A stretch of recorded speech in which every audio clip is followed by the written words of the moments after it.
Hello, everybody. Welcome to you. We've just launched ourselves into the live world. Welcome, Mexico. I see you here. Blessings to you too. Sending so much love to all of you. We've got a wonderful crew assembled here today, and we are going to be discussing manifestation, the alchemy of being, sort of tying together a couple of the earlier shows, but in a very practical way towards a very practical end. Ori, no, no. That's my huge Malamute getting jealous of the little Pekingese that comes to sit between my feet. He gets very jealous. So, love and peace and harmony to all of you. It's an absolute pleasure to be here. For those of you that are on Telegram, if you want to be able to comment, jump on across to YouTube or to Facebook. I don't know if you can comment on LinkedIn. I don't know how LinkedIn works. I'm still trying to figure it out, to be honest.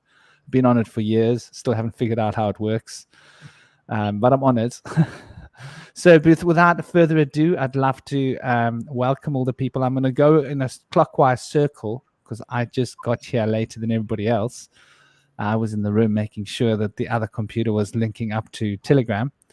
So we've got, starting on the right, we've got Indy Sage. Indy Sage is a shadow worker, and obviously anthropology is his inspiration. I hope my audio is okay. If my audio is at all weird, please give me a shout. Indy has been obviously with us for a long time. He's a beautiful brother, soulful brother, and his work is priceless in helping people to engage with those repressed or suppressed parts of themselves that we often lose. We call it the shadow. And he helps people to reintegrate with their shadows, doing shadow work. We've also got, and I'm going to give you guys each a chance to say a piece after I've run through all of you. And we've got the Slick Dissident here, and the Slick Dissident is also a wonderful brother. He's a decoder, but he's Enneagram inspired. Enneagram is his main work, though he's also inspired from various different aspects of the occult, much like all of us. And so the Enneagram is the body of his main work, and he's a beautiful artist with his Enneagram, the way he originally deciphers it and puts it into perspective. If you haven't seen his channel, you have to check it out. Absolutely beautiful brother. It's an honor to have both of you here. And third but not least, we have Aaron. Brother Aaron has been with us only for 3 or 4. This is his 5th show, actually, I think. I could be wrong. I think it's his 5th show. Yeah, man. So Brother Aaron works with the imagination techniques, obviously inspired through the Rosicrucian traditions and Western egregoric thinking, I would say. Would that be a fair enough way to explain it? And so he works deeply with these Western occult psychological principles, and he's been doing some wonderful work with his show on YouTube, which is the Imagination Show. So go and check it out. It's definitely worth checking out. We're going to be posting a whole lot of links in here and linking up everybody's profiles. But without any further ado, I'd love you each to have a chance to say your piece, and we can follow the same format clockwise. Indy, brother, would you like to say a few words? Sure. Thanks for the great introductions, Franklin. And as far as what Franklin was referring to, I do work, Jungian shadow work, to help people find inner peace and purge their inner turmoil that comes from suppressing emotions, unmended emotional wounds, trauma, things of the sort. And we carry these things with us a lot of times unaware, and give our power away by blaming others for the issues we have. And it's kind of, I feel like that is an important stage, although a lot of people say that that's useless, we need to overcome that immediately. I think it's an important stage to be in the stage of denial until you have those spiritual tools and support network that you're going to need to go through your shadow with the light of awareness, forgiveness, and self-love. So it's a powerful process. I did it for myself, and I have to give away what I've gotten to keep it, and it keeps it fresh in my mind, keeps me grateful, and it reminds me of why I love it so much. So I'm glad to help folks with that modality. And I'm also interested in many aspects of the occult as well. So it'd be fun today dismantling manifestation. And I've definitely had some experience with this. I'll be eager to share, but I'm going to let you guys do your introductions and let the circle move along. Thank you, guys. Excited to be here.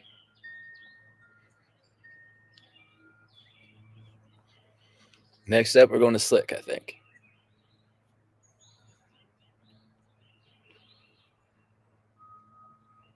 Nice, buddy. Right on, right on. Yeah, I'm stoked too. Aaron, I've been really great, man. I love what you do with the visualization, the creative visualization, and that kind of like Franklin, everybody leaves on a uplifted note just for coming to visit. So I really love your work. But yeah, Slick Dissidence, my channel. I get down with Chance Garton over on the Interverse. People have probably seen me on the one-on-one, and I recently had a show on Third Eye Edify with George Mesa. That was awesome. I'm still kind of reeling from some of the fun that we had over there. We did a walkthrough on the Odyssey and how the Odyssey is the adventure of the Enneagram, running in a very sophisticated fashion. It's expressing the Enneagram essentially in reverse, going from the 9 backwards to the 1, because it's an unwinding of the Iliad. I'm sorry, I might have misspoke. We're decoding the Odyssey, which is the sequel to the Iliad. So I think the Iliad is masculine, it runs out in a positive format, and then the Odyssey is feminine, it rolls backwards back to the source to finish the classic epics. So that was over on Third Eye Edify. And so I'll just drop that. And yeah, I'm stoked to see what we get in with the manifestation and the alchemical process of being.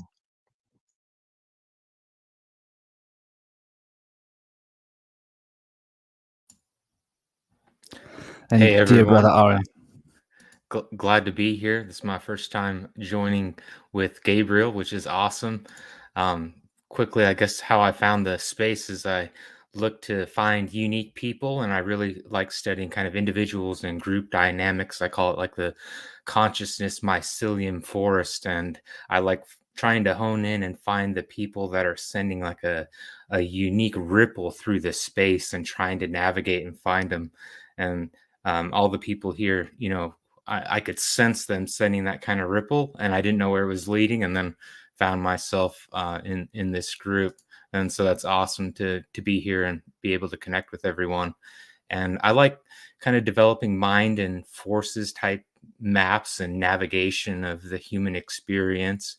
Definitely enjoy studying mysticism and consciousness. I enjoy working with the imagination exercises, kind of trying to speak to the subconscious and break through some of the barriers in being able to communicate effectively. And manifestation is going to be a great topic. So I'm looking forward to diving deep and sharing some of my personal examples. Wow, beautiful. I love your imagination exercises, by the way. They're very relaxing. It's like getting a foot rub or a back rub or an Indian head massage, or all three. I'm an all three kind of guy. I like to be taken by 3 people. Like one people takes the feet, one people take the head, the other people take the rest of me, and they just do what you do. I'll just lay there and go, ah. I must admit, though, Mexico is a master of finger manipulation. Wow. I've got to say respect. She's working with various different modalities at the moment, but wow, you haven't had a massage till you've had that massage. So I'm very honored to get that from time to time. So sending all of you love. We've got Petra here. We've got Mexico. We've got Moon Feather. Welcome to all of you. Hope you're all having an absolutely super day. We've got Jacques Connor here. Welcome, Connor. Jacques Connor as well. And so to kick the ball off, we're going to be discussing manifestation in all its forms. To remember what it is that I wrote, that's the tricky part. Well, essentially, we're going to be looking at the different aspects, the numerology. Oh, and before we go, a shout out to Dr. K. Kalile. He said he will be trying to make it today. He's had laryngitis, and I know he was on the show last night, and I think he might be overtaxing his throat, but he said he's going to pop in. He probably won't be in for the whole show. If he can, I said to him, if he's doing 2 shows in a weekend with laryngitis, he's got to be careful because you can hurt your vocals. But let's pray that he's healthy and thriving and can handle it. So looking at manifestation, essentially, manifestation is a profound nature of this dream. This dream is manifestation. The manifestation of this dream time becoming reality is happening. It's real. It's happening through us. We are partaking in the process whether we're conscious of it or not. It is the same process that reality takes to become that one falls in sync with when one wishes to attune to manifestation. And manifestation, there are essentially 3 parts to the manifesting. Yes, exactly, Petra. He definitely does. So let's start throwing some people onto the stage with us. Manifestation has essentially the 3 phases. We see the 3 phases in the Kabbalah. We see it in the Vedic schools. The yantra, the mantra, and the tantra. The yantra is the clear idea, the clear form relating to time. And the mantra is the adding vibration to it. So the yantra represents sacred geometry, represents numbers. The mantra represents the intonation, the meanings behind the names and the sounds that become the words that are related to the ideas of the mind.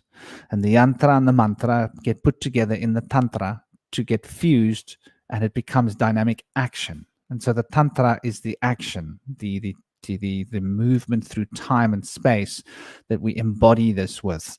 Though when we look at this, each part has 3 parts, right? Because this fundamental structure of 3, when you're looking at 3 parts, each of the parts contains all 3 parts to lesser degrees, but predominantly 1 part. Same as when you look at yang yin, you look at the yin of yang, it's got yang in there. It's just a little part of it. And in the same way, when you look at 3, you've got this dynamic. In fact, yang yin is a dynamic trinity because you've got yin, you've got yang, and then you've got the yang yin balancing with the yin yang of each one. So when you look at it in such a point, you start to notice that you've actually got the 3rd element forming. These 3 sets of polarities confuse the mind in some way that we go around in a loop of 3s, and that loop of 3s takes us back to 9. And so the enneagram is relevant. And in the Kabbalah, there's the 3 triangles, the welcome, Magic Lacra, lovely to see you, and dear Mooney. We definitely shout out, sending our love and our vibrational fields towards dear Kalile. I hope he's been goggling with the salt. It's the only thing that really works when you've got a Namaste, Om Gam Ganapataya Namaha. Peace and blessings, love and harmony. And so who would love to kick it off? We'll just put the ball in play, and it's a very dynamic topic. It's very open-ended. I'd love to see you guys jumping in, and anybody who wants to throw something at the wall and make it stick, let's do it. All right. Yeah, I got something right out the gates. So it dawned on me a week ago. I've been doing my project with this setup for over a year, 2 years. This picture over here is this is my star map, this black panel right here. Underneath it is a picture of John Lennon's grave. It's a very well-known image. I think it's been on quite a few magazines. It's a historical landmark. And on John Lennon's grave is simply the word imagine. And it's a beautiful gravesite, and there's some flowers laid out on the gravesite.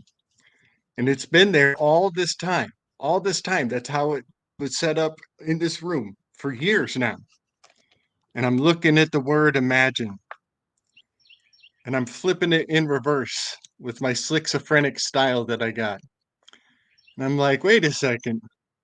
An I is the number 9. It's the 9th letter. The letter R is the 18th letter. I and R are pretty much the same value. So if I want to switch the I to an R, the word imagine has the word Enneagram in it. It was right there on the wall next to my Enneagram project this entire time. And so the more I look at this word, the more I realize that I'm late to this party, and I'm constantly in a Christopher Columbus complex where I think I'm the first one here. Yeah, right. And so it's kind of fun. That's something I'm learning about myself, is that so much of my adventure is actually filling in the past. I'm actually giving context to enrich my memories by looking back and finding that there was more there all along, that this realm has always been magical. And so every day I'm like a novice learning a new fractality. There's like a new window to look through what I thought I knew, so that I can uh, wander better. It's not now that I know something, it's that now I'm better at wondering about things. And so it's so fun that filling in retrocausal context makes you a better questioner going forward, rather than giving you like some knowledge claim. Or I'm not interested very much in writing these things down or putting my name on them, as much as just pointing them out on my way by as I go through life, to be like, look, things work different than you thought. So yeah, I thought I would start with that. The word imagine and the word Enneagram, they're like twin brothers hanging out.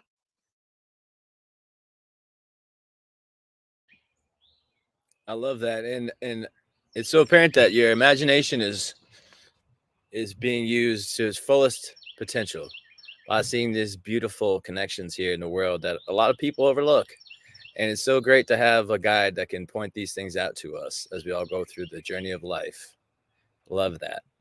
Also, imagination is a big part of manifestation when it comes to working on changing your self-limiting beliefs and changing your core values so that you can manifest the things that you didn't think you were capable of or didn't deserve in life. Sometimes using visualization can be a good way to manifest these things, because oftentimes we have an image in our mind, like, I can't have that, this is what I can have.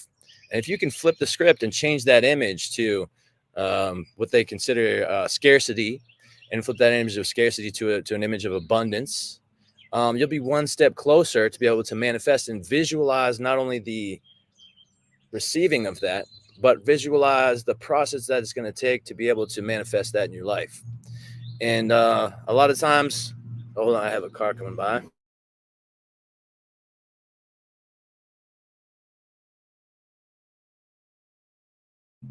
That was a loud truck. My apologies.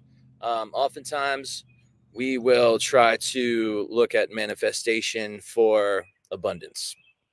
And people can interpret this in two different ways. You can have abundance towards wellness, whether that's for your mind and body and spirit, emotional body, soul, and such. Wellness is a great thing to work towards. I like to say health is wealth. Other people have interpreted manifestation of abundance as strictly financial.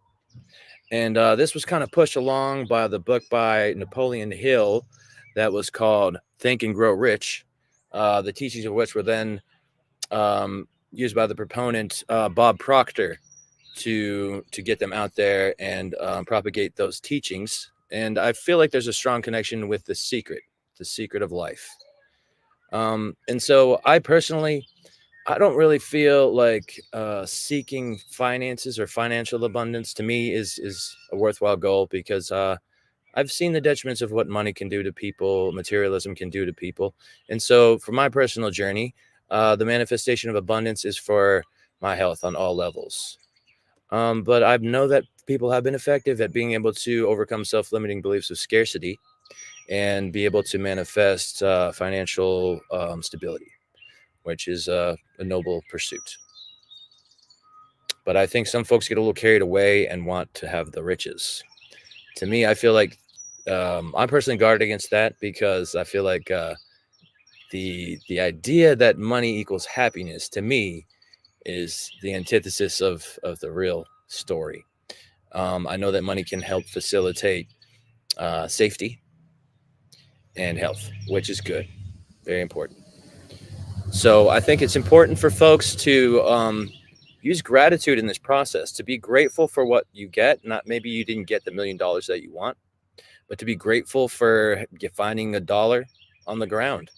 That's a great attitude to have, and to have that attitude of gratitude can raise your platitude.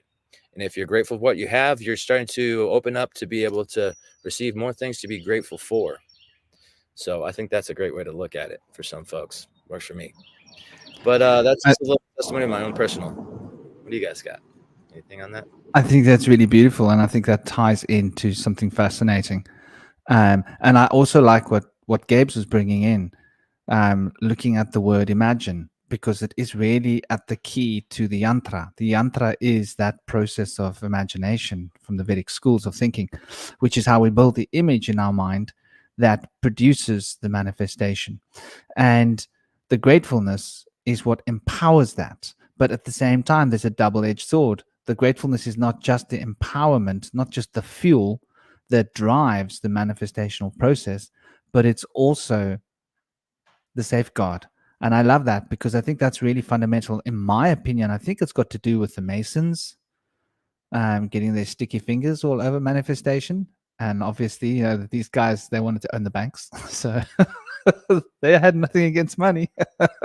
But I'm sure Aaron's also going to jump on the whole imagination story, because it's really at the core of building the structures in our mind that are going to become actions that are going to produce whatever it is that we think we desire.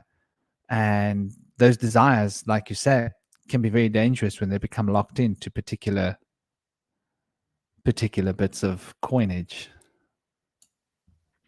Yeah, I think it's really cool that the Enneagram had imagine inside of it like that. And that was one of the first things that really stood out to me when I started watching some of Gabriel's videos, because you can really tell, well, I can, if something is well mapped out and explored, and it's a connection between, these historic cycles. It's the present experience of the individual. They're looking inside their own heart and experiences, the mind as well. And it allows me to kind of really start to flow into their reality and start to picture it. And once I can picture it, I can begin to start experiencing it and moving into it and seeing the flow, through these, like all of the webs of the connections inside of it. And I really like that it goes to the Iliad, because sometimes it can feel like, almost living the divine tragedy and working through these forces of the gods as I go through like new, exploring a new archetype or exploring like a new identity of myself. And I have the perception, oh, this is how it's going to be when I manifest it. And then it starts to play out, and then it's like, man, it didn't work out quite like I expected. But I start to discover these new things, and the creative forces are really active. And so that's what I love about the imagination part of it, because I think going through it, we really have to, it's like a birthing process of a new reality, and it's just under the creative force, and it's new. It's almost like an infant type stage. And then at the same time, I'm having to let the old one die off and not like want to cling too much to the old part, but have the patience to let everything kind of start to manifest as I'm creating the new one and just sit back and let it be its own kind of creation and see what form it starts to take.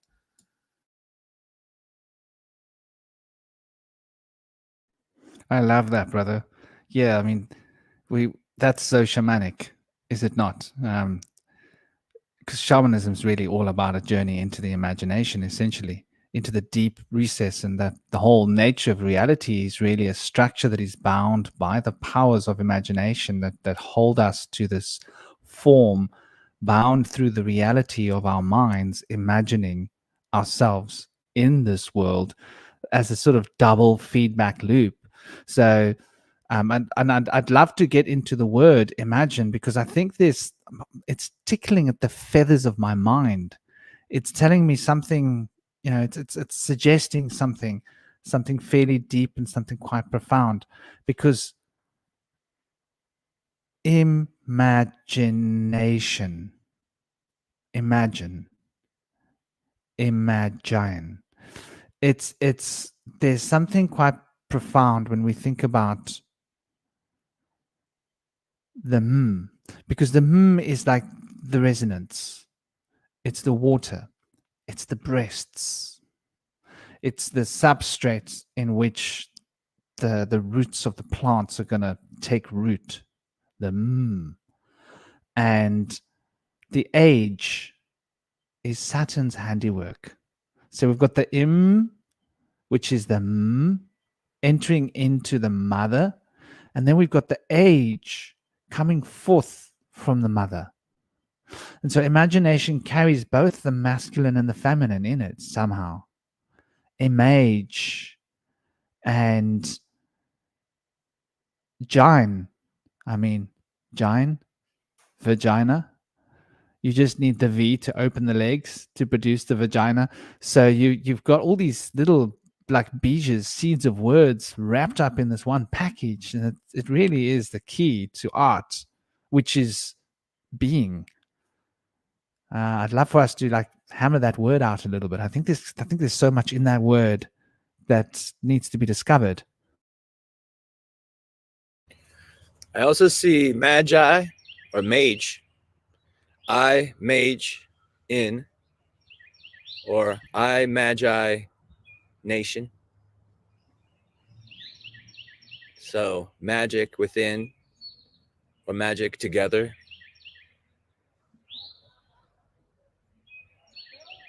Within I. And I like the word mage in magi. That's a great point. I wear these little rings. They're like a magi ring.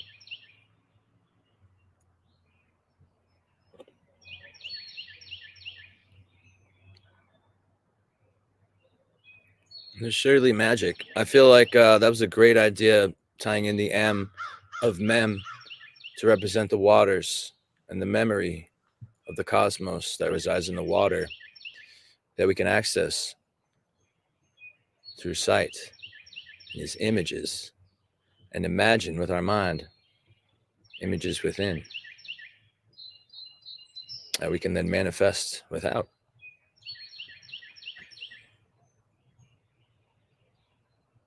And I think there's a lot. Do continue.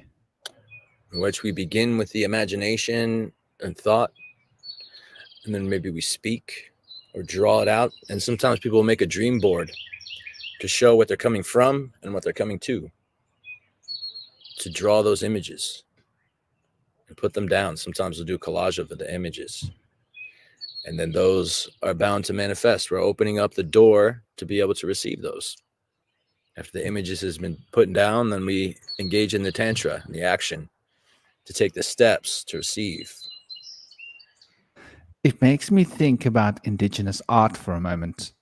Being here in South Africa, we've got some really ancient indigenous art done by the San people, the Khoi people of the deserts in Cape Town. The Western Cape is the indigenous lands of the most abundant lands in the world in terms of biodiversity, especially of fauna and of flowers. It's off the charts. You won't find as many flowers on one continent anywhere in the world. In fact, never mind continent, just around my city, there's more flowers than on most continents. So This was where they were. There are some places where there's still some little bits of art around. Maybe not right here. I think close to the Seven Sisters there were. Obviously, people came and chipped them off, and unfortunately, this is what happens.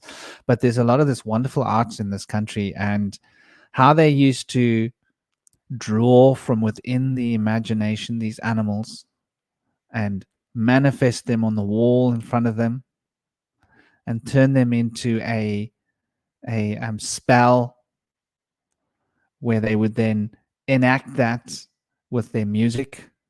They would then sing to the ancestors to make their pictures become a reality. Yeah. And after singing to the ancestors, they would then pick up their bows that they've now been doing, doing, doing, doing, doing, doing, doing, playing their music on, and use the same sacred implement to put their Sagittarius, right? To bring the Sagittarian bow into action and go off following the bow of Sagittarius and allow the ancestors to guide their intuition where they go. And then they would find that right animal. It would be such a special ritual. Not just any animal will do. It has to be an old animal. They had rules. Those blokes were pucker. They had rules. Like, that animal's got to be old before we take him. We're not taking that one. It's too young. There was none of this commercial farming attitude nonsense that we've got in the West.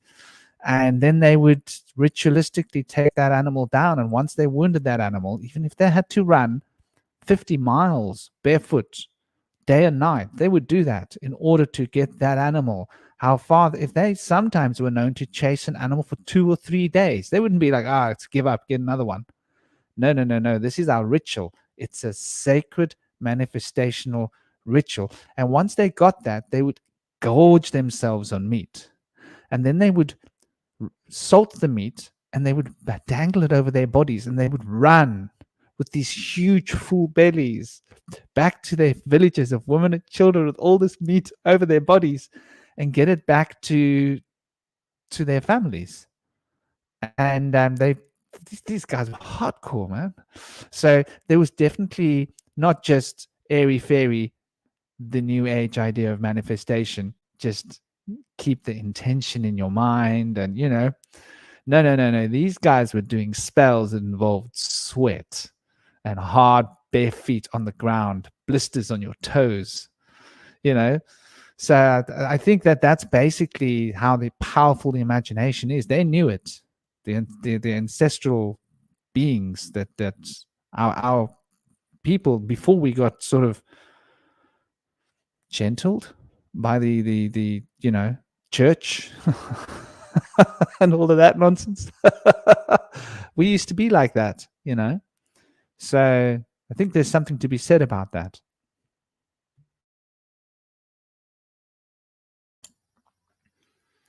Yeah, the etymology isn't really my strong suit, but that's one of the things that I like about you all. You can really dissect that in a way that I hadn't heard before. But the mage part really stands out to me because it's kind of almost like the creation of the environment and kind of the astral type realm, and then that creates the physical manifestations in the etheric. And the hunting example is really good because when I was reflecting on this, I was thinking of a video I saw of a mountain lion that was hunting in the wilderness. And that's really a demonstration of it aligning with its instinct and its need to go and find prey. And I think of manifestation too. It's like the power pyramid of the alignment between the mind, body, and spirit, concentrating towards achieving a goal. And the mountain lion hunting is such a great example of that because the consequences are immense. If it doesn't successfully find the prey and hunt it down and track it and kill it, then it's going to end up dying. And I think a large part of manifestation that people miss is the amount of responsibility and consequences when you really try to focus on achieving a goal, and how much effort and energy is really required to make that happen. Yeah, that reminds me of a recent study they did with the panthers. They found that wolves don't really kill that much prey, and they find that a lot of the panthers will actually provide food and carrion for birds, wolves, and a lot of other creatures. They kill way more than they eat. Apparently, they kill 10 times more than they actually eat. So the panthers are extremely good at stalking prey and killing. They have honed in their skills to do that immensely throughout their time here, and they are well aware of the risks involved in not being able to eat, but there's a greater risk involved for them in being confronted by their prey, which is why they only sneak up from behind and attack prey that's unexpecting it. And so because of this, we found that wearing a mask on the back of your head can actually prevent a predatory cat attack, whether it's a tiger or a panther. So that can help us defend ourselves against their approach, which is very, very sneaky.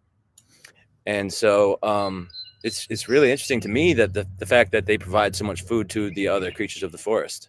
And when they do this in nature, when animals attack a herd, they'll pick out the weakest link in the herd. And so this helps strengthen the herd because the weakest link has been slowing that herd down, and they have compassion for that member of the herd. But at the same time, they're glad to see it come to rest and be given another chance to come again in a better light. So when humans try to hunt, we oftentimes will go for the leader of the herd, and we found from that it's very detrimental to the wolves if we kill the leader pack of the wolves, or the big stag that's leading a herd of camelids of whatever sort they are, whether it be deer, elk, or whatever. So it's important to like Victor Schauberger said, that we can comprehend and copy nature. It can help us to cooperate with nature and come into abundance and manifest greatness. Effortlessness is the payoff that we get from merging with nature. It takes great effort to go against nature, and nature comes back 10 times harder to try to pound us down if we do. So it's really not worth it. I wonder if the lions also exhaust all of their resources or their chi sometimes, and they're so exhausted after they kill, they can't fight it off. And it's like, well, I put more effort into that manifestation than I thought. I'm gonna have to give it up to the other animals and let them eat some of the fruits of my labor. Yeah, there's something to that. The cats have a very interesting sleeping schedule like no other. I know dolphins sleep with half their brain at a time and never actually have to go into dormant sleep. But cats really don't seem to need sleep like other creatures do. It's amazing. They take cat naps. They are the power nap masters. I'd love to take this moment to welcome dear Cosmic. Cosmic is another brother of ours, and he's working with the Fae. He's been with us as well for a number of sessions. I think I could be wrong. Must be about 8 or 7 or 8. He's been with us a fairly long time. I haven't been keeping track. Yeah, but he channels the Fae, so he's very much also in tune with the imagination, because obviously it's through the imagination that we channel these beings. It's the medium that we move through. And he's a wonderfully astute brother. I'd love to give you an opportunity to introduce yourself. Thank you for honoring us. Thank you all for honoring us and being here. Thank you all for being in the chat and joining in. Do please smash a like button and share this out there so that it can be seen. And Cosmic, do please introduce yourself, brother. Yeah, well, thanks for having me, Bush Whisperer, as always. I am Cosmic, and I do indeed channel the Fae. It's been, it's a very complex process, and I don't know. Sometimes I've been thinking lately, like, I don't like. It's almost like it's how there's that kind of that quote. I think it's like Arthur C. Clarke, where it says like. He says it's the idea that any science that we don't understand is indistinguishable from magic. And there's kind of been this sort of like this blurring between science and magic. It's almost like they're kind of like commingling and intersecting with each other until you can't really make a distinction between the two. Kind of alchemically, in a sense, form a totally new thing. I don't know, because if I think about like magic and how magic like really works, there's always that sort of like I don't know what you call that faith mystery element. You just you put something out there, you do the ritual, you don't want to think about it too much because, you know, in a lot of ways, kind of like thinking kind of like is detrimental to that. But I think what they've been teaching me and this whole system that I've been learning, it is kind of like it's an epistemology in a sense of higher dimensional spaces and higher dimensional time. Anyway, on the actual topic at hand, in terms of like hunting, that's something I actually really haven't asked the Fae about yet, because I know they're nature spirits, but I'll have to get back on that at some point.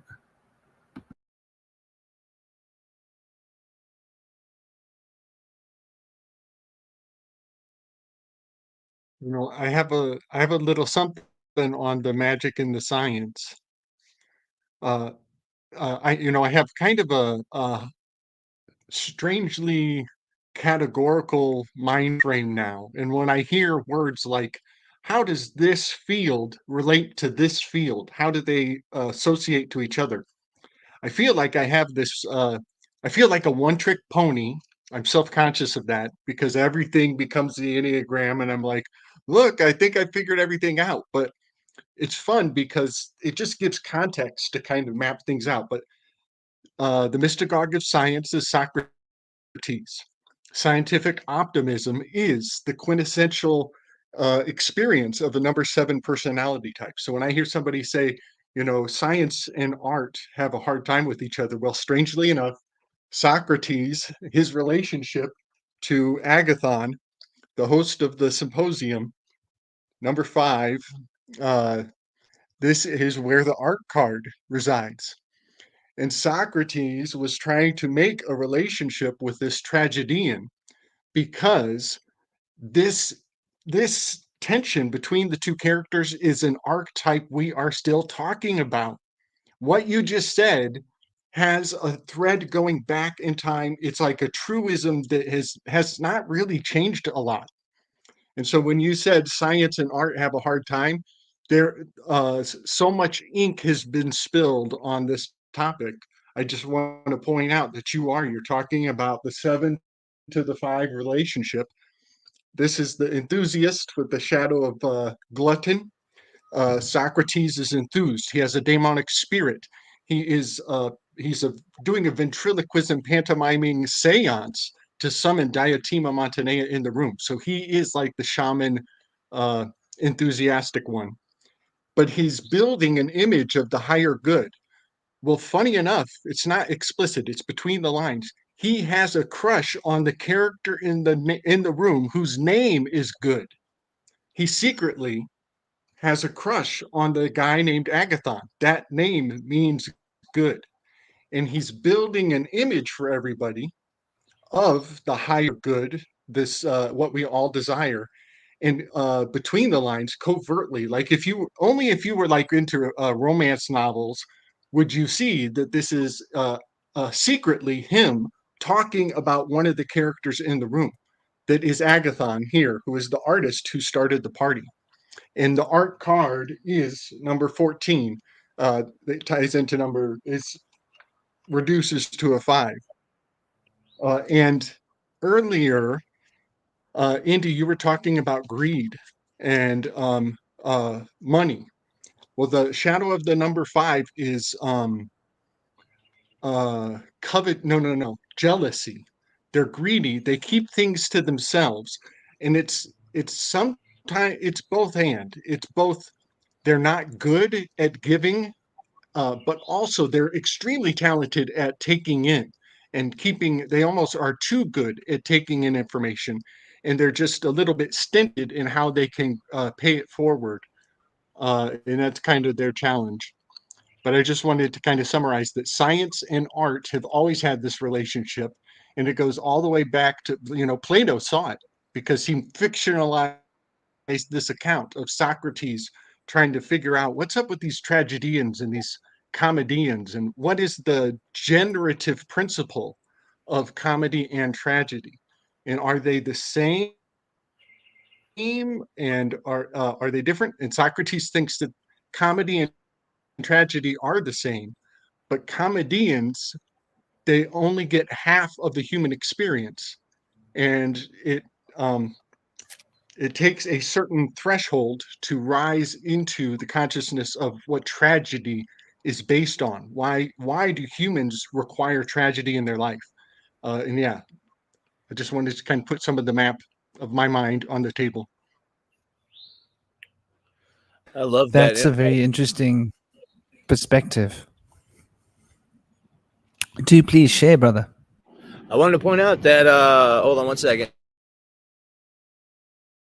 That Socrates was in fact a sculptor and artist himself. And he had some ties in with science as far as discerning who to consult for advice when it comes to scientists or an expert. That was his conclusion. You need to go to an expert, perhaps an expert scientist, to get good advice. He also worked closely with mathematics. And I wanted to say the shadow of 5 aspects, that sounds like me in a nutshell. I've always told people I want to be more giving. I have a lot of abundance, but it's hard for me to give, but I want to. And so I admire people. It was at first I was envious of people that were giving. And now I've switched that to admiring people. I want to be able to receive that. I want to be able to learn from that and embody that. And so I'm starting to get there more. But as far as taking in too much information, guilty as charged. Yep. My grandfather was a real brainiac, self-taught rocket scientist. After being released from the orphanage at age 12, learned in the library to become a rocket scientist and optometrist. And so I got a lot of brain power from him, and I just kind of went overboard with it a little bit. And I don't really choose a particular field to go through in infinitum. I try to spread out and get the big picture from all the different compartmentalized schools of thought, which I feel like there's a lot of merit to that. Because dividing those ideations kind of leads us into like a dead end a lot of times where they're trying to push us towards. But when we can make the connections between the different schools of thought, they can really bring us to a higher plane and we can see things in a higher light, which is something I feel like they're trying to prevent by compartmentalizing the different schools of thought in education. Well, we should really call it indoctrination. They're really trying to divide people from having a well-rounded, big picture understanding of things. And the way things have played out, a lot of us are going to be reliant and dependent upon others for different understandings that we have no idea about, things that are essential to life, like technology, for example, that we're relying upon at this stage in our development, which a lot of us have no idea how to make. Fire being one of them. Yeah, that is there's a lot of interesting points coming up here with the number 5. That's so cool that you with picked up on Socrates pride. having that. Having met who? Agathon? I Sorry, think we're should I having a go? delay here. Something. Yeah. I'm gonna bull it. I'm gonna bull on through. I think Okay. Yeah. Sorry, guys. One beautiful thing about the sculptor, his father was a sculptor and his mother was a midwife. I love that. That's so cool you picked up on that, Indy, because a few months ago, a brand new meteor shower was introduced into the meteor cycles, and it's coming out of the Sculptorid the Sculptorid constellation. Some are going to call it the Lambda Sculptorid meteor shower. They're kind of still deciding what they're going to name this thing, but that is the constellation that has the hammer, the sculptor's hammer. And the hammer is Nietzsche's symbol, but also Friedrich Nietzsche's alma mater is a school named Sculpforta. And this school has a very controversial history, but I am a bit convinced that they were tapping into the patriarch, the paternal lineage of the mystagogue of science. By naming their school Sculpforta, they were hitting this thread of consciousness that they are the makers of man. They want to be the makers of men. They want to be the hammer that controls the grammar of the illusion that we all consume that keeps us drunk to believe we know what's going on here. But it's so profound that they now have a meteor shower that is holding all of that gnosis, that Nietzschean New Age gnosis. I love all of our ancestors, but I see so much design potential, and that it's not like I'm venerating them or giving them any more admiration or energy than they deserve. But if I'm right, there is a level of genius thinking and foresight that somebody has tapped into that you kind of got to give them a little bit of props. You kind of got to marvel at how profound the possibility of this sculptorid meteor shower being something of a new fold in our processing. You know, it's almost like this is brain surgery. It's like they've combined rocket science and brain surgery, and it's all about harnessing the stellar tableau in the changes of the heavens that are, in fact, the minds of men. I have a question about that. Is it called the sculptorid? Is there a connection to the torrid meteor stream? Is it an aspect of that?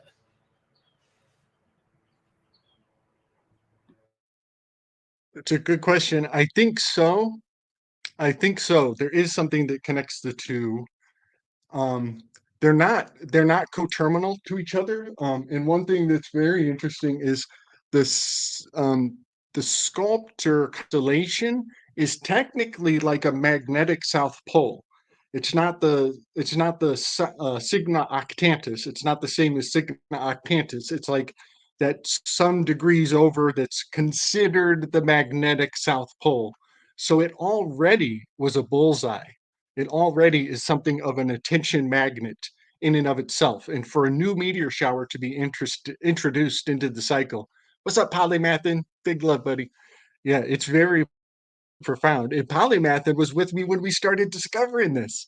Uh, when we saw that there's a new meteor shower that just happens to be wearing the name of his alma mater. And then I look into his alma mater and I'm just like, this is too much. It's too much. But yeah, Sculpt Forte boarding school. That's the other thing. It's called a boarding school. Well, the Sculptorid constellation is a boarding skull. There's literally a bust on top of this board that's a standard sculptor's table, which is something you should maybe research because it's not what you think at first. There's so much going on with all that. So, yeah, just thought I would kind of put it all out there because in a strange way, the matrix is new now because the metrics are different. Like 2 years ago, there were only 19 standard meteor showers, like clockwork every year. And that was part of what moved me into my Tycho Brahe imagination matrix. I changed my locus of thinking. So now I have this geocentric Tycho Brahe kind of spin in my mind. And just when I got moved in with the 19 meteor showers that locked me into place, I think I know what's going on here. Boom, the 20th meteor shower comes on the scene. And so now it's like I don't know. It's just it's like a housewarming gift into my new cosmology. I love the words, the way the words are all fitting together. And I want to look at these words. There was a word you said earlier. I want to look at it, but now I'm on this word. I can't keep up with all the words. So, sculptor. So, we've got the skull, right? And a tor. A tor is a hill, but not just any hill, a man made hill, like a pyramid. Okay. So, a skull and a hill. And then the skull. P. Now, P, as you might notice, is a very important letter. It finds its place in a lot of interesting images from our histories. If we look at the Masons, they revered that letter P, and the same way they revered the letter G in a similar way. And so the P represents the head from its original hieroglyph, where it comes from the Paleo-Hebrew script, which is obviously probably the same source where it comes from In India, they don't even have a proper pronunciation for F the way we pronounce it. It's P. So my first name in India is Pranklin. I'm like, okay, you want to call me Pranklin? I'm going to play a prank on you, buddy. And so I used to go around telling people that in the West, like, we've got lots of wives, and again, I was constantly playing pranks on the Indian guys because they've seen TV, and I used to say, well, TV's a lie, because it is a lie. But anyway, there's this interesting letter P in the center, and it relates to that spinning disc on the top of a pole, and it relates to also your mouth in a sense. So it relates to the words. It also relates to the passion that drives our thoughts into manifestation.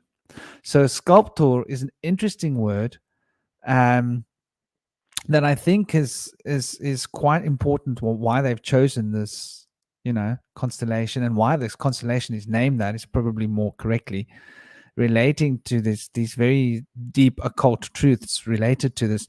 And there was another word earlier. What was that word? It was grabbing at my tentacles. It was something that Gabriel had said about 10 minutes ago, 15 minutes ago. It'll come back to me. Tragedy? But sorry? Was it tragedy? Yes. Drag. So drag, Jedi. Drag, Jedi. So the Jedis, as we know, we're all Jedi fans. Come on, Mr. Lucas. You dropped the hammer on that ancient Chem heritage of priests that could manipulate space and time with sound and vibrations, and step through stargates and bring all sorts of wonderful pyramids into being, obviously changing the mass of an item, the weight of an item, by changing the frequency and vibration of the item, which sort of gives us an insight into just exactly what gravity is, which is another interesting word when it comes to manifestation. So this gravity, this tragedy, and trajectory.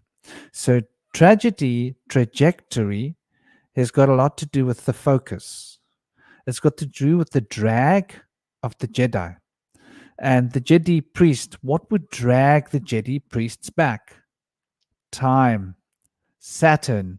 So we're on a subtle level looking back at Saturn. I think on your enneagram, that would relate us what? To the number 8. Yeah? So there's something interesting to consider, how the Saturnian focus is contraction, which is how we manifest, because manifestation is a contract. And the fact that they've got these ideas of tragedy being central to this whole focus, it's sort of like the tragedy of having to run barefoot over. What have wizards, shaman, and magicians done in the old times to manifest? They didn't go like, oh, I'm going to have a slice of pie. I'm going to have like a foot massage. I'm going to be pampered. No. They had to pay something. They had to give something of themselves. And what they were giving was not like, oh, I really want to give that. They had to give something that brought them tragedy. Think about it, the whole manifestation process. If you want to manifest strong muscles, you got to do something for it. You don't just get to have strong muscles. You got to like wake up in the morning and get cranking on some kind of a discipline if you want strength. If you want to have intelligence, you got to sit up with those books and make your eyes hurt. Whatever it is you want in life to achieve, to manifest, it normally involves sweat of the brow and harsh Saturnian contraction. Make a contract. And the tragedy is the currency that we pay in order to manifest. And this is an issue that I have with a lot of these new agey, like, oh no, manifestation is sweet. You get bells and chimes and you have a foot massage and it's all la la lily, la la lulu, and you eat some pie. No, I believe that manifestation involves hard work, involves some kind of a major sacrifice. For example, if you want to manifest something, what do? You do a puja. And in India, part of that puja would be fasting Why? Because it's a tragedy not to eat for like 10 or 15 or 20 days. It's not fun. If you look at that, you'd be like, it's a tragedy. It's harsh. It's suffering. So I think it's the suffering, and the word "suff," right? It's got to do with the flame of the passions, right? You've got to suff over the. It has to do with calming the brain, the pe, the mouth. The f is the per in its feminine form. So, what are we taking in terms of words? It's about contemplating, it's about going deep into silence, suffering, having to look within our darkness, the shadow. We're back to the shadow. So, all these things seem to revolve around that beautiful wheel of tragedy. And it's there that we find our joy. I thought I'd add those few words. Yeah, a lot of Buddy, you the nailed current it kind when of you went straight to mainstream. Jedi. Go for it, Gabriel. Okay, I just wanted to share that this card, number 5, is Obi-Wan Kenobi. The number 5 personality type is an observer, an observer with a shadow of greed or jealousy. And the 5th speaker was a tragedian. Uh, and so this card is the moment where Obi-Wan Kenobi, Observer One Kenobi, where he pulls out, where he's about to give Luke the lightsaber, but first he gets a message from a little blue holographic woman. Help us, Obi-Wan Kenobi. You're our only hope. That is this scene right here. And the robot, C3PO, he asks to have his eyeballs turned off. His lights go out. And then C3PO, his lights turn on to convey the message. This is actually an eclipse encode, that the sun card goes down and the moon card comes out. And so a certain light spectrum can be seen during eclipses. I think there's some tetrachromacy, maybe some pentachromacy encoded here. Some people can see on spectrums we can't. But then when the lights go down on one side and come up on the other, Obi-Wan Kenobi receives that message. So I just wanted to confirm that you're so right. And another aspect of Melpomene, the muse of tragedy, is she is of the sumptuous dress. You can see this garment is overflowing off the screen or off the card. Obi-Wan Kenobi, when he tragically dies, his sumptuous dress falls to the floor. So the excessive garment is an aspect of the tragedian. But I also want to point out that it's only a couple minutes after Obi-Wan gets the message from the Princess Leia hologram. It's just a couple minutes later in the story where Luke's parents or his uncle dies on the water farm. And so this card was presaging the tragedy of Luke's one of his defining moments. And so I just want to really reward the fact that you said tragedy and Jedi. So spot on. And then the next Uh, second, he pulls out the first lightsaber we ever see in the movie. And then when they go to the bar on their way off the planet, Obi-Wan slices off the hand of some guy, right? He's wheeling and dealing. He's greedy. He took too much. And then the camera pans into the shadow of Obi-Wan, and the alien over his shadow is Greedo. His shadow is the alien whose name is Greedo, and Greedo is he's the coronavirus spell. And when they redid Star Wars, when they gave us A New Hope, they put another layer on there. They added about 12 more Greedos into the background. So even after Han Solo kills the Greedo, there's more Greedos than there ever were walking around in the background, dressed exactly the same. And so the coronavirus was inseminated into the new Star Wars years before they had Greedo coronavirus popping off in the streets.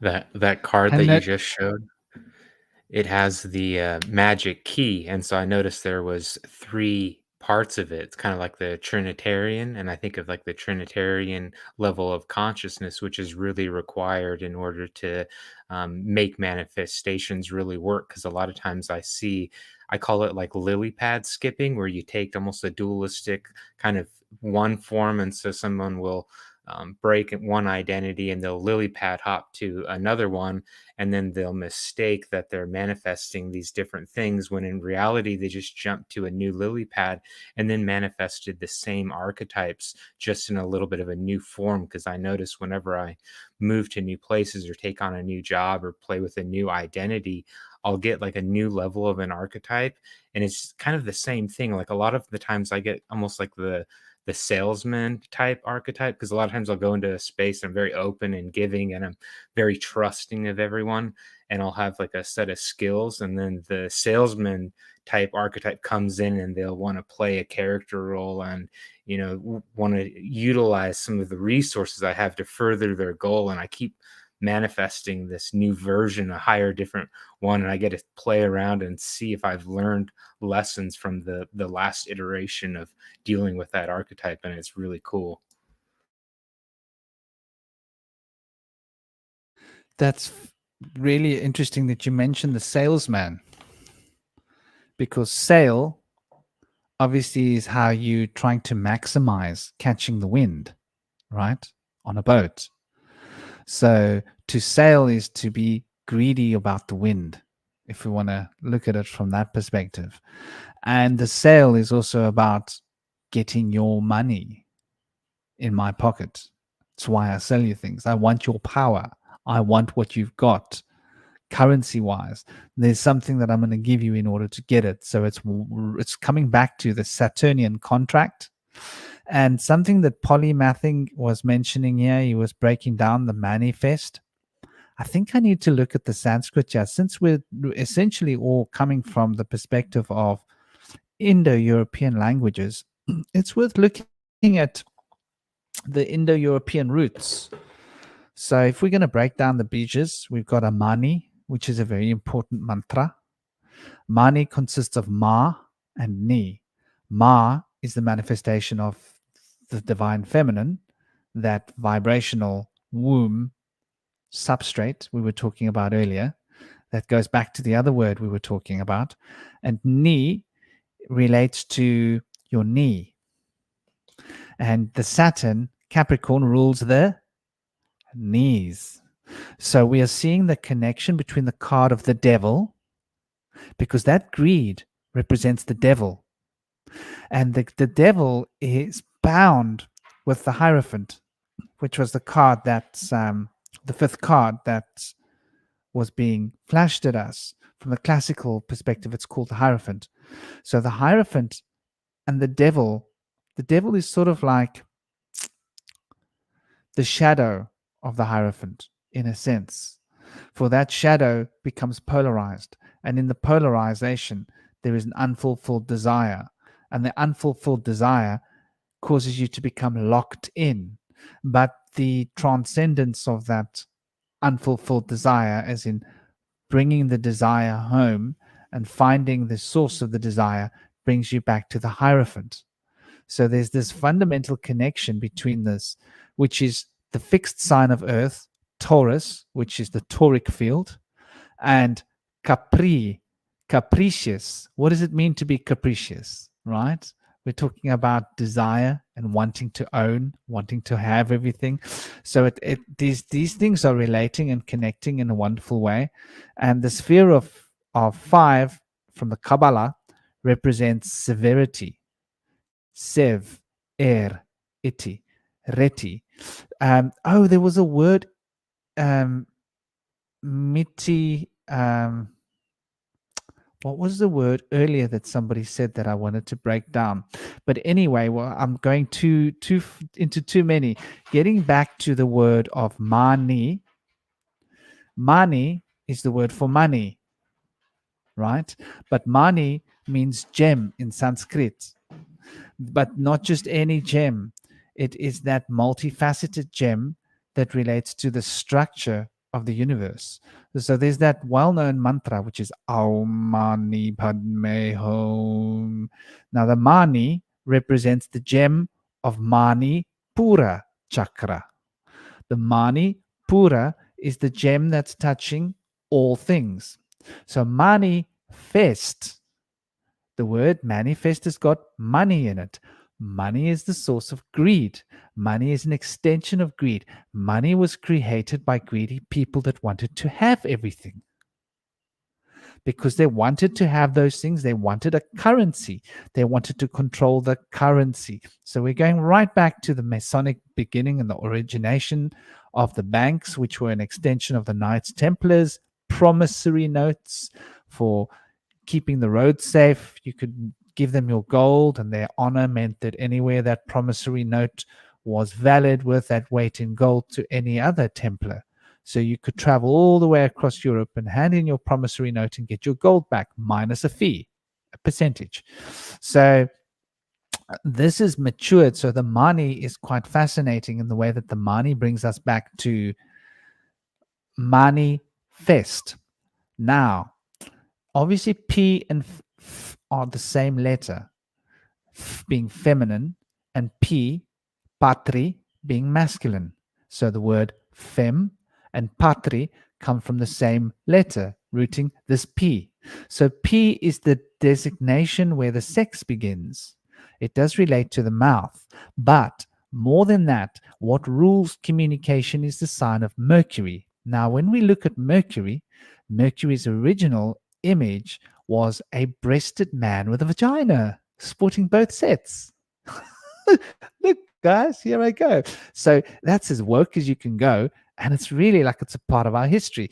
So I think wokeism is like really onto something quite fundamental from an occult perspective. It's just unfortunately taken it to some ridiculous elevated level without understanding and realization of the balance of what these things mean, you know, where they're basically trying to make money out of it because greed, once again.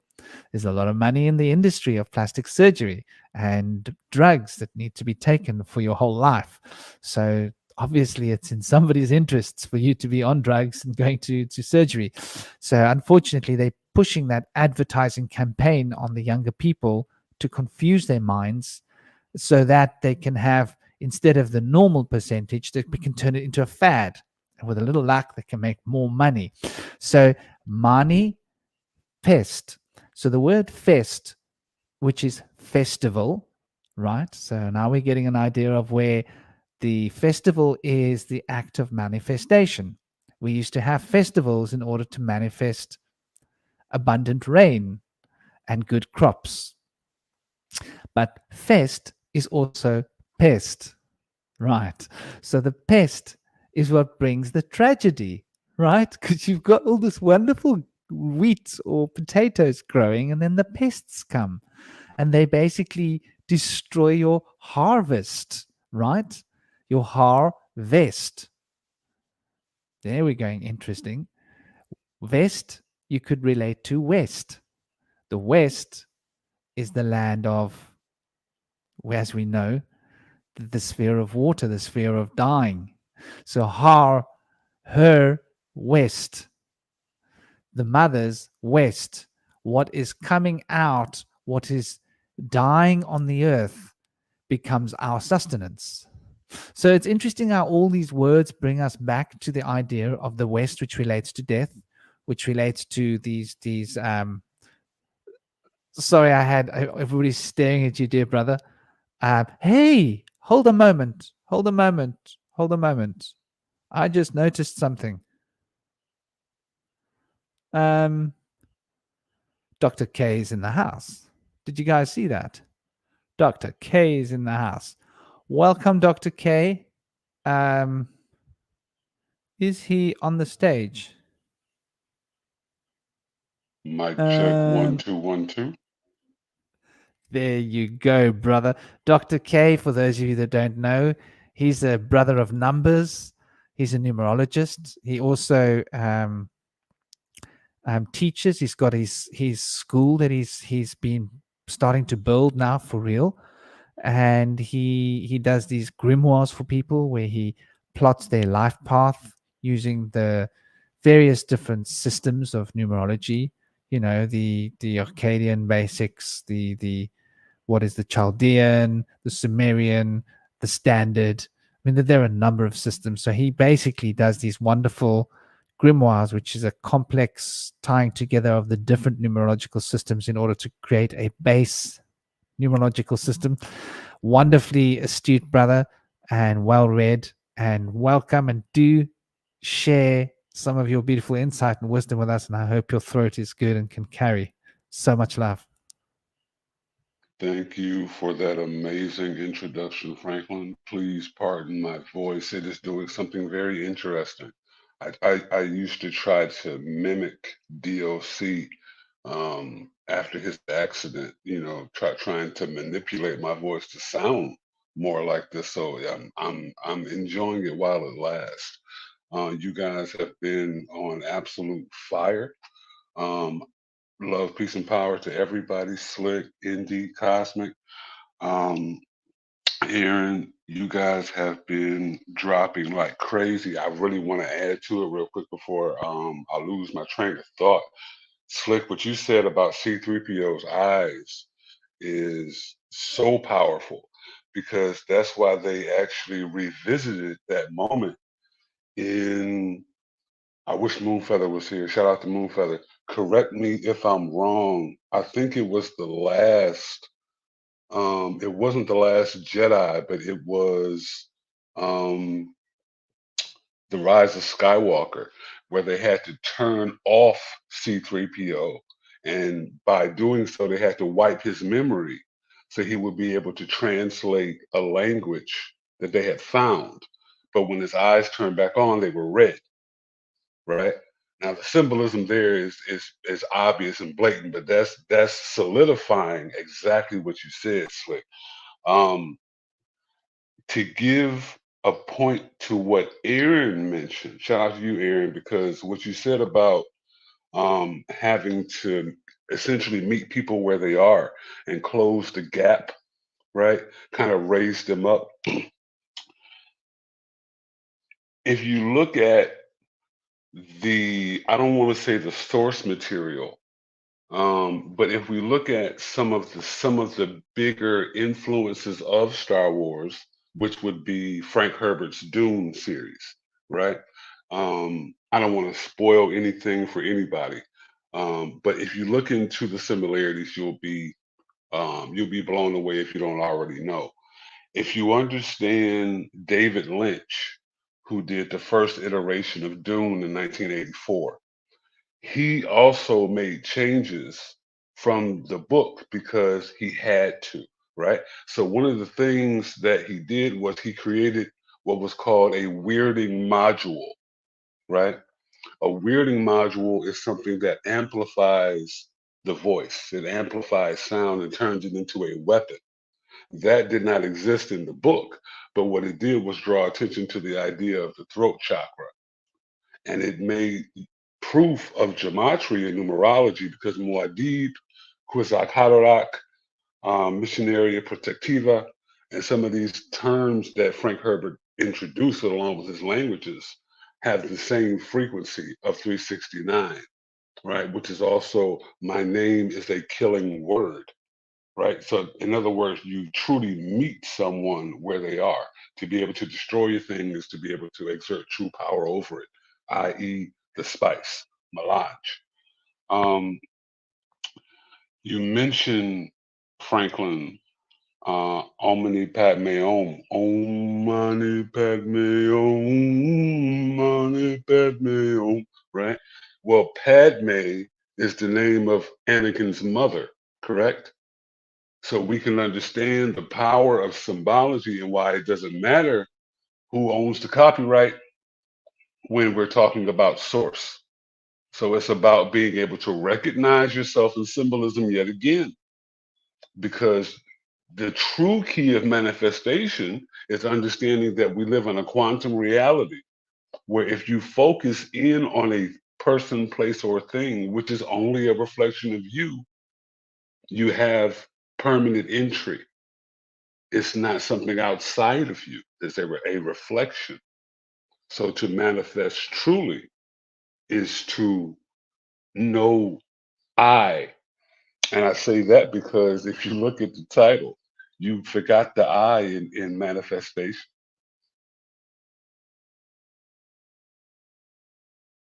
That's Yeah, beautiful, brother. I actually was kind Um, of wanted to. Sorry, did I interrupt you, Franklin? I was just going to say, just before we go off onto a tangent, the word Padme relates to the plane of mentalism because Padme means lotus, and it comes from the combination, and you're going to love this, Pa, father, go figure, from Patri, Patri from Pa, and Me, Ma, Padme is father and mother together. And guess where father and mother meet? Duh, duh, duh, duh. So the D is the doorway, is the Dalet, is the Venus, the sacred letter that relates to the card that you were mentioning, right? Is interesting because when we look at that, we can't but fall over because it relates to Venus in its pure form, and Venus rules over the toric field, Taurus. So Venus rules both Taurus and Libra. So the toric field that brings reality into being and Libra that brings life into being are both emanations of of of um um what's her name? Venus. And so this Venus is essentially which is the doorway through which existence and life come into being. So when we're looking at Pa and Ma, they are revolving around a D. And it's interesting when you look at a D, it's got to do with obviously the word dog, the word die, the word dia, diaz. So it has to do with this polarizing effect because on the one hand, it can polarize to become the scales of Libra. And on the other hand, I hope my voice hasn't been going funny because I keep pulling myself across this mic and catching it from the wrong angle. Do tell me if my voice drops or gets weird. But yeah, so we've got Pa, De, and Ma, Padma. So we've got father and mother revolving around the D, the doorway. So there's something quite profound. And so Padme relates to the Sastra chakra and is 1,000 petals, which represents all the potentialities and possibilities that can come into being in all of the states of being in one undivided, undiminished state, which is what this first principle of mentalism is suggesting. So there's something very profound in Padme, that word, as it relates to manifestation, because all of the possibilities come from that Padme, come from that lotus.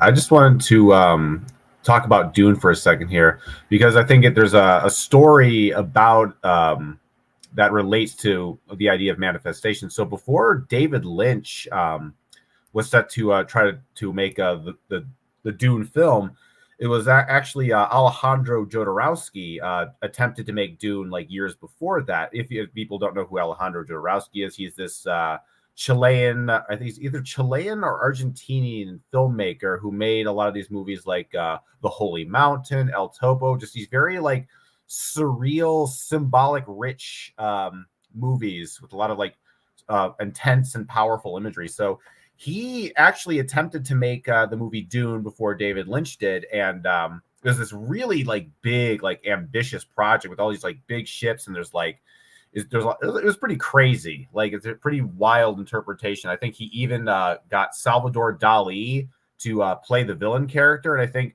Dali had some like crazy thing where he's like, I need to be paid like $1 million for every minute I'm here.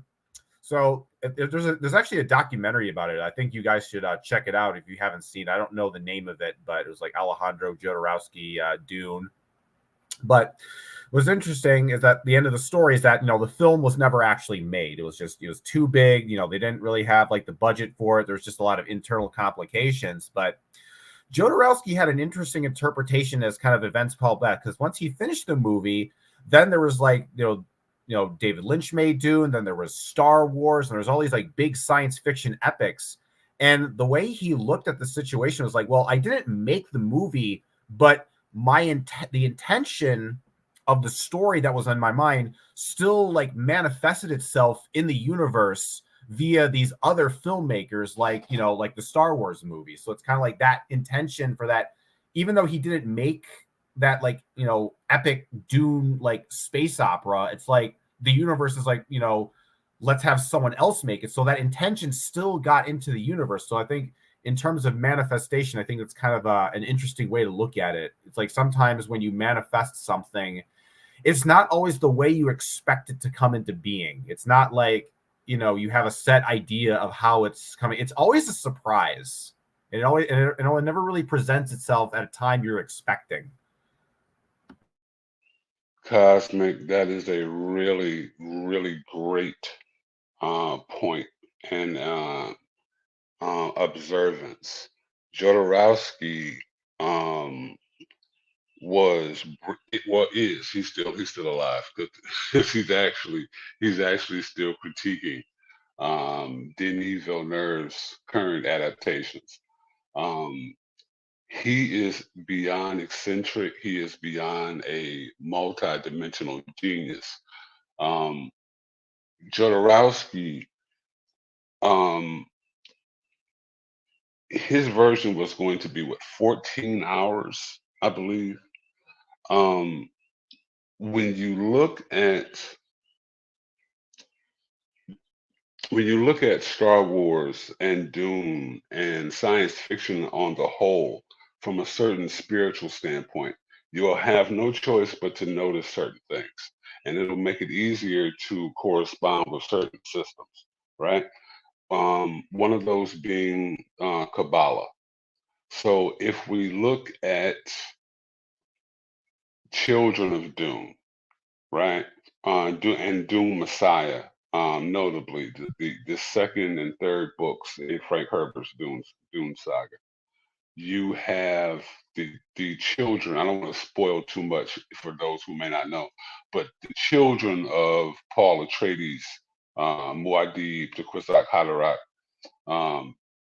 emperor of the known universe. At this point, when he has children, his children are special, right? In the exact same way that Luke and Leia are special in Star Wars, right? They're they're twins. Um, you have this character that he plays also of Doth being the hidden Sephira, right? Which is the path that he must take, which turns into what is the golden path, right? Which is essentially going to the dark side, the slaughter of 61 billion souls by not warfare, but by starvation, right? I'm just now, Jodorowsky's version, I think, was going to come out in 76, 77. I'm not sure.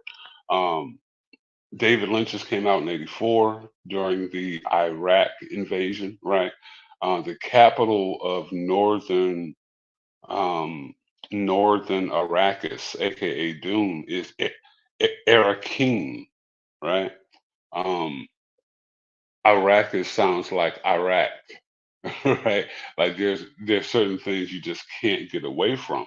The Fremen have a blatantly obvious Arabic influence, right? They literally call the Messiah the Mahdi, and he names himself Muad'Dib. Sounds from you see like all of these quote unquote nuances are there for a reason to draw to the symbolism. Because if we understand the endocrine system, if we understand the bones of something, it's much easier to discern the surface.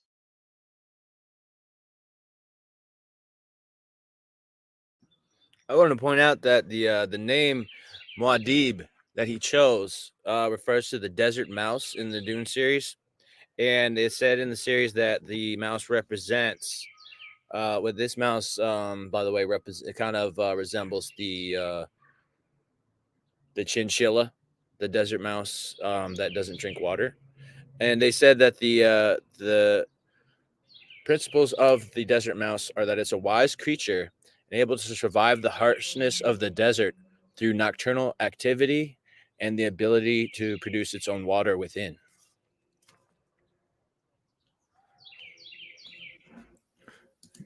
The cool thing I thought about regarding Dune and Muad'Dib was that he ends up discovering that his name has a certain frequency and resonance and power by itself. And it's kind of like he embarked on this mission and then discovered an inherent kind of power that worked in alignment with his mission. And when I think of going back to the manifestation topic, I wonder if a lot of the purpose of manifestation, if the entire exercise is really to discover our authentic self and then sync up to what role we might be best suited in playing in the entire kind of divine cosmos type plan. And that's what I saw when I watched both of the different Dune versions as he's embarking on this role and mission, and the spice is kind of playing with his dreams, and he's seeing a little bit of his future self and trying to navigate in a manner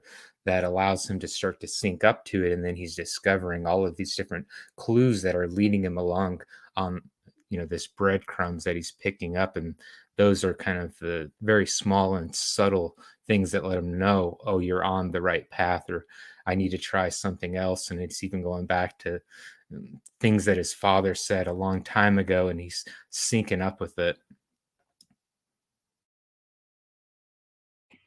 Yeah, I don't know if you guys have heard of this. There was a 15-hour Dune series on the Sci-Fi Channel in the late 90s.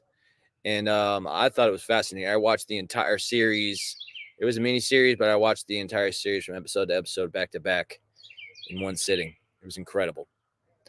But yeah, it's incredible how Dune has been so inspirational with Star Wars and basically all the outer space entertainment shows, movies, and such. Really come in from Dune. Very strong influence. It's all about being nude. Yeah, because when you spell it backwards, you end up with nude. Dune, nude. Totally. subversive. Sex sells. Totally. I just kind of wanted to throw something out there I have a regarding theory about this conversation. Go on, Slick.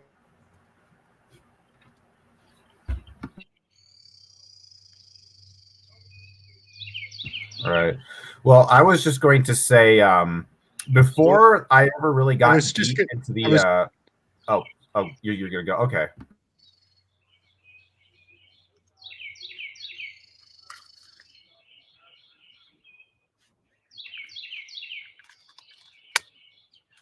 Nice. I can think those right. Anyway, I was just going to say, as before I really got deep into the occult, I spent a lot of my time in fiction writing, and I just kind of because I was thinking about, we're talking about Dune, we're talking about Star Wars, and I kind of wanted to kind of like bring in I'm thinking about just like my own experience in writing, because I actually spent a good, let's see, I read from 2005, like 6 years writing a full-length fantasy novel, and I finished it. It was about it was like 400 something pages. But anyway, when I was writing this book way back in the day, I was somewhat of a believer in the spiritual. I was somewhat agnostic, and I was interested, but not like where I'm at today, where I'm into all this deep fey magic stuff. But one of the things I find interesting looking back at that book is realizing that a lot of the concepts and ideas that I put into this book are like analogous to the magical ideas that I'm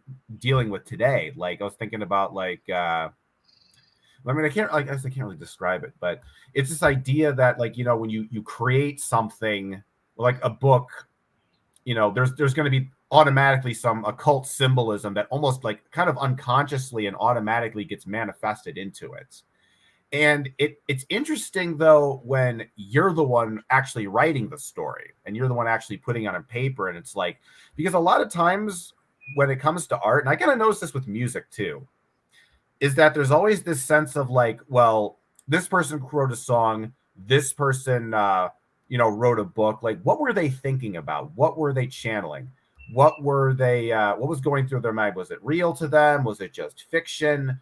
But when you're the one creating it, there isn't that sense of like, there's no longer the question of like, why is this created? What are the thoughts behind it? It's really becomes, where did this come from?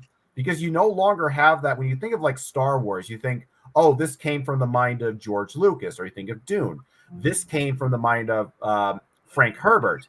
But when you write the story, it's not the feeling of like, I created this. It's like, where did I find this? Where did this come from? And it gives you a much different kind of look at mythology and books and movies and music when you're actually the creator, because you're actually sort of getting a direct understanding of where that source actually comes from. And so, I don't know, I guess in that perspective, it makes you look at a lot of stories and narratives in a different way, because you no longer see it as, like it's like some creation outside of you by some other author. It's like you're starting to see that it's coming from some other source that's ultimately beyond you. And I guess I think about that just in terms of my own writing and my own fiction and my own music. That you're like, it's just I don't know how to explain it. It's weird, because you realize like, oh, this is not like, this is from the ether. And I think it's also kind of exciting because it's like, there's this sense of like, is this fit for the normal world? Is this fit for the mundane reality? Or do I find some key to some ancient dimension that's beyond my comprehension, So I think that when you kind of like, I guess the point I'm trying to make here is that I think it's good to study mythology and stories, but I think even if you're not terribly good at creative writing, I think creative writing is actually a good exercise in sort of learning how that narrative space works. Yeah, I love that. I feel like there was a big influence in Dune from the Mongolian death worm, and the Iraqis fighting for petroleum and such, obviously referred to as spice. But yeah, I feel like there's something there, and there's a strong tie-in with the jazz lounge in Star Wars. I feel like that's definitely like a Middle Eastern kind of vibe in there. Just wanted to mention that. Please, Slick, you wanted to say something that's on the edge of your tongue. So There's a bit of a delay here, so we'll have to be patient. Yeah, man. Thank you. Thank you. So many things on my mind. So the sandworms have a great deal to do with like egregores changing landscape of how we see the world. Um, and some of these sandworms are symbolic of like unresolved issues, like the um, what happened after the world wars. What is that? Treaties after wars changed the landscape. And make for underground industries. That's another thing about like, oh, they made alcohol. They had prohibition for so many years. Well, it actually was thriving just on the black market, and only the mature-minded are aware of that fact. Uh, yeah, the Dune thing is very exciting, but I wanted to kind of buzz on the creative process and the fact that you made a 400-page book, man. That's a serious accomplishment. Congratulations on having so much to offer. 400 pages, that is a lot. And the question of where do these things come from? Uh, I think I experienced that as well. in a really fun way. And one thing I would add or offer to the thought of where does inspiration come from, I think part of what we benefit from today is actually the ability to sit with a thought for a prolonged period of time. And I think that is where inspiration starts to self-provide in fun, in magical ways. But generally, the way that the world gets things done in the material is to be always on the go, always in a process of of production and yielding immediate gratitude, instant grad results. But the artist is the one who has to put all of the hullabaloo aside and take some sacred space out of the world and focus on a thought for a prolonged period, which is really going completely against what the world expects out of us. You know, I talk about ennui. Ennui is the French term for boredom. And a lot of the muses and a lot of art in history depicts the characters leaning on one hand like they're bored. Schopenhauer is one of my favorite depictions of ennui, where he's leaning on his hand. So to lean on your fist, display ennui, but it actually means you have leisure time, that you're not in a sense of urgency. And I think of the ennui, sitting and thinking, pondering, even the thinking man pose, right? This is an invitation to the muses. This is how you call them forward. This is literally a dance, a mating dance that we do to lure the muses into us so that we can be inspired to get a result. And so that is what the artist does. And you were able to extract 400 pages of focusing on an idea and letting it give you reward. And in a strange way, that's I'm not the word greedy isn't right, but the word jealousy is maybe correct. That you jealously kept your thoughts together, you collected them together, and you got 400 pages of reward for your effort. And so I just wanted to kind of in the context of this number 5 muse, I wanted to kind of uh, point out the artist's conundrum, and then I want to also talk about the 4 and the 5 gap in the Enneagram. The number 4 is the individual. They have that in common. They like to be alone. They kind of are into their own thing. The 4, 5, and the 9 are all blue, and that's because they're the most withdrawn of the 9. The 4, 5, and the 9 are the most withdrawn. So the individual with a shadow of envy, this is Aphrodite, they are a strong artist as well, because the fourth speaker in the symposium was a comedian. And so the laughing face is over here with the individual who has a shadow of envy, and that is to say, other people envy them, but they have a secret envy of everybody else fitting in. So there is a secret envy of others for the number 4. And then the number 5 is the observer with the shadow of greed. But I like to harp on jealousy, how greed is actually an articulation of jealousy. And that's a fine minutia of the difference between jealousy and envy. Those are two different emotions. And the dividing line between them, I think, is very psychologically significant, profound, and important, because I think of this 5 to the 4, it is the gap between your feeling and your thinking. And so for the artist, the 5 to the 4 gap is kind of our sacred creative space. You're organizing your feelings and you're harmonizing your thoughts to your feelings, or vice versa. And then you're getting a product from this ritual, from this turning within. You're getting a result, and then you put it out into the world. You put it into action. You get on your keyboard and you get to work.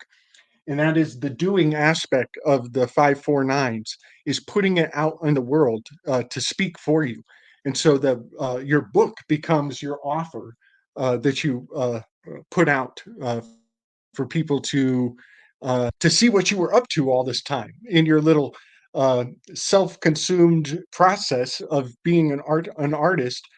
I think of this as the gap of the Pythias, where um, the oracle would be lifted up on a chair, and there were fumes from the Pythia are coming up, and she's breathing in the fumes, just like Marilyn Monroe with the vent lifting up her skirt, and she's being all modest about it. This is the gap of inspiration. So yeah, I just wanted to kind of share on my map where these questions of like, where does this stuff come from? What is driving us? There is a strange vent.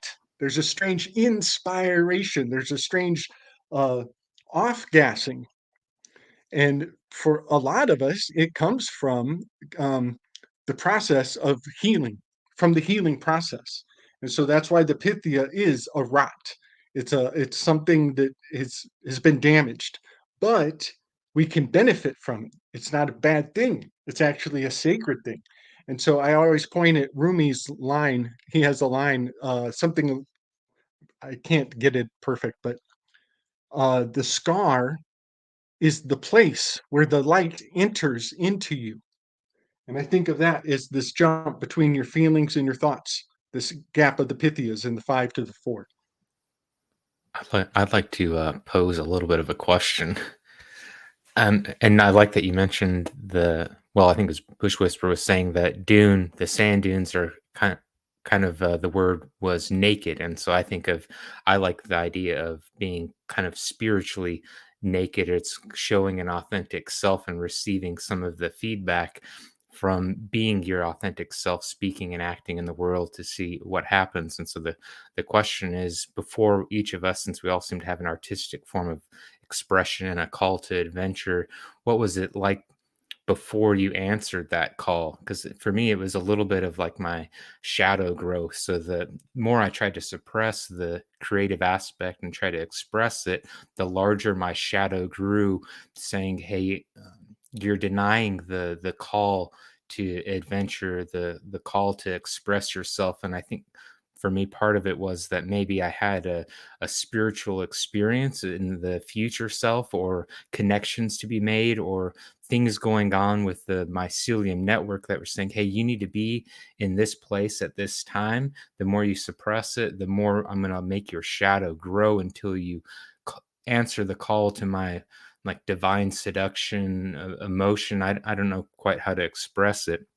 But for me, like early on, I didn't know how to speak a lot of it, but I get the image forms, and so I would paint them, and then I would meditate on the paintings for, I mean, months, years at a time before I was able to kind of get the words to start expressing I'd say the mythology, the archetypes and things that I'd say my future self was trying to communicate to my present self. And then the words started to come, and then I went out and would try to start expressing them, and then it navigated and pulled me to meet people and make connections, and then it led to kind of this whole process. So I'm curious what everyone's did you have a shadow growth, or what was it like when you finally answered the call, and then looking back on it, because that's a form of manifestation, I think. I'd love to jump on this because things that you've said are stimulating me, and it's making me think. Okay, so we were on Saturn earlier and how Saturn's important. You mentioned the word healing, and I couldn't stop thinking about Aquarius. Aquarius. So capricious, greed, wanting to be in charge, wanting to manifest, wanting to own on one element. On the other side, healing is the other side of Saturn. So the one side of Saturn is the knee. Yeah. The knee, the need to kneel. And the other side of Saturn is Aquarius, the heel, bringing into heel, being in step, and bringing the healing into the sphere. And we were talking about the sands. When I think of sands, I think of an hourglass. And I think of the sands of time.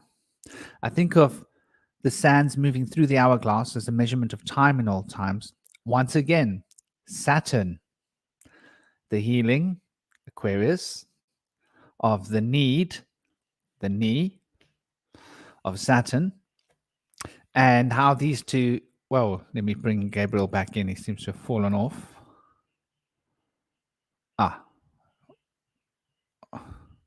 why can't I get down there? What's going on? Give me 1 second. Oh, he fell off completely. Okay, well, he'll be back. So I see the Saturnian element of the knee. I see the heel. I see healing as one side of it. So here I'm getting a polarity forming in my mind about manifestation.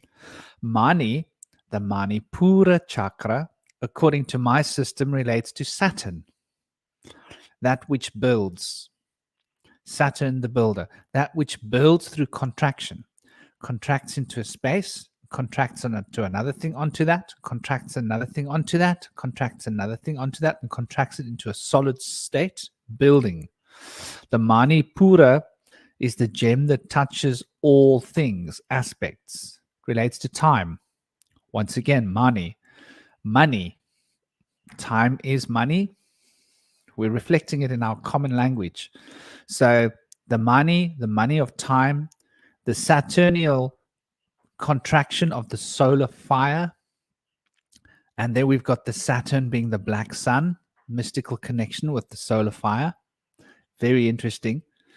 So Manipura relates to the principle of rhythm, the lords of rhythm, as often spoken of in Hermetics.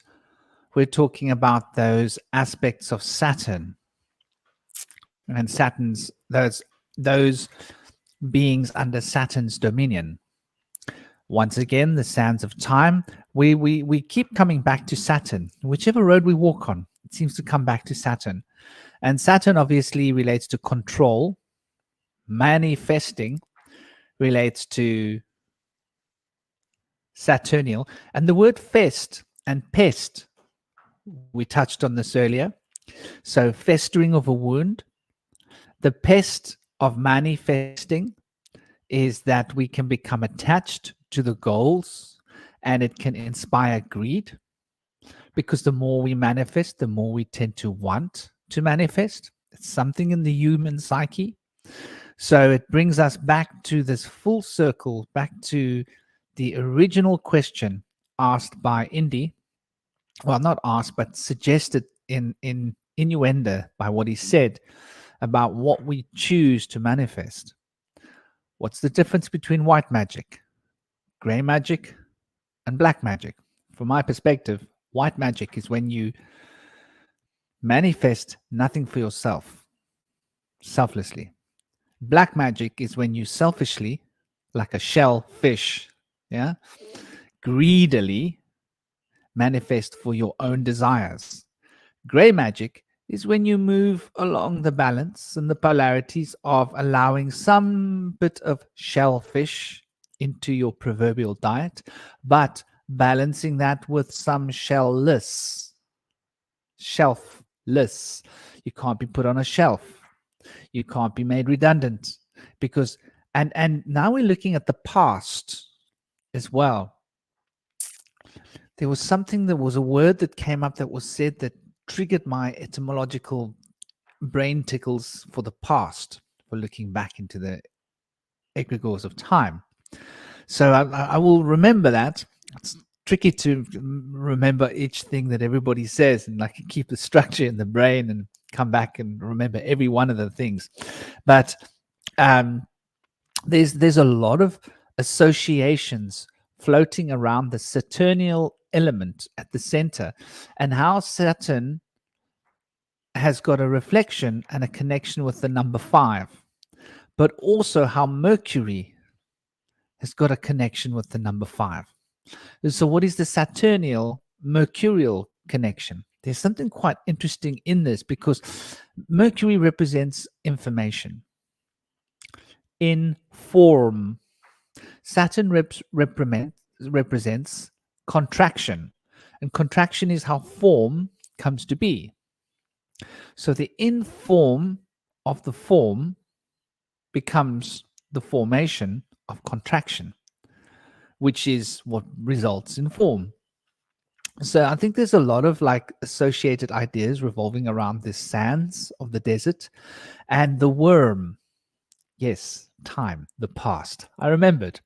So the worm, we were. So the lords of time coming from the past. When we were, we're looking to the future. When we will be, we're looking to the past. So when we were with the with the resonant frequencies of the mother in the womb, we were looking forward towards the path that will manifest. So there's something about being in the present, but the present becomes the past of the future that we're looking into in order to manifest. Being in the present, but the present becomes the past of the future that we're looking into. There's a very interesting concept here that relates to a particular alignment of Saturnial principles as the governing factor of time that I think is the key to understanding the manifestational principle. And in it, we can understand there is also a resonant frequency that is talking to us about the polarities of need and heal. And heal, Aquarius, is when you are selfless. You are doing all the manifestation for the healing. But when you are coming to the need, it's like an addiction that's being fulfilled. It's a very interesting concept. Need relates to manifestational, what you need, physical. I need money, I need food, I need this, I need that, I need a house. But heal represents what you can produce on the spiritual. So we can manifest spiritual reality or we can manifest phenomenal reality. I thought I'd throw that on the table. Where does this come into the sphere of manifestation? Manifesting for the self or manifesting for selfless? Manifesting for the divine or manifesting for the mundane?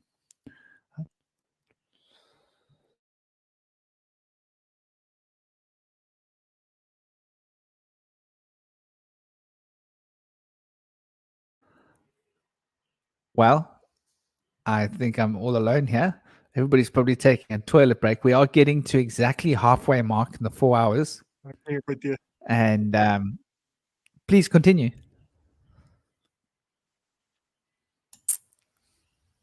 I'm not sure if Thanks. Slick was going to say something. There you go. Yeah, I got something. Am I coming through? Yes, you are. Can you guys I hear can me? hear you well. Yes. Okay. I wanted to share. There's an aspect of money. If you look very closely on your dollar bills, it will say for this is for legal tender for private and for the public.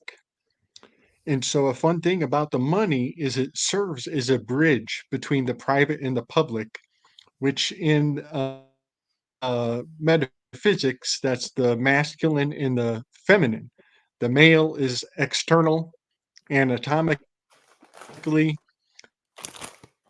psychologically, in so many ways. The male is the public is holding of the secrets or retaining. And think about the menstrual process has much to do with withholding, to hold what is sacred in a ideal setting for a prolonged period of time. So it has a great amount to do with knowing when to say when to say yes, when to say no. It has a lot to do with timing in that privacy feminine aspect, all of which I'm really focusing on the number 5 personality type that has that aspect of greed and retaining, holding it in, being jealous of what is already your own. And there is a feminine aspect to that. Um, But again, this is planetarily, this relates to Mercury. So there is potential to go public at at any moment. This retaining on the private side has any second it can go masculine. It can make this decision to manifest and go material and no longer be greedy or withholding. And all of this is beautifully, it's a dance, it's a choreography between the masculine, the feminine, the private, and the public. But the control of it comes from the internal. It comes from the private side. Controlling that ability to release is it is the the modulation control panel is within the individual. So the real control of all those things has that internal dark side feminine aspect, kind of like you keep your secrets close to your hand, like in a game of cards. Um, but then I just wanted to share that the word manifest is an anagram for feminist. And I think that is so funny and so useful. It's not necessarily nefarious at all, but just to kick the masculine in the balls a little bit, I'll also point out that the word masculine is an anagram for minuscule. So while the feminine gets manifest, which is kind of like an external public facing side, an external, when you manifest, it's coming out, it's in result, is public. But then the word masculine has a internal feminizing aspect. That the word masculine is an anagram for minuscule. So there's a funny yin yang in the two words, that the feminist has a public facing aspect and the masculine has a private facing aspect hidden in the words we use to associate with them. That's such a beautiful recognition and realization to add to the table, because once again, this is something that we discovered in that word earlier. There was the masculine and feminine connection as it relates to the Saturnian principle, which is fascinating. And it makes me think about the word greed. So, what is greed? Well, it's g and read. We can read, but read in the language of ancient Kem is Aharu, right? And the land of reeds in Aharu represents the as above, so below phenomenon on the mirror of life. And the Aharu, the land of reeds, the place of reeds, is where the offerings were made. And the offerings are, as we started our story, with the suffering related to the loss of giving something that's sacred and valuable to you, you must part with it. An offering had to be something important. There had to be a feeling of loss attached to it. And so this reed represents the sacred currency of sacrifice, in a sense, the place of sacrifice. So when we speak of reed, we've got the word reed with a g in front of it. So what is a g? If we look at a g, to me a g seems to be a spiral. And it's not just any spiral, it's a spiral that goes like this. It's a spiral that's moving anti-clockwise. Why is it moving anti-clockwise? Because a clockwise spiral is what comes out of us. An anti-clockwise spiral is what goes into us. So the electrical principles of the clockwise spiral emanate from us as the etheric and brings back in the magnetic force that ties the manifestation to itself in an inverted form, where the etheric, which is actually what's coming into us, is what's coming out of us. And the magnetism, which is actually what's coming out of us, is actually what's binding into us. So we magnetize things toward us. So that G as a representation, as an anti-clockwise spiral, which is literally how you draw it. You take it, you go anti-clockwise, you stop it, and that's a G, capital G, the way we know it. So there's something quite powerful being expressed in the very meter of the word greed, as an extension of reed, as an extension of this sacred place of offerings to the land of Kim, and how this all sort of ties together back to the number 5. The number 5 from Kabbalistic cosmology means severity. And when we look at the word sever, is to sever, is to sever, is to lose, to have something severed is to lose, dismemberment is at the heart of severing. But I want us to remember that the word sev is sever. Seven, sever.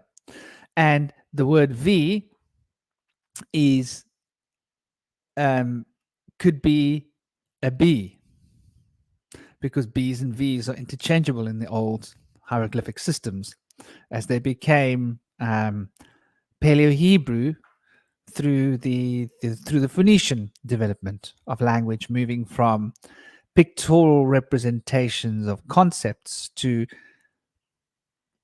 mathematical extensions of the shape of sound represented by a letter.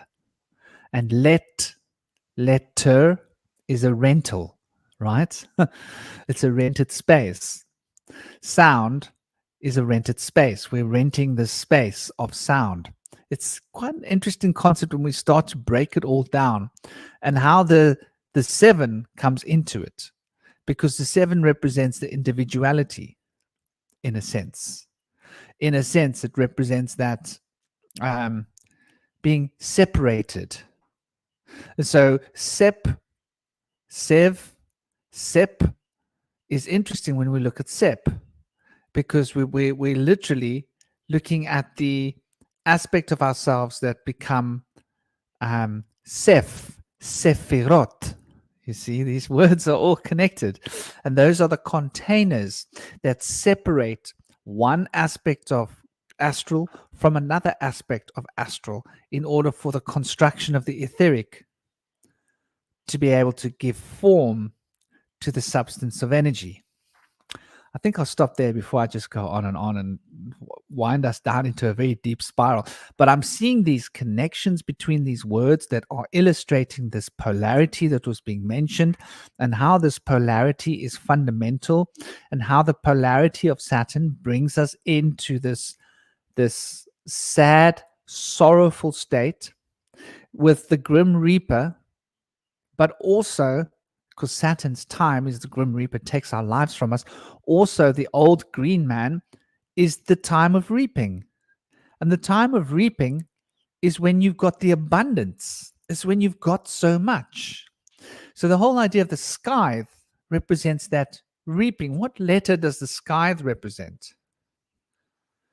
It's a very interesting concept. I thought I'd put that out to you guys. It makes me think of the difference between the service to self and service to others pathways. And I liked how you described the difference between the white magi, the gray, and the black. And I think I've kind of tested a little bit of all of them. And what I've come to realize is that if I'm in service to others and then the higher power, then it leads to aid. And I don't have to do everything by myself, which is a great feeling for me. And I just enjoy service to others as well. I find that for me, it provides more life force and energy. And service to self, it requires more individual will, and almost like it puts me in situations where I've got to almost like engage in the battle of wills with others. And I think it requires maybe like a different type of sacrifice, and sometimes it's not something that is in tune with my authentic self, and so I can't.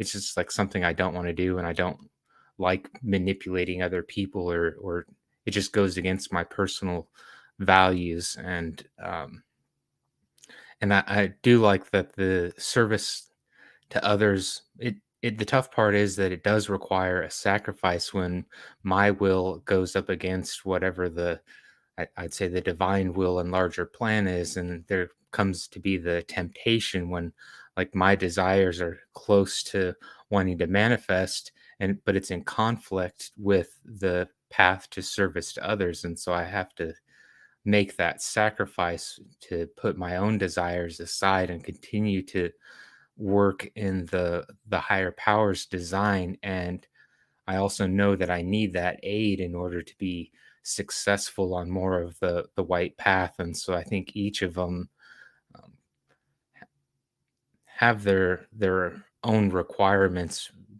depending on what path that you want to walk. And also, I like the rituals based around more of the white path, or how you mentioned the green man, because I find myself naturally leaning more towards the mystic side. And so I find that I gather more chi and life force and aid if I go out into nature barefoot and I'm talking with the trees and asking for nature to help me surrender to its larger design and what it wants to manifest in order for me to get into situations and make the connections required to be more on the service to others pathway, and work on leaving my ego, I guess, aside, and some of maybe my temptations and desires. So I wonder what everyone thinks about the different rituals that are required and sacrifices for those various pathways.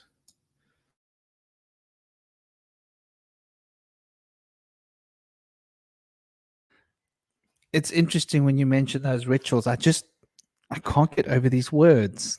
I keep dancing, and I've got to say a couple of welcomes here. Welcome to the lady that take a little trip, and welcome to Mohammed, and welcome to everybody else that's been joining in the background.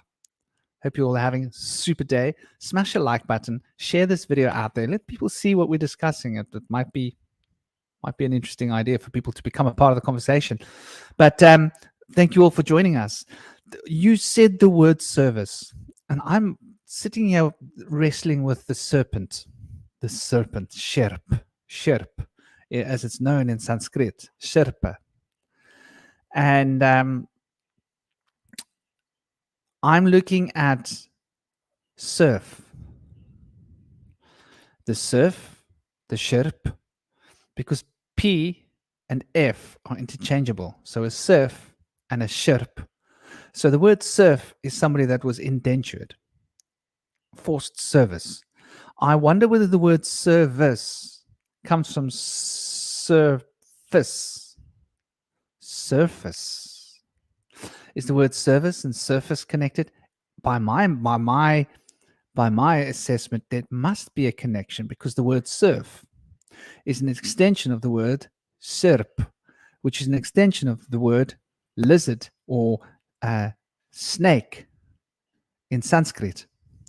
So we are Indo-European at the end of the day. 80% of all of these languages are essentially stemming from Sanskrit, possibly jumping through a couple of languages to get to whatever they are. But in the annals of history, all the movement came from India, a lot of it that moved into Europe.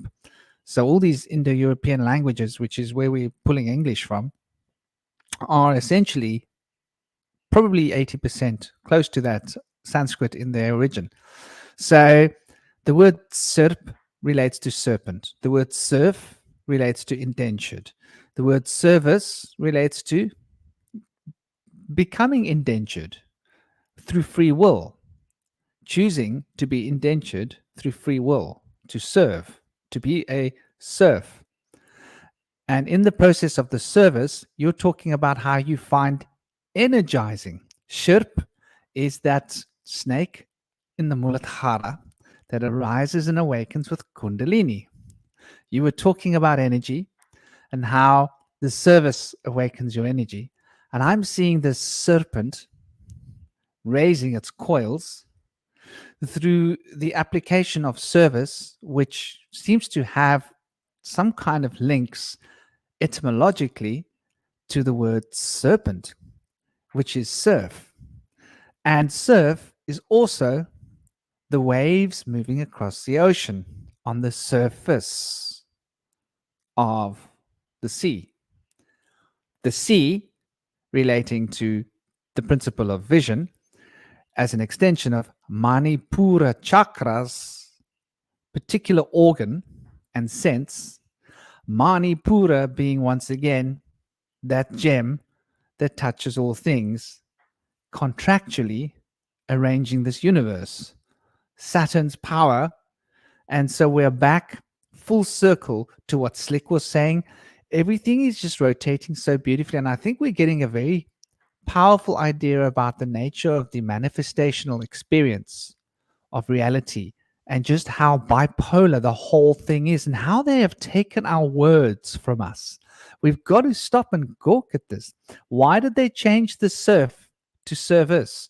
Because there must be a connection with the word serve and surf. And surf is older. And sherp is where surf would have come from, because we turned the P's into F's, because we went from masculine. Oh, and there was another one related to the masculine and feminine, which will come to me just now. I think Slick I can see Slick, he's getting his wheels oiled. Yeah, buddy. Yeah. So there is a strange seashore theme around the individual. I think it's kind of playing out both in the 4 and the 5, but Aphrodite is born on a half shell and she is shellfish. And so there is a very strange beach metaphor built into, I think, many cultures' language around the independence and the vanity of these number 4 personality types. Um, but another thing, speaking on the level of the muses, we have Thalia is the comedy. She's number 4, so there's laughter. And then there's Melpomene, her sister, who is tragedy, so that's crying. And if you laugh hard enough, the salt water rises up to purify. But the same thing is happening on the other end of the emotional spectrum. If it's sad enough, the salt water will rise up to purify. And so there's an aspect of laughter and crying where it's like it's the same ritual, it's the same ecstatic state, but we're doing it for different intentions. And that is really profound. And I'll just mention that Leviathan is the infernal name of envy, and Mammon is the infernal name of greed. And Leviathan is a sea monster. So again, with the seashore aspects of the number 4 personality type, um, and Thomas Hobbes harnessed the mythology of Leviathan in his Job 41, is where he's pulling on the mythology of using the fish hook to tame the Leviathan, to draw forth the Leviathan. All of this is seashore uh, imagery. And this is a long story short. I am finding that this is also has a lot to do with our healing language, our language around needing remedy or needing to resolve something. It has to do with intrinsic vulnerability. And that's why I think Aphrodite has one breast exposed, is there's something beautiful about a comedian. A comedian can reveal their vulnerability in a way that actually makes you feel better about yourself. And that, I think, is part of the healing modality of what comedy and Thalia and this Aphrodite personality type can do. Um, but it does. It has a very powerful aspect of aquatics. This number 4, and then you were mentioning scepter, and there is a lot of this is the card number 4. He's got the scepter in his hands, And also the death card is holding something that looks like a big fat number 7. But these are cards, the number on the card is 4, but they have this sept aspect. What's cool is in Kabbalistic reduction, number 4 is the first number that reduces to a 1. 1 plus 2 plus 3 plus 4 equals 10, reduces to the 1. The next number that can accomplish that is the number 7. 1 plus 2 plus 3 plus 4 plus 5 plus 6 plus 7 gives you 28. The 28 reduces to a 10 that reduces to the 1. And so the fact that there are symbols of the 7 hanging out in the 4 spot is the Kabbalistic reduction to the 1. And the number 7 is the other branch of the same expression. The number 7 has a Kabbalistic reduction to the 1. So when you see signs of the 7 hanging around the 4, or vice versa, there's 4 posts on the chariot card here, card number 7. So the 4 and the 7, or the 7 and the 4, they have a very strong relationship mystically all throughout, because 47 is silver, 74 is wolfram or tungsten. These are very potent alchemical combinations, and they have this common thread going reducing to the 1, but also in frequency. 417 is a sacred harmonic. And so it's just amazing how, we talk about forgiveness and the sept, the 4 in the sept, they intercept on the 1 spot, the perfectionist reformer. I love that you mentioned forgiveness. It touches me, because what it suggests to me is something quite fundamental. It basically tells me 4 relates to giving. 4 relates to connecting one thing to someone. I got this gift for that person. I have something for you. I'm willing to forgive you. I'm willing to forfeit what was mine to take from you.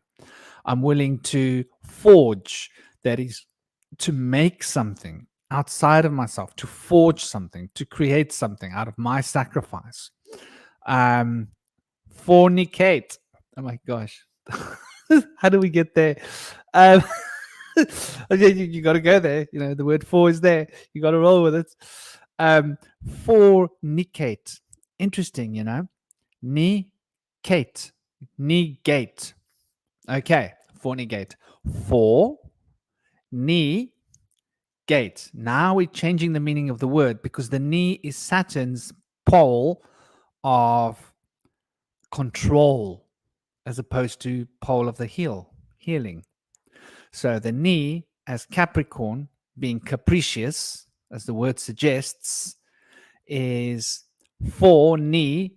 And knee, by the way, as a bij, relates to Muladhara chakra, base root chakra, which is very much security, my requirements, my needs, bringing these things in. On the one side, it relates to that.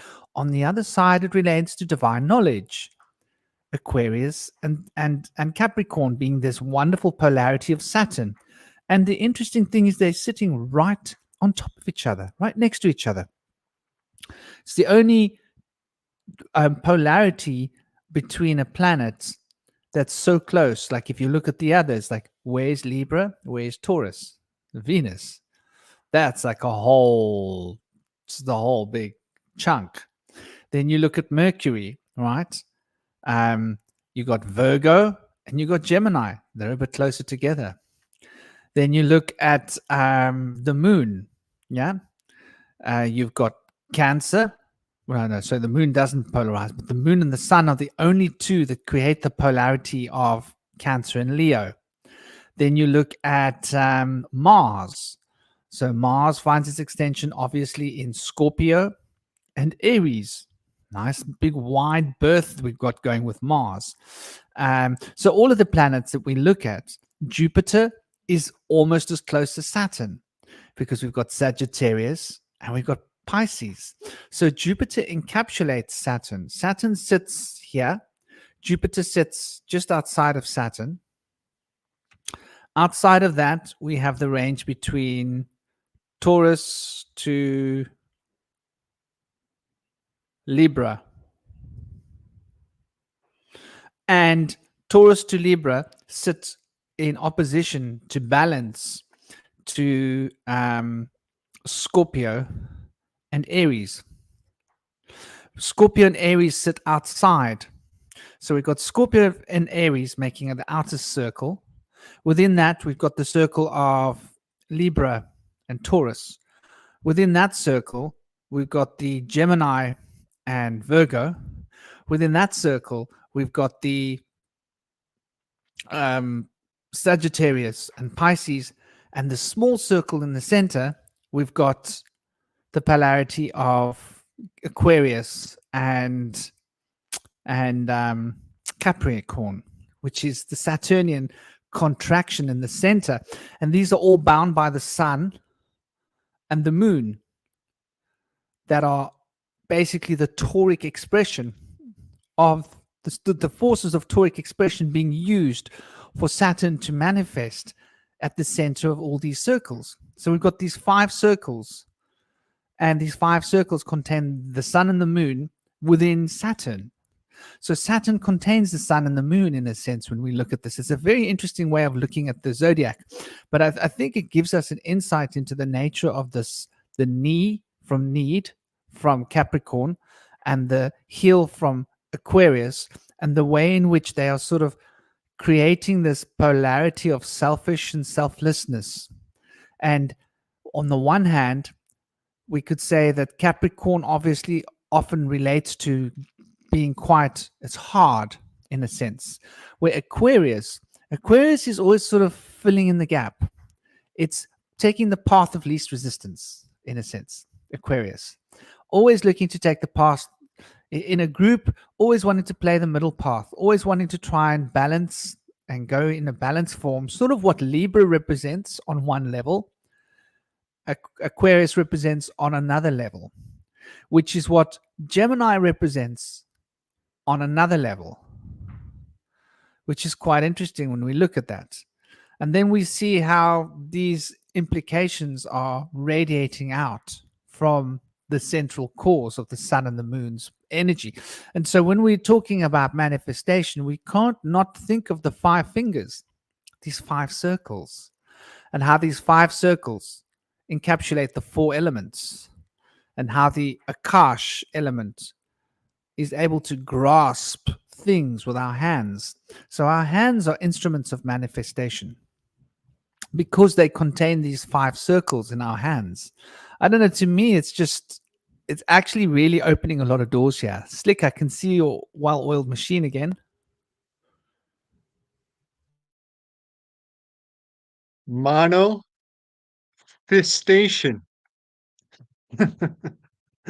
A manifestation.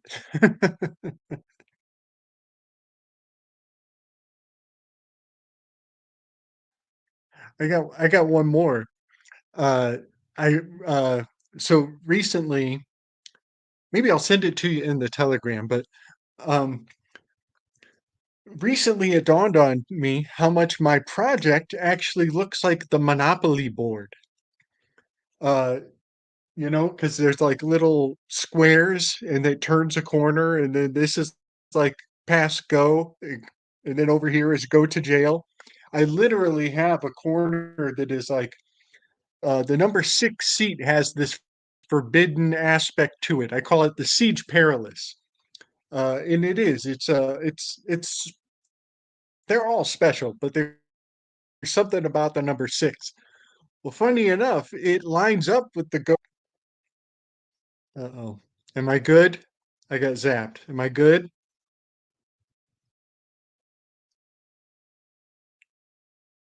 You Okay. seem like you are Okay. back. So, that, okay, good.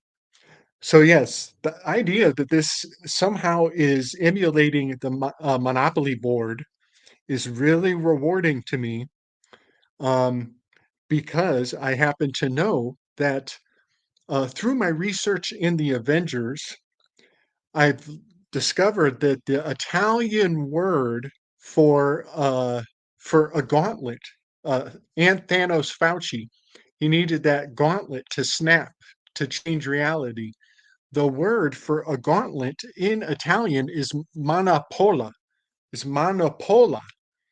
And so this kind of blows my mind because not only is this a gauntlet, an obstacle course, something of um, a process of skill. This takes skill to navigate. So it is a gauntlet, but it is also a monopoly, and it's a monopoly on the psychology of the human experience. And so all of this came to me in a really fun and rewarding way. Franklin, I'm going to send you a graphic of my monopoly realization picture. Why, thank you. And I'm never going to look at the game Monopoly through the same eyes again because obviously it's a game about manifesting. That's duh. And monopoly. So diversity stems from the monad. And how the monad becomes diversity are the secrets of manifestation. And so now we've got to go back and study the Monopoly board. What are they actually telling us there? What are the names of those roads? Why is there green? There's a green place. And why is there now suddenly it's like, wow. I think we're gonna have to do a whole segment about the game Monopoly. I'm gonna have to get a Monopoly board and look at it. But I think you really are onto something. There's obviously going to be a sequel to this program, and it's going to be about the Monopoly board. Because that's what we're talking about. Going round and round, clocking the Monopoly board. Saturn's arms of the clock moves round. And why do you collect 200? But if you're really good, you collect 400. Those numbers aren't just incidental.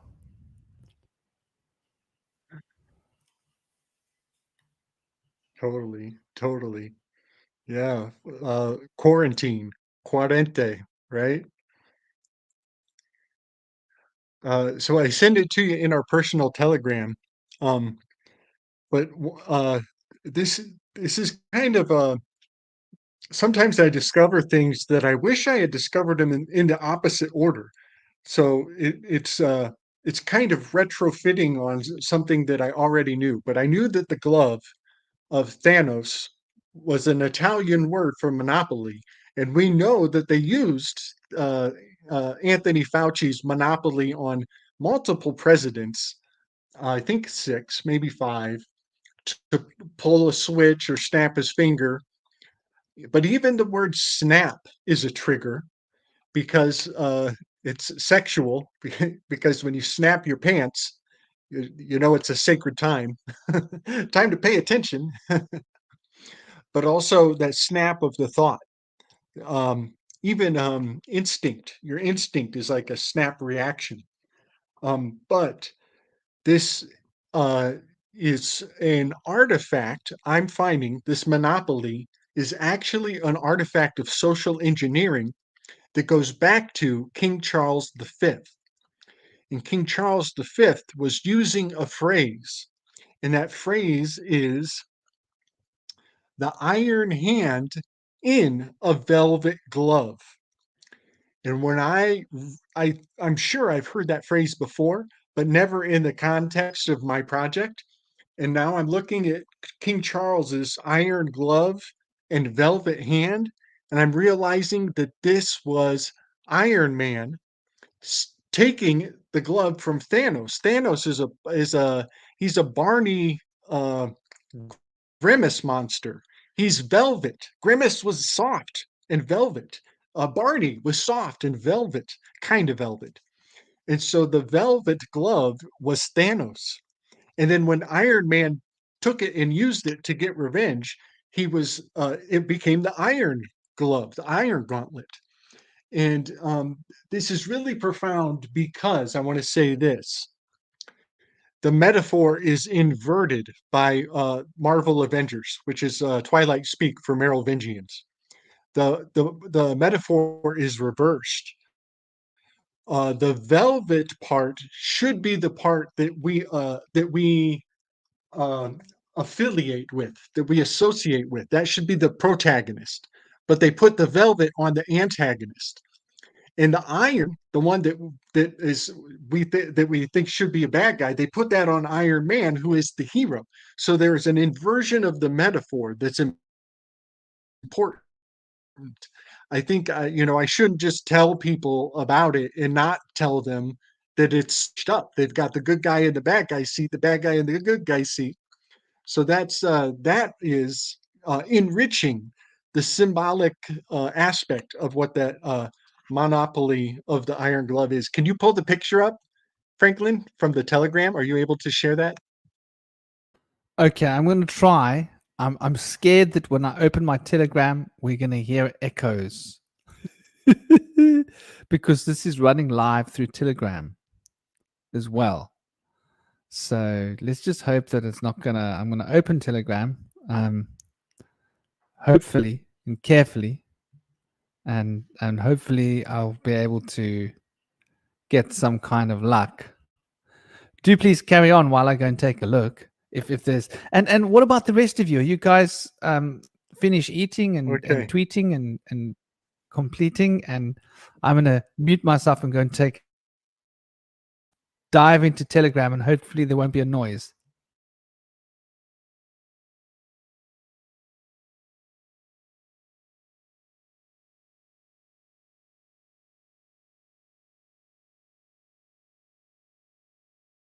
So I sent you 3 pictures. The first 2 pictures have to do with the giraffe, the Cameloparditis constellation, and the conversation we were talking about earlier when we were talking about Dune and Alejandro Dordoyosky, and the fact that he had a Dali as a art consultant on his project. The fact that Dali came on the conversation earlier, that's just very interesting because a video came out last week that is supposed to be a bunch of space debris.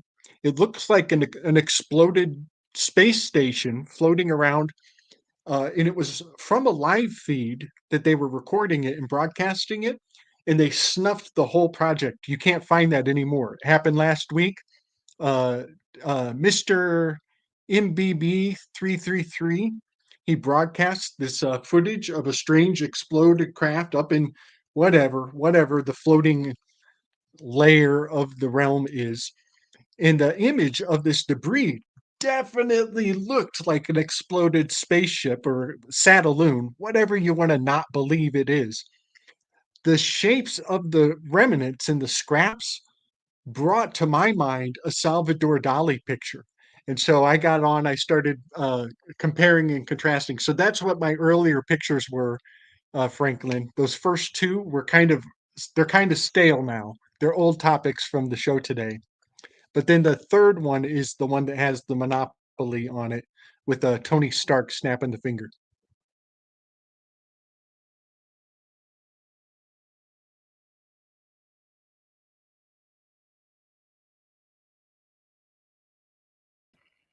Okay, my Telegram did weird stuff because it refused to cooperate. I think it's because of my mic settings. So I'm trying to close my Telegram, but it's being very cheeky. It doesn't want to close. It's because of this other thing that I've got running through there. It's creating an issue. I hope you can hear me. I hope I haven't crashed my sound card. Getting confused where it's got to go. And let me open one. I cannot do this. Can you believe it? So let's see if I can get into it. Where is Gabriel's image? Is it in pics? No, it's not in pics. I've got to literally go and look in this folder. Unfortunately, my Telegram is it's frozen. It's done something strange. I'm using Ubuntu, I mean, not Ubuntu, sorry, the other form of Linux, because it's obviously way better.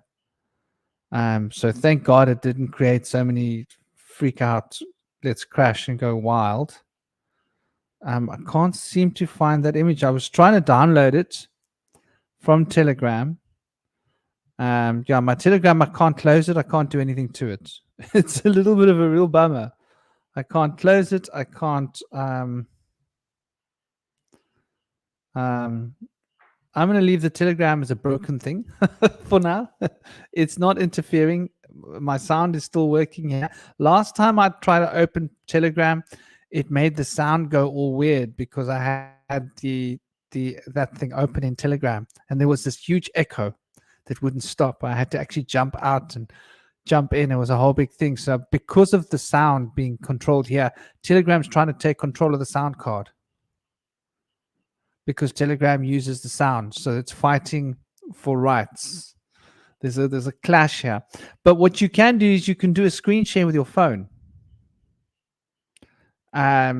You just, can you see the word present? Darn it. I wish I could actually use that Telegram now. It's just not working. But we will definitely have to try and find a way to get that. Can't you do a screen share on your end? You should be able to. Let me see if Because I can make that happen. I'll try to make that work. you know who does it all the time? Indy, are you with us or are you busy? Oh, Aaron's fallen out. Are you with us, Indy?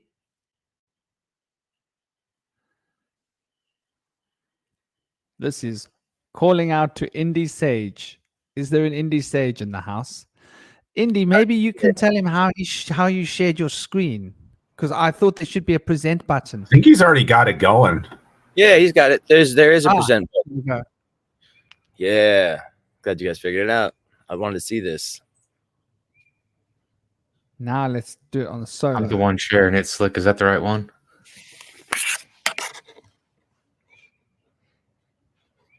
If you share it again, Slick, and you've got to turn your phone sideways before you share it, if that makes sense, because then it will share it like Landscape. the smart. Huh? Oh, Aaron's got it. Okay, hold on. So why can't we see it here? So let me just change this fitting. So I can see it here on Aaron. Aaron's got it there, but I can't see it here. Is Aaron not in the flow? What's going on with Aaron? I think it just switched me. So I've got like two screens. So I tried to share just the window and it was up for a minute. And then now everyone's it images are was. back on the panel. I'm going to re-add it. There we go. Now, I wish I could focus on making it into the... There we go.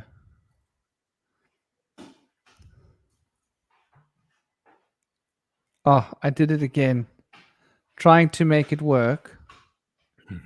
So I got to remove it and I got to add it. This is the best we can do, guys. Cool.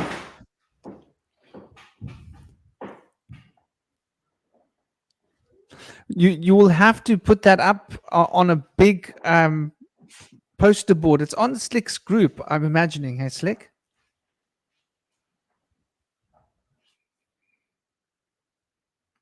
I noticed he has Gabriel. And I put it in.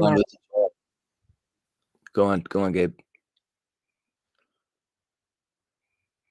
I posted it in the Telegram too. Well done. Well done, Aaron. Thank God.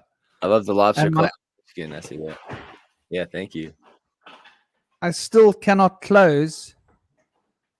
Can you believe I cannot close my Telegram? It's a little bit scary. That's weird. It's like it's got a mind of its own. It won't allow me to do anything. God. And it's just bizarre, man. Anyway, it is what it is. Mhm. Wow. Beautiful piece of work, Gabe. You know, now that I've got my tablet rocking, I'm actually going to be able to read Gabe's things. Thank you. Yes. I So can't do it one on a thing phone. about It's too small finding for my eyes.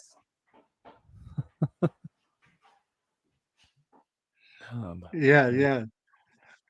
So one thing about finding Charles the Fifth and commemorating his handiwork or his ideology at all is I happen to know that one of his henchmen was Thomas Hobbes. And Thomas Hobbes gave us the social contract theory, and he wrote the book called Leviathan. Leviathan is the name of envy. It's the name of the shadow of the number 4 personality type, who thinks that they can get by in life by themselves. And so the Leviathan is the shadow of anybody who thinks they can go it alone. And so Thomas Hobbes is, I see the social contract is always waging war against the individual, against the sense that you don't need a community or that you can do this by yourself or that you have some solution nobody else has solved yet. So having Thomas Hobbes uh, kind of drumming up intimidation around the shadow of the individual, the number 4 type, is really profound to me because of his book Leviathan. But also, I just learned recently that Thomas Hobbes was one of the real driving factors in the witch hunts in his days. He was really pro Inquisition. He was all about the Grand Inquisition. So when I say things like Leviathan is waging war on the individual, I just need to put it in the context of the witch trials and the fact that they still do this. The witch trials were the beta testing of what they're just really good at expediting the process today. And so, all this in mind, I just want to put also in context the word cancel, like we are experiencing cancel culture. The word cancel is an anagram for cleanse. And so the cleansing of the cancel culture is just a low grade microaggression derivative of the Grand Inquisition. They've just shrunk it down to that level of expedience, and it slides right under our radar. The same process is being rolled out today in a new witch trial.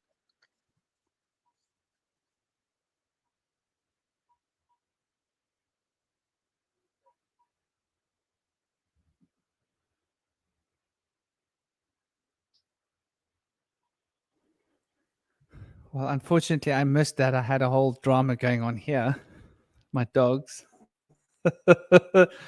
my one dog, my golden retriever Indigo, she has epilepsy. And so I just had to go and check in with her and I'd carry her outside. She's a golden retriever. She's quite a solid golden retriever. She weighs a good 35 plus kilos. So I've got to like scoop her up off the ground and carefully carry her outside and carefully put her on the floor and check that she's okay. I mean, she is okay, but just emotionally, you know. And she's had this epilepsy since she was a puppy, and she's been fine. She's normally, you know, she gets one every once in a while. When there's a change of the season, she normally gets it. And I remember when I was looking to find these beautiful dogs, and it was my son's mother that first saw the picture, and she said, "Oh, look at her! Look at this one. She's so beautiful." And I took one look, and I said, "Ah, she's got a neurological dysfunction." She looked at me. She said, "You can't tell that just by looking at a picture." I said, "Yeah, I can. It's in the maths. You can tell that the maths is not right. Something in the maths." And I said to her, "It's because of some kind of inbreeding in her, you know." but she is the most beautiful. I mean, Mexico will tell you all about her. She's she's the biggest sweetheart you've ever seen. She's like a love bomb of pure oxytocin just waiting to happen. So I missed what you said, Gabes. Unfortunately, my mind was completely wrapped up in indigo. And her name is Indigo, of course. My favorite color, one of my favorite colors, indigo, violet, or colors I've always loved. Probably indigo the most. There's nothing more sacred than when the sun sets and the sky gets darker and darker and darker, and it goes through those range of indigo, violet, indigo colors when it's getting that beautiful depths of night sky. And that's actually what represents Akasha from the Vedic perspective. The egg is an indigo egg. And this is where we're manifesting, when we're drawing forth from the Akash. In order to manifest, we need to contract from that vast space. We need to contract it down to a point. And then when we've got the point, we make the point manifest. And so it's like a funnel, like a spiral. Yeah, man. Yeah. Like, right. You got to get it right as well when you manifest. You can't do it wrong. You got to get it right. You got to know what you do. You've got to plan it beforehand. And the words have got to be exactly right. And the numbers have got to be, the structure has got to be correct. And if the numbers are right, then it will be right. It will be written correctly. So that brings us to an interesting point of manifestation. They've been pushing manifestation as a very sort of two-dimensional endeavor from my perspective. It's very easy. You just do these three things and you manifest. That's it. And like, if only it was that easy, right? And I think the problem is that people don't recognize and realize how much time has got to be spent considering what it is you want to manifest. Because there's these two aspects that we've been looking at with the need, and the healing, and the giving. Healing is what you give, and what is free, and what is flowing. The need is what you create your niche out of. And there was an interesting word that was mentioned earlier, which made me think of the Sheraphim. Sheriff.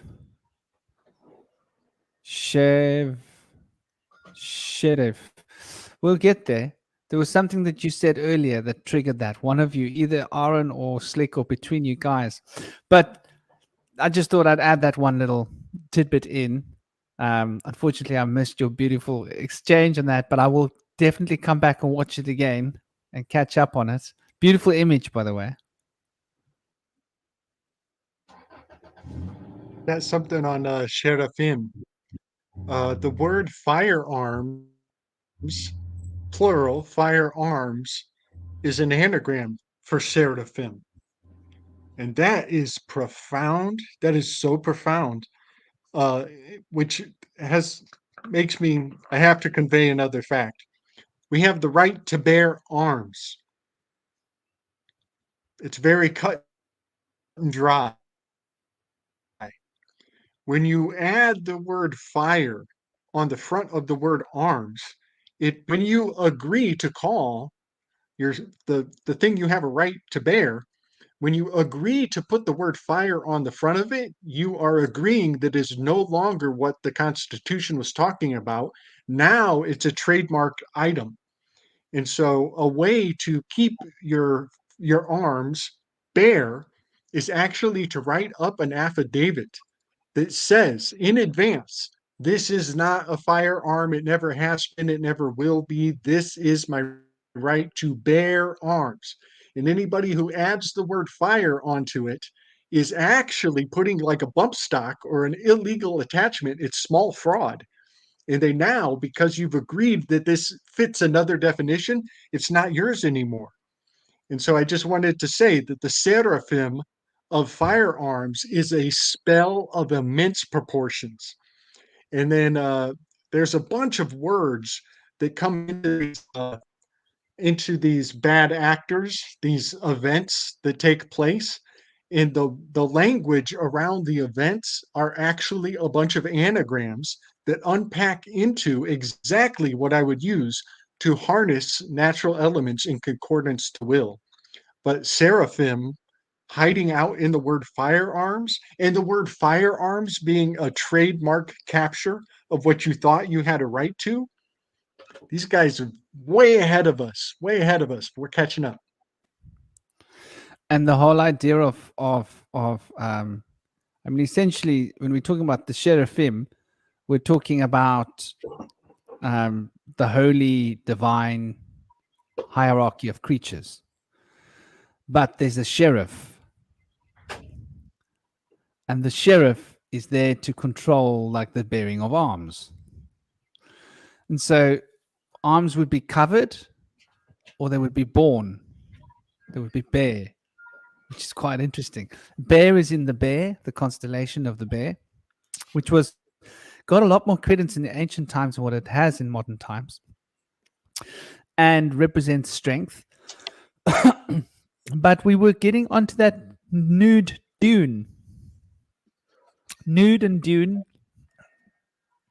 being about the sands of time and Saturn and control and firearms. Wow. It's a lot to think about. Yeah, I have something in my present share screen about sharif, the Arabic word.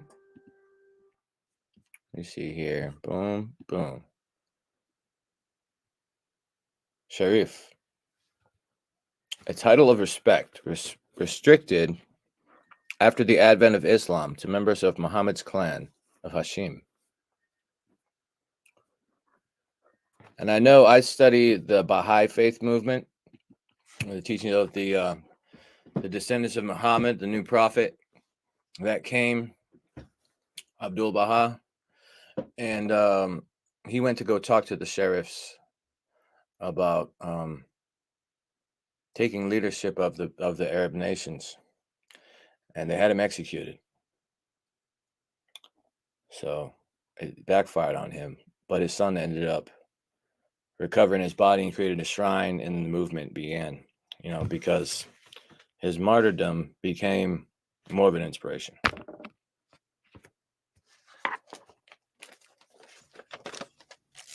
Since we were talking about bearing arms, I think the concept of firearms is kind of debilitating to like a rebellious type movement, because it limits the perspective only for rebellion to be in the etheric, and it also makes it focused on just the service to self as the rebellion. So it's just a group of people exercising their will with basic etheric manifestation abilities in service to self. And so it makes it a will to will type conflict, rather than it being an astral higher type rebellion where you gain the aid and design of creating the right environment in the astral first, and really utilizing the magi abilities of a lot of people to develop that in the astral first, and then create the etheric manifestation aligned with more of a divine will and service of nature, which I think would be far more powerful than just thinking of bearing arms and rebellion in the etheric will to will service to self.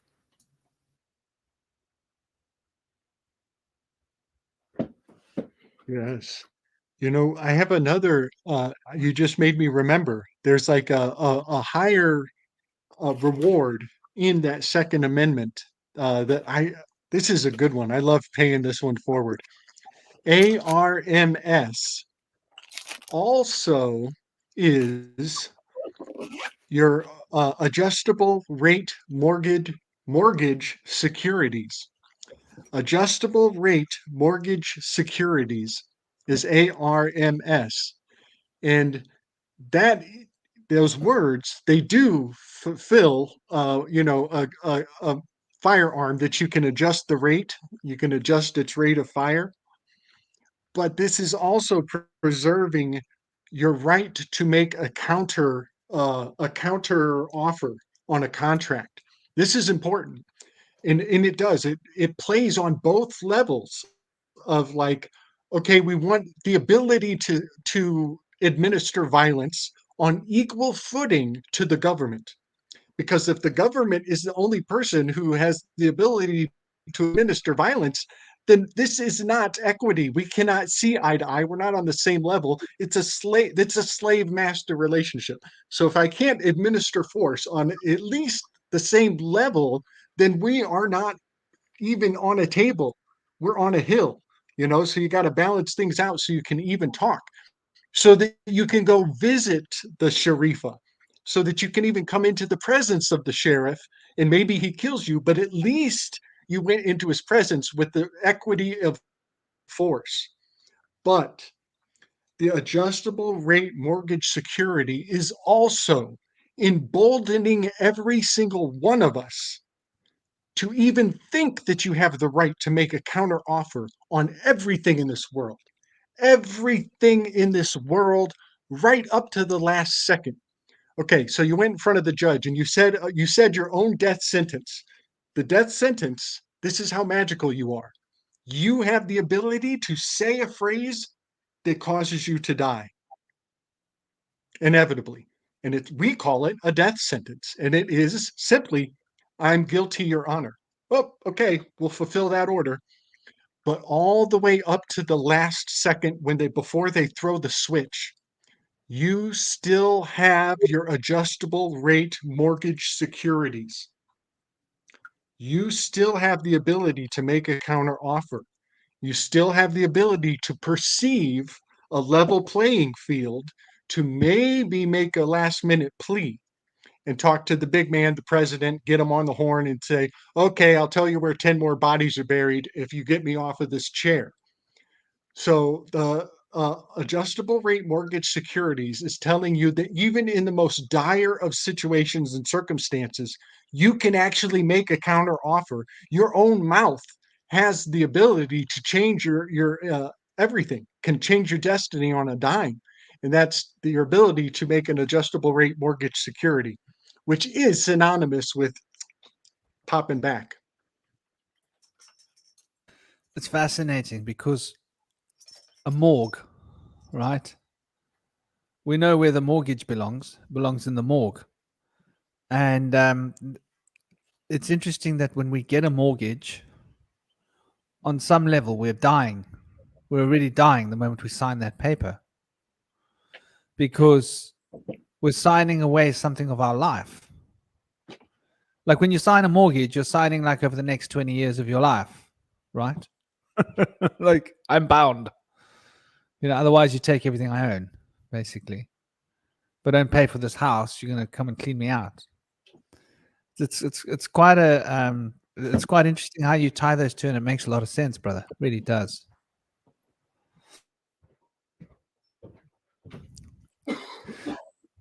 So we're at the 3-hour point now, and I don't know if I told you guys, but we definitely want to wrap this up at 4 hours. We want to try and wrap up round tables in 4 hours. That's our goal. 4 hours is the point we want to try.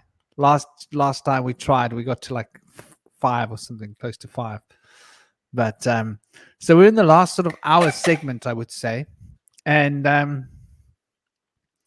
I think the ideas that we've sort of touched upon, which to me seems to hold a lot of and welcome Panther Butterfly. Hope you're having a absolutely awesome day. I only just actually saw your messages here. I was going through a bit of an existential issue with my Telegram that cannot close. This is the weirdest thing I've ever experienced. You see, I'm running Linux here, and Linux doesn't operate like this. Linux is a very you don't know, this normally happens on Windows. It's very bizarre that this is happening. I think it's because of this, fighting for control of the mic. But so the last phase, I think, of the manifestation that seems so fundamentally important is one element of the morality of we've looked at like the basic ideas of manifestation principles in a very sort of abstract and loose way, how they tie together. So numbers and words obviously are the key to constructing the focus that will keep the intention. Now, tension is like a string being pulled tight, and that tension produces potential.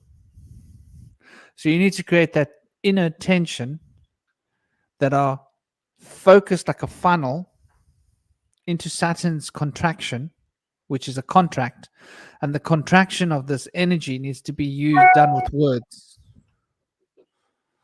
So, and the words are sort of like wards that, and by wards, we mean those that look after the flow of the energy. They are warding and awarding and rewarding the flow of this energy, warding them the way you would ward a child into where you want them to be, to that contraction point, which is that manifestational point, the event horizon, essentially. And the numbers and the words create the acoustic chamber of spiral cone. And that cone is what contracts the final cause and effect result. And obviously, the words are the structure, but we need to march the energy in through action. So there has to be an action that continues the flow of the energy through these wards that have been set up by words. So words and wards come from the same place, I would say. And so words are sort of energy wards that keep the energy locked into particular patterns. And that keeps the intention, because the wards create tension on the inner astral etheric substance. And it was interesting that you mentioned earlier, Slick, the point between the etheric and the astral. Yeah, that layer between, you termed it differently, but what you were saying to me, I was seeing as the firmament, the water between above and below that creates that division, and one has to cross that division, and it's quite a powerful crossing, which is related to Duath as well. Darth as well, Darth Vader, right? We're back to Star Wars again, Darth Vader. So you've got to cross over that dark chasm in order to be able to bring into being what is on the inner plane. And it's all through the act of imagination, because the imagination is where the magic comes from. Holding that image. Did somebody play this theme tune?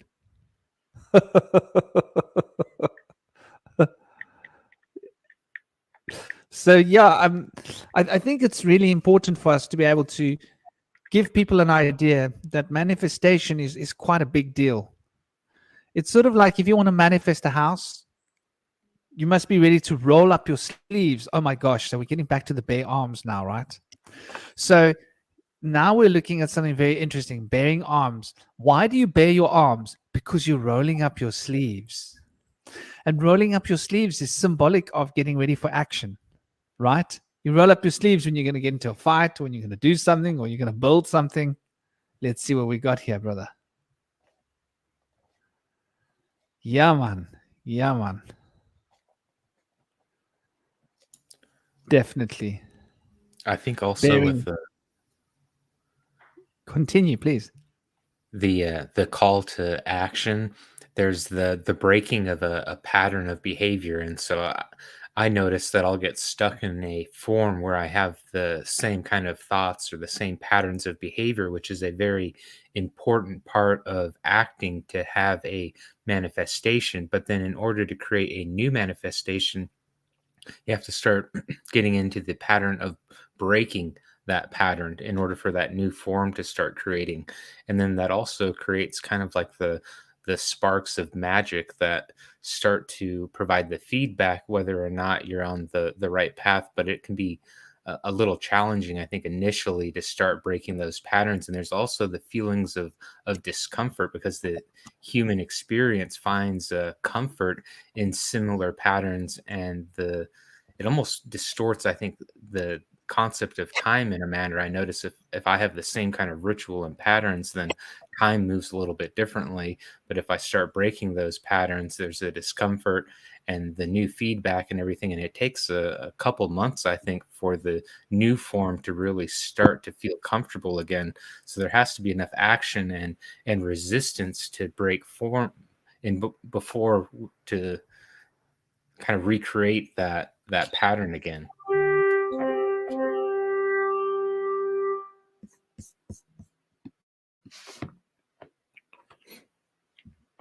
You know, Absolutely.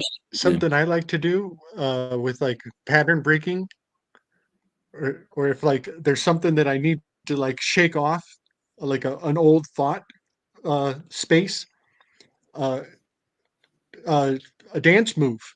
And I like to swear in other languages, you know, to use profanity in languages that are just nebulous enough from your normal thinking.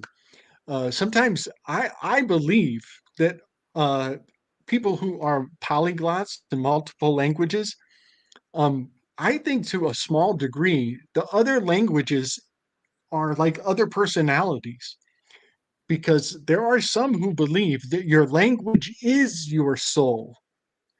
And to have another language inside of your mind palace, is like having another personality.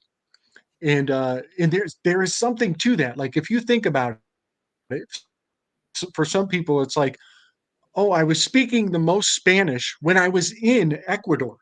And when I think of Spanish, I'm thinking my Spanish has an Ecuadorian accent. And so that personality is what is coming forward when I harvest other languages in my experience. So I just want to offer that to you, and like to come up with creative cuss words that really like knock everything over and revamp, reorder your thinking and priorities. That's always fun. Pinche cabrón.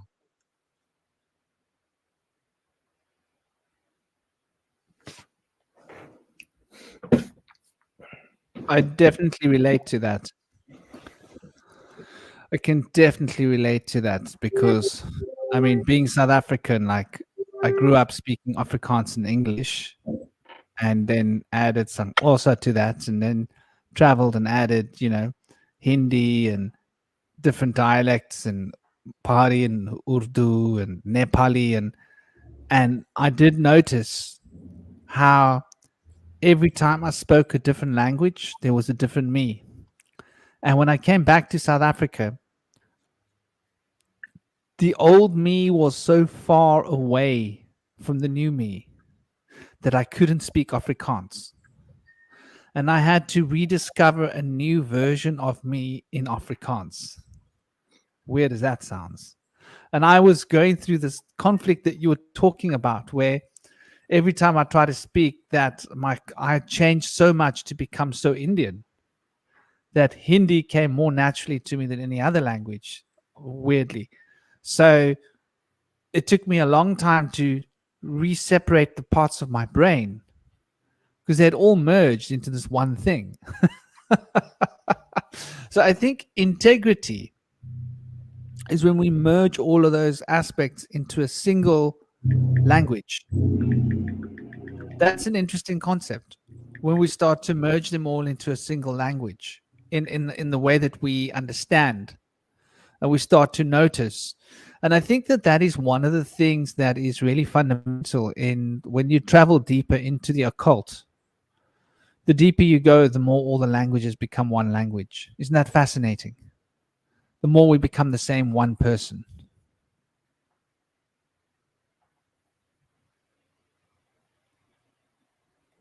I wanted to jump in here on this conversation in regards to the idea of multiple selves that kind of reminded me of something that I've been working on. So in the system I'm working with, there's an interesting kind of ontology in regards to the astral body. So like there's this idea of the there's this symbol called the Kithzerfax, and it's sort of like a downward facing green triangle. Kind of looks like an upside down Star Trek symbol. And that's kind of like a representation of like a singular body or a singular organism. But above that, it's like you take those is the symbol known as the Vidzerfax, and essentially it's kind of like a you think of like a circle with like 4 triangular flower petals on each of the corners. And I remember like one day I was like really like freaked out because I realized like, oh my God, it's 4 of the symbols sort of combined together to make one.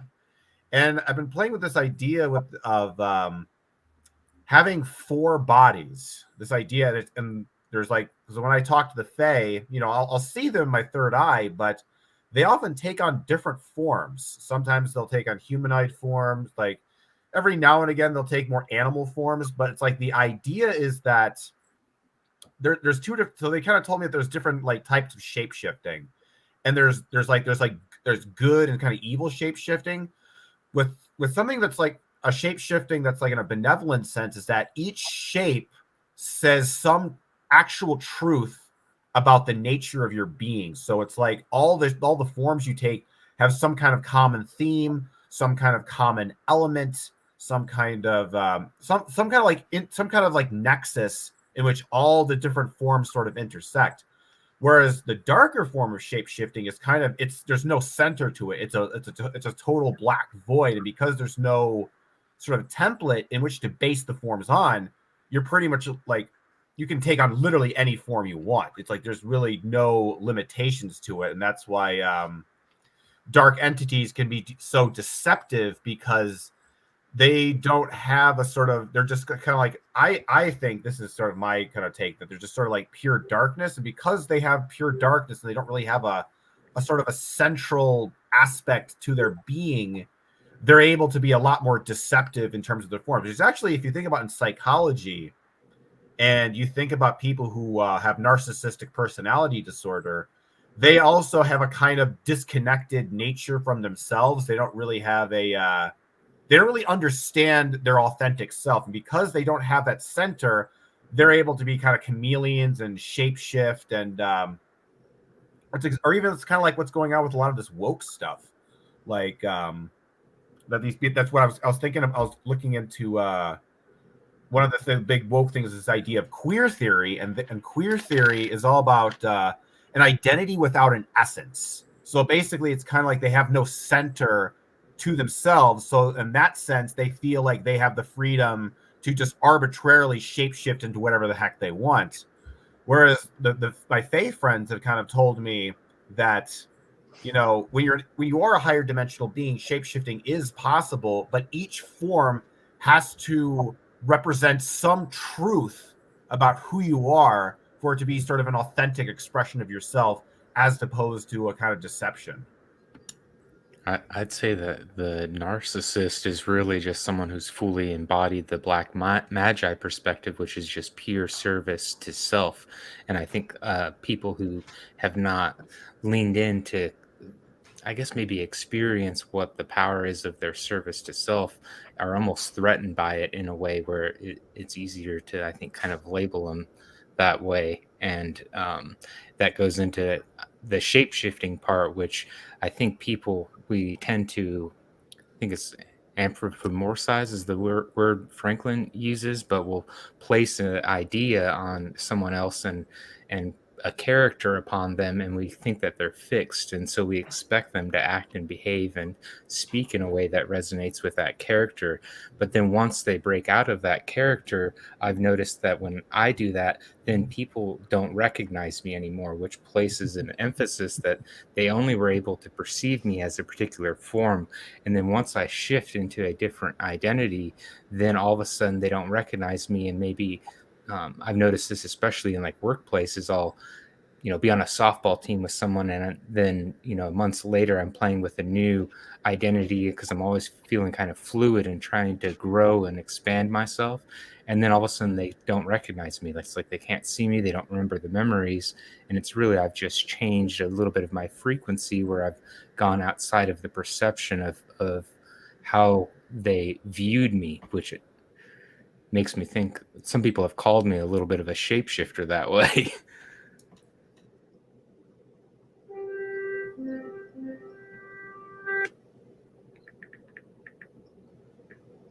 Where is that coming from?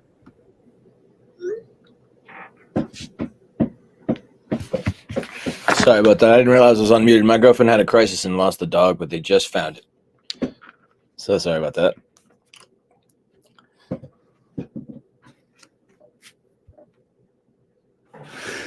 I totally get where you're coming from with the shape-shifting thing. Changing your... I mean, it's like if you see someone who's on psychedelics, you sometimes take you got to take a second look. Who am I looking at? Like, they shape change. Like, people always used to say, how can you tell if someone's on psychedelics? Because I can always tell. I'm like, because they look different. They're a different person. It's like I'm looking at a stranger. No, it's you. No, it's not you. It's someone else. And so your brain's trying to figure out because we are shape changing. And I think there's a lot to that, that if we can literally change our personality, we do change our shape, because persona is a reflection of sound, and shape is a reflection of sound too. This is a cymatic universe we're living in, right? It's a resonant frequency echo chamber of vibrations that are... Sorry, I forgot. I forgot you on the stage, brother.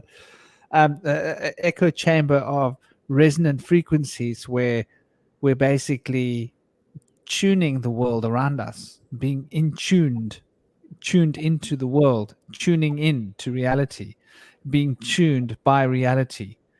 And Looney Tunes. There's something interesting.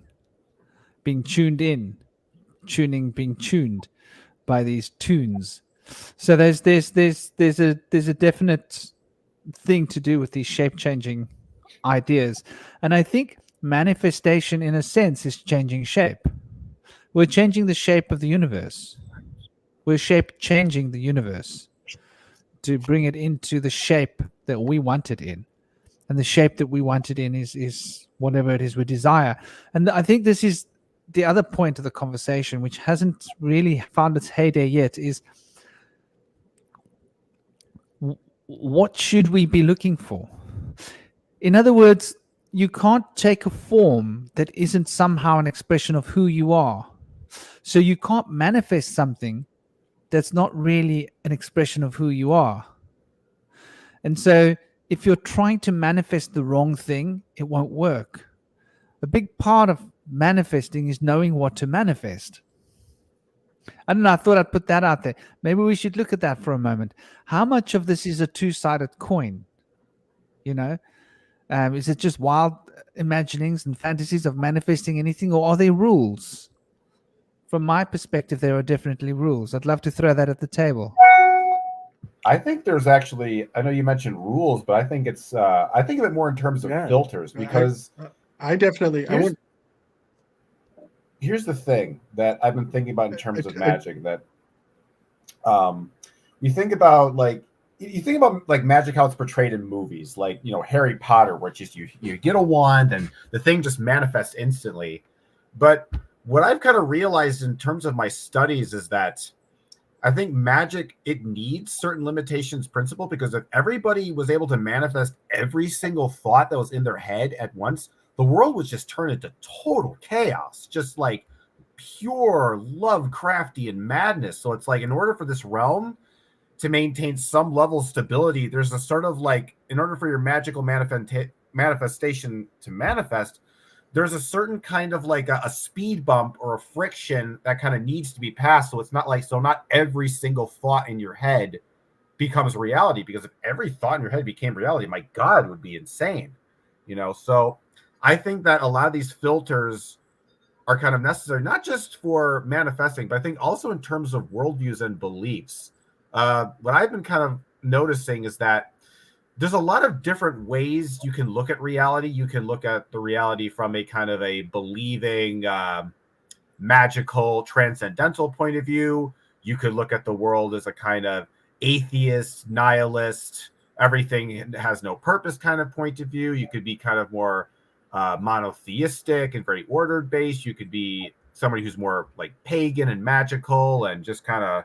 But I think what it really, why these filters are important is that it allows everyone to be able to have their own reality, and that one type of reality doesn't completely dominate and control the other. Everybody sort of has, their own space. So, think about it. Like, if you manifest something in your reality, that might contradict someone else's reality. And there seems to be filters in place that these realities are sort of maintained in their structure. Because I'll get a little bit into the whole my system and Zarfexology. So our world is what in my system is called a solid Zarfex. Now, to bring up the idea of what a Zarfex is, if you think of something like a universe, basically imagine a Zarfex being like this big, massive, eighth dimensional sphere that contains a bunch of universes within it, a kind of a universe plex. And within our solid type of universe, it's called a solid Zarfex because there's a world with solid matter. There's certain things that the mind can't like penetrate without some necessary levels of effort and skill in order to maintain that solidity. And the reason there's a need for these solid Zarfexes is they allow forms to exist. So in contrast, there's something called a fluid Zarfex, where there really is no matter. There is no actual physical forms in the Zarf. It's made purely of basically psychic energy and colors and dreams and stuff. But our world is solid. And the reason the solidity is necessary is so that there can be tangible forms in those upper fluid Zarfexes. And if matter didn't exist, our universe, our Zarfex would completely melt and dissolve, and everything above it would just kind of fall downward like a hole in a boat, and the whole thing would just fall into this massive void. So you start to think like, with magic, it's like, oh, it'd be cool if I could do all this stuff. But then you realize like, oh my God, maybe there's filters in place because there's all these like outer forces and outer things that we have no idea about, that we have no idea what we're tinkering with. And, fortunately, it seems like there's a lot of conditions in place that prevent that sort of thing from happening. But without those filters, it's like, my God, it would be a chaos beyond all description.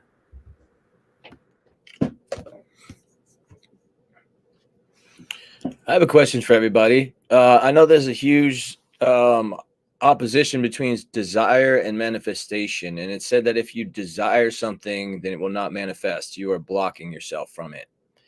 I feel like there needs to be an element of desire to want to manifest something. Maybe you have to surrender perhaps first. I don't know. But how does that play out for you guys? I think it also depends on what sources you're getting that desire and manifestation from. Now, I imagine if you're working with something more benevolent and angelic, the angels will be like, nah, you're doing this for, selfish reasons. We're not going to manifest that for you. But, there's also people who work in darker forms of magic. They work with demons and Satan and stuff like that. And I'm sure they would have no problem with you manifesting something purely based on desire. So, it really kind of depends on your sort of your orientation as to whether certain things manifest. I don't necessarily think it's, I think there's filters in place, but I don't necessarily think that, sometimes people can find ways around the filters. Sometimes people can find ways around. So I don't necessarily know for certain if it's purely a kind of a moral code based type thing. And there seems to be entities in the Zarfex that try to uphold that. But I forget where I was going with that. But yeah, I don't know about that question, Indy. The idea of like, you know, desire, because I can see it kind of working in both ways, where desire could, in a sense, inhibit your result if that desire is like also contains this energy of fear and apprehension and worrying about the things not manifesting, and that could counteract the manifestation. That's kind of like, I think the chaos magic people are always kind of like the idea of like you come up with the sigil and then you forget about it, because the idea is that if you dwell on your desire of your manifest and you're thinking like, oh man, I really want this thing to manifest. Oh my God, I'm going to lose my mind if this thing doesn't manifest. Oh my God, I'm so bad. Oh my God, what if it doesn't manifest? Oh no. And that's why I think they say desire can inhibit manifestation, because you're bringing that fear and apprehension of it not manifesting can counteract the manifestation. Yeah, I agree. I feel like there's an element of patience that needs to happen when you've changed your core beliefs and your habits and your patterns and you're ready to receive what you're manifesting. I think there needs to be an element of patience and surrender where you're ready, you agree, you understand, and you have what we would call faith, the certainty that this is going to happen. So you don't have to have the fear, but you don't expect immediate results. And I think that can be a very important aspect for some people. I know I wanted immediate gratification all my life a lot of times, and then when I went to do manifesting, I was unable to break out of that habit, and I was unable to be more patient than I should have been, and I wanted it to just happen, and I made it happen too fast, so it didn't work out the way I had hoped, and I think there's great potential for it to work better when desire is kind of put on the back burner. I think that can be helpful.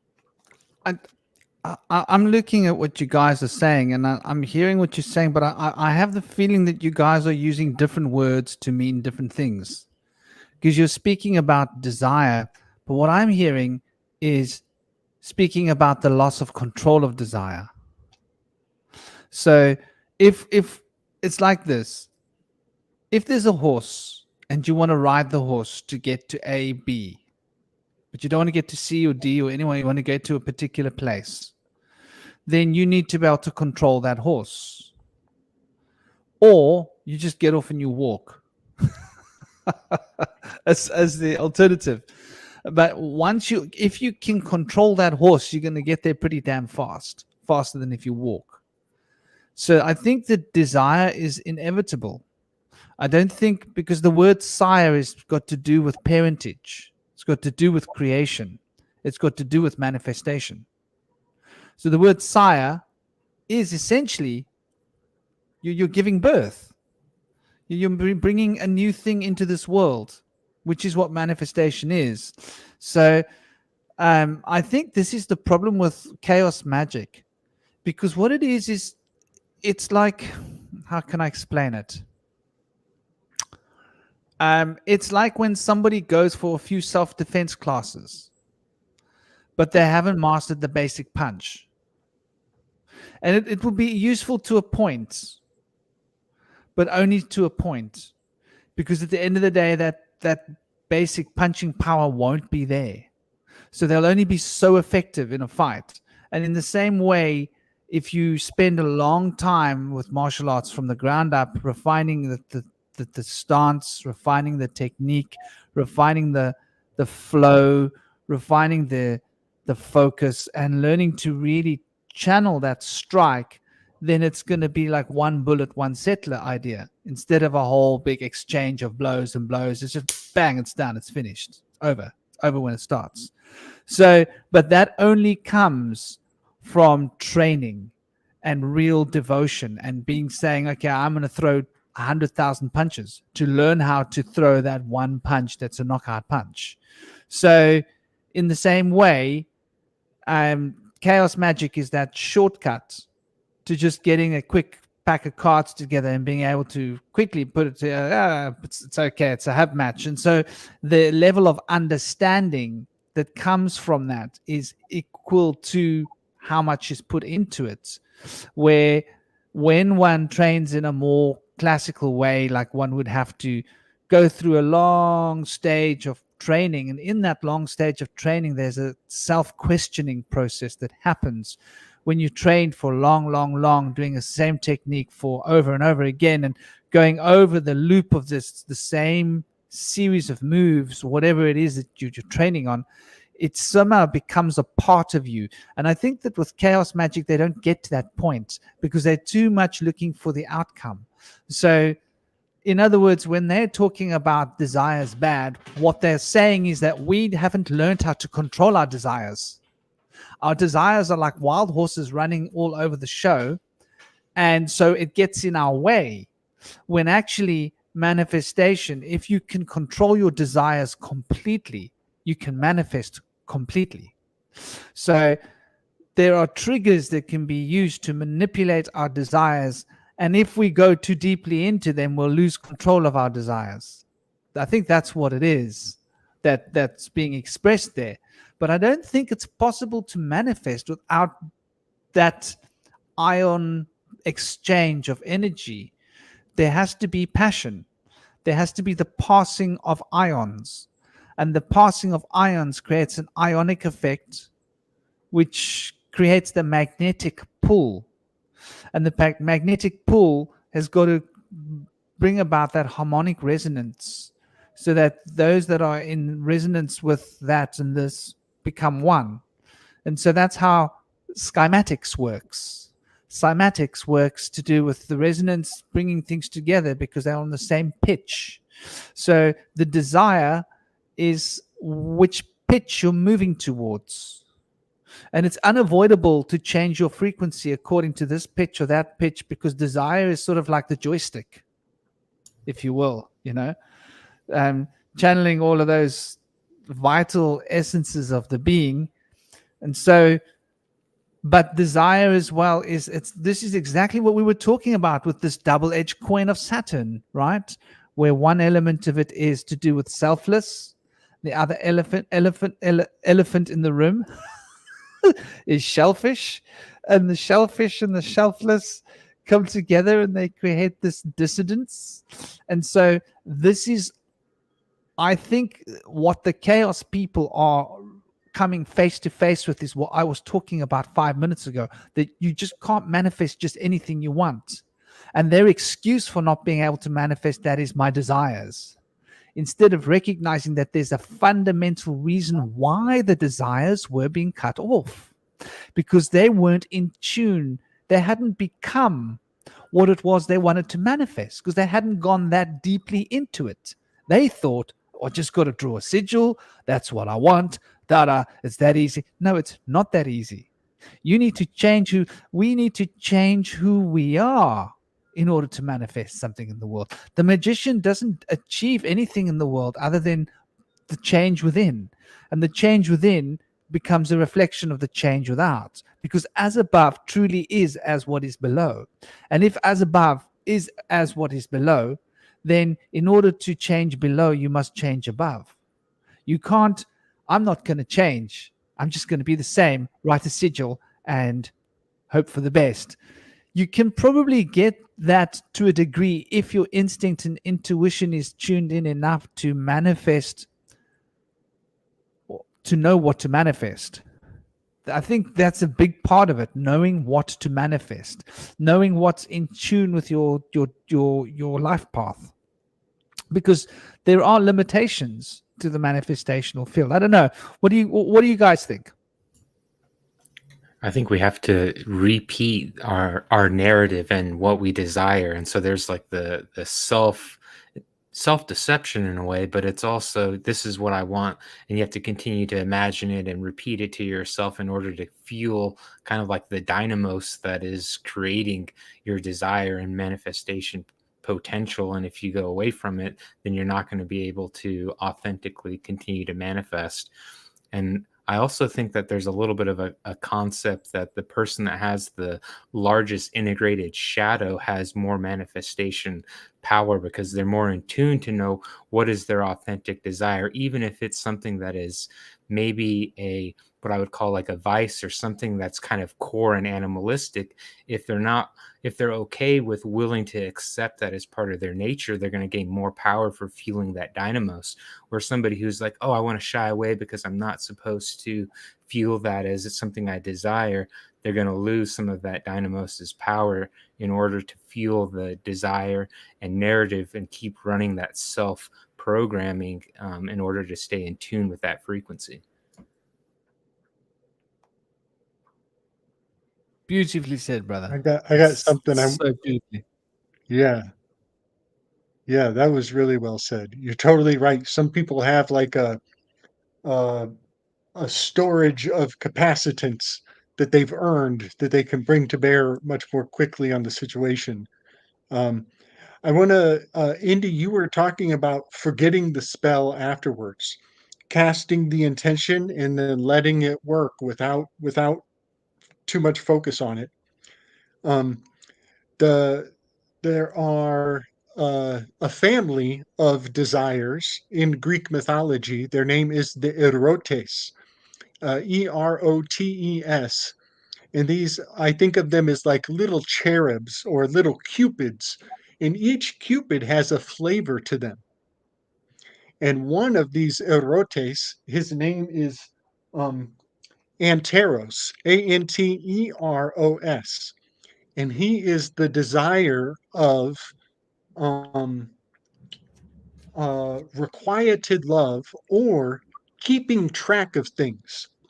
So he's the secret scorekeeper. And this is where you're like, when you show up for a date with expectations and you're like, okay, I'm gonna do this, this, and this, and that's gonna lead to what I think is gonna happen at the end. Well, many of us do this even innocently, and that is holding on to or scorekeeping on the outcome. And that little aspect of our everybody's personality is something to really uh, hone in on alchemically, find it in yourself and reflect back on it and meditate and develop it. And there are some fun things about this Anteros, this one who's keeping score. And the reason, Indy, you probably recognize this in magical practices, that aspect of send out the intention and and don't think about it anymore. Focus on something else. Go somewhere else and let the magic work on its own. It incubates. And I want to mention that these are incubi. These little desires, these erotes, they are incubi. That's another name for them. So the idea has to incubate without you focusing on it. And we know this works on the natural levels because our dreams are little incubations. When you're in the womb of sleep, your desires are flitting about, and then you forget about them in the daytime. And when you go back on your dream, you're like, man, what was that? And then the next day it manifests in a way, and you were like, I couldn't even think about it when I was trying, but it was still working in the subconscious realms. And we also know the same thing happens in sex. When we get it on and we get done getting it on, we go immediately to sleep and forget about. And maybe sometimes we want to go make a sandwich or change the subject or go watch a show. Or, we literally forget about it. Well, guess what? 9 months later, it incubated and it pops up 9 months later, and your magic worked. So we know that forgetting about it is important, and we do it naturally. And what we're trying to do is intellectualize this phenomena. I want to give you a potential exercise to practice forgetting about the incubation process of this um, anteros that keeps track. And this idea, this suggestion is to write down the name of the spell, give it a name, like let's call it hidden. We're going to name this thing hidden. And then what you do is you scramble the word hidden to spell something else, and then say the other word to yourself 100 times until it loses its meaning. Have you ever said a word until it loses its meaning? So it would be like dahin, dahin, dahin, dahin, dahin, dahin, dahin, dahin, dahin, and you say it so much that it's like just a bunch of mouth vibrations. It's not even words anymore. You just planted the seed further down in your subconscious. You just detached from what you thought you were associating with it. And for a second, while you were saying its name in a fragmented way, you're actually forgetting it actively. And this is my suggestion to you. If you have a spell or a thing that you don't want anymore, rearrange its name, repeat its name over and over until its name has no meaning anymore, and then walk away and do something else, change the subject. And this is putting it deeper and deeper inside of yourself so that you no longer are doing Anteros's work and keeping track. That's just one spell suggestion. That's really, really good, good insight. I noticed that when you repeat words a lot, they do that anyway. Like you'll start off with Om Namah Shivaya. Before you know it, you're like Namah Shivaya Om, Namah Shivaya Om. It inverts.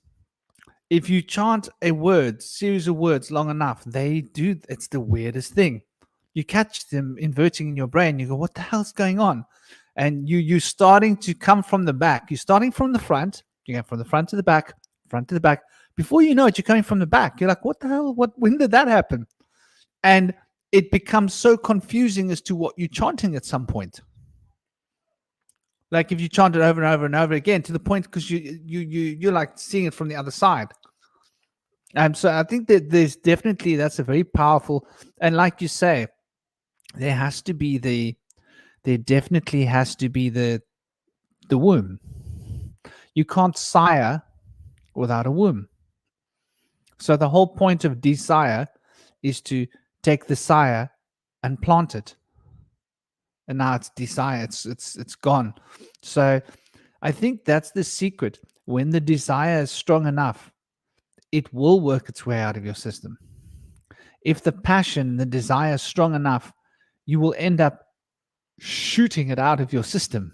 It will come out with a bright ejaculation. And it will have been like, shot off like a rocket into heaven. As for a metaphor. and that's it. Like whatever you were thinking before, it's gone because and so I think that joy is important. And I think this is what we spoke about festival. Remember? That is the point of a festival after a religious rite. You do the religious rite, you do the ritual, and then you just let your hair down and have a party. And you part E. You part the energy. You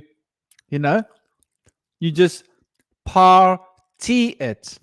You get the power of tea. The power of tea. So, and tea is like this. It's going that way, but now it's going that way. So where does it meet when you're going that way and then you're going that way? It's a T junction. You were going in one direction. Now you've got three possible directions to go, and you're just basically you're lost. If you think about it. So it just brings you back to the point where there's nowhere to go. Maybe that's what T represents. Yeah? You're hitting a junction. It can go either way. So you're having to contract and let go of whatever you were carrying before as an idea of I'm going that way. Now I'm hitting a T junction. No, I've got to let go. Got to contract it back down. I'm either going that way or that way. So it relates to the choices of cause and effect. And that choice is quite an interesting concept because we can't help making choices, even when we think we're not choosing. It's fascinating when we look at the mechanisms of choice because we think of choice as being our choice that we are making. But at the end of the day, fate's sort of making choices for us. That's an interesting part of this conversation. How much of our choices are our own? What do you guys think? It's kind of hard to say, actually. It's something I've been kind of like figuring out myself.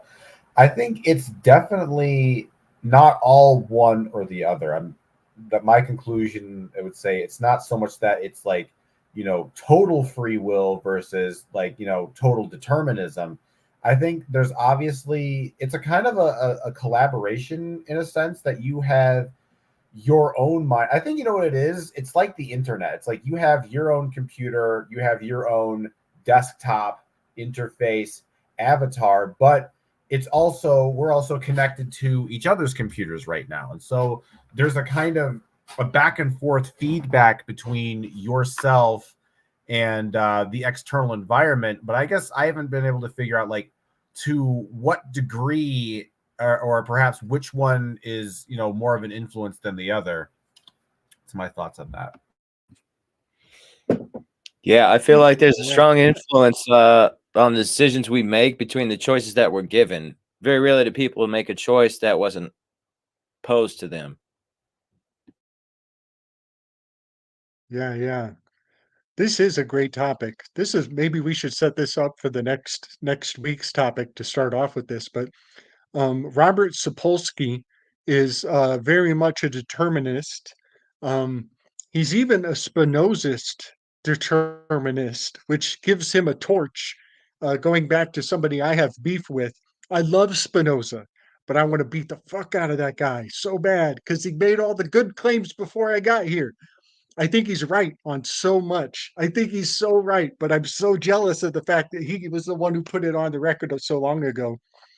Um, but I disagree so emphatically with the strict determinists, like you're saying, Cosmic. It's not either or. It's not one or the other. It's definitely a mix, and it's a sorted mix for each individual.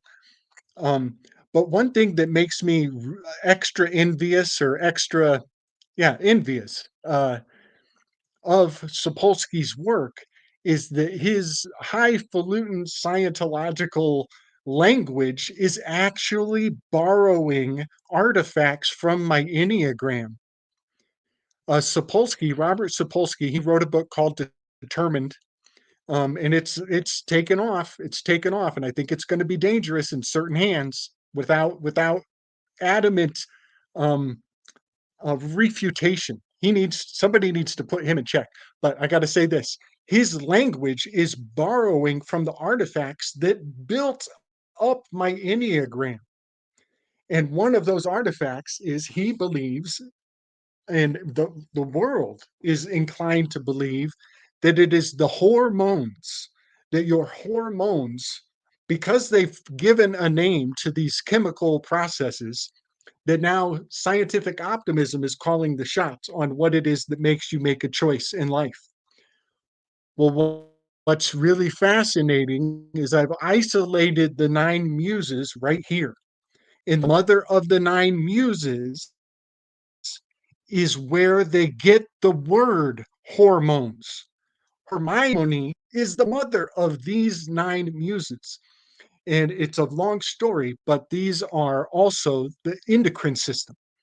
And so for them to tell you that hormones control your endocrine system, and here I am telling you that Hermione gave birth to the Enneagram system, it is so profound.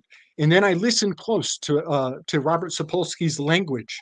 He actually says that there's a tripartite facet to every synaptic receptor.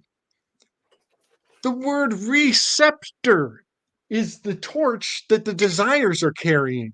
He's using Hellenized cosmology. He's using the language of the Greeks. He's repackaging it as though it's science, and he's just speaking to you in a glimmer, in a glamour, in a grimoire.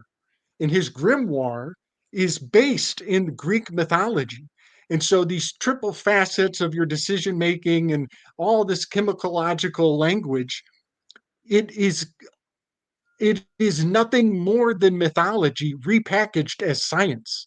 And it's amazing to me because almost nothing comes out of Robert Sapolsky that doesn't map perfectly in confirmation to my own work here on the Slick Dissident Enneagram.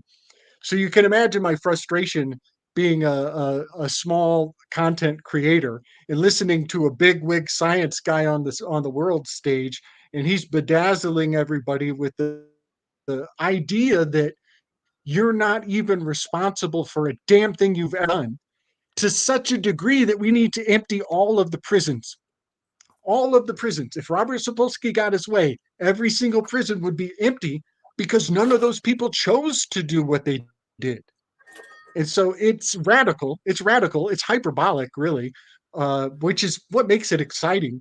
But it really gets me because almost nothing that comes out of his mouth, uh, nothing that comes out of his mouth is absent from my ability to explain it with the Enneagram. And so that's kind of fascinating that he's like a really advanced Enneagram scientist, but he thinks that this is all from chemicals in laboratories. You know, Slick, I kind of wanted to also mention that what you described about the assumption that consciousness is deterministic. I think this is also why a lot of the tech people have not been able to create a sentient artificial intelligence, because they have an incorrect perception as to the nature of consciousness. Because, like, for example, let's say you're on a diet and you're tempted by a chocolate donut. Now there's sort of multiple processes going on in your mind. First, you have your mind where it's like, oh, I need to be on a diet. I need to, not eat bad food because I need to lose weight. And then there's the animalistic side that, man, I really want that donut. That donut is delicious. The problem with artificial intelligence is that it can encapsulate one of those dimensions. It can either be just something that, like, desires, or it's just always moralistic, always this kind of singular automatic tract. But what I've noticed with consciousness is that there's sort of these multiple sort of logic streams that sort of intersect. You have something that's kind of like your awareness, which is your thoughts, but you also have this sort of animalistic being, which is your body, your cravings, your desires. And then the self comes in, which is kind of like on the top of a triangle that kind of looks at those two lower sort of logic streams and then decides which one to follow. And I think that's where the sort of the free will thing is. So when you're talking about people who are, these hardline determinists, which, by the way, there's also, I think, a spiritual variant of determinism where you can also kind of say, like where everything is all one to the extent that there's no such thing as individual identity. And then you have the materialist determinism where it's like, we're all just sort of the blind sort of bouncing off of particles and so forth. So I think that, like, when it comes to artificial intelligence, and if they really want to make it actually like a human being, it has to have that irrational component battling the rational component. But their assumption is that, if we just complexify the rational component, we complexify the intelligence, eventually consciousness will merge from that. But I think in the same way, this is also how the self is created, how there's the soul. Many spiritual traditions will always say that we all come from kind of one source. We all come from God. We come from the Tao. We come from the universe. But I've been playing with the idea that we come from two sources that kind of exist in different space-time continuums, and which I think of as, pure awareness and pure being. And when awareness and being intersect in a meaningful way, that's when you have the cultivation of a true self-aware, imagined self.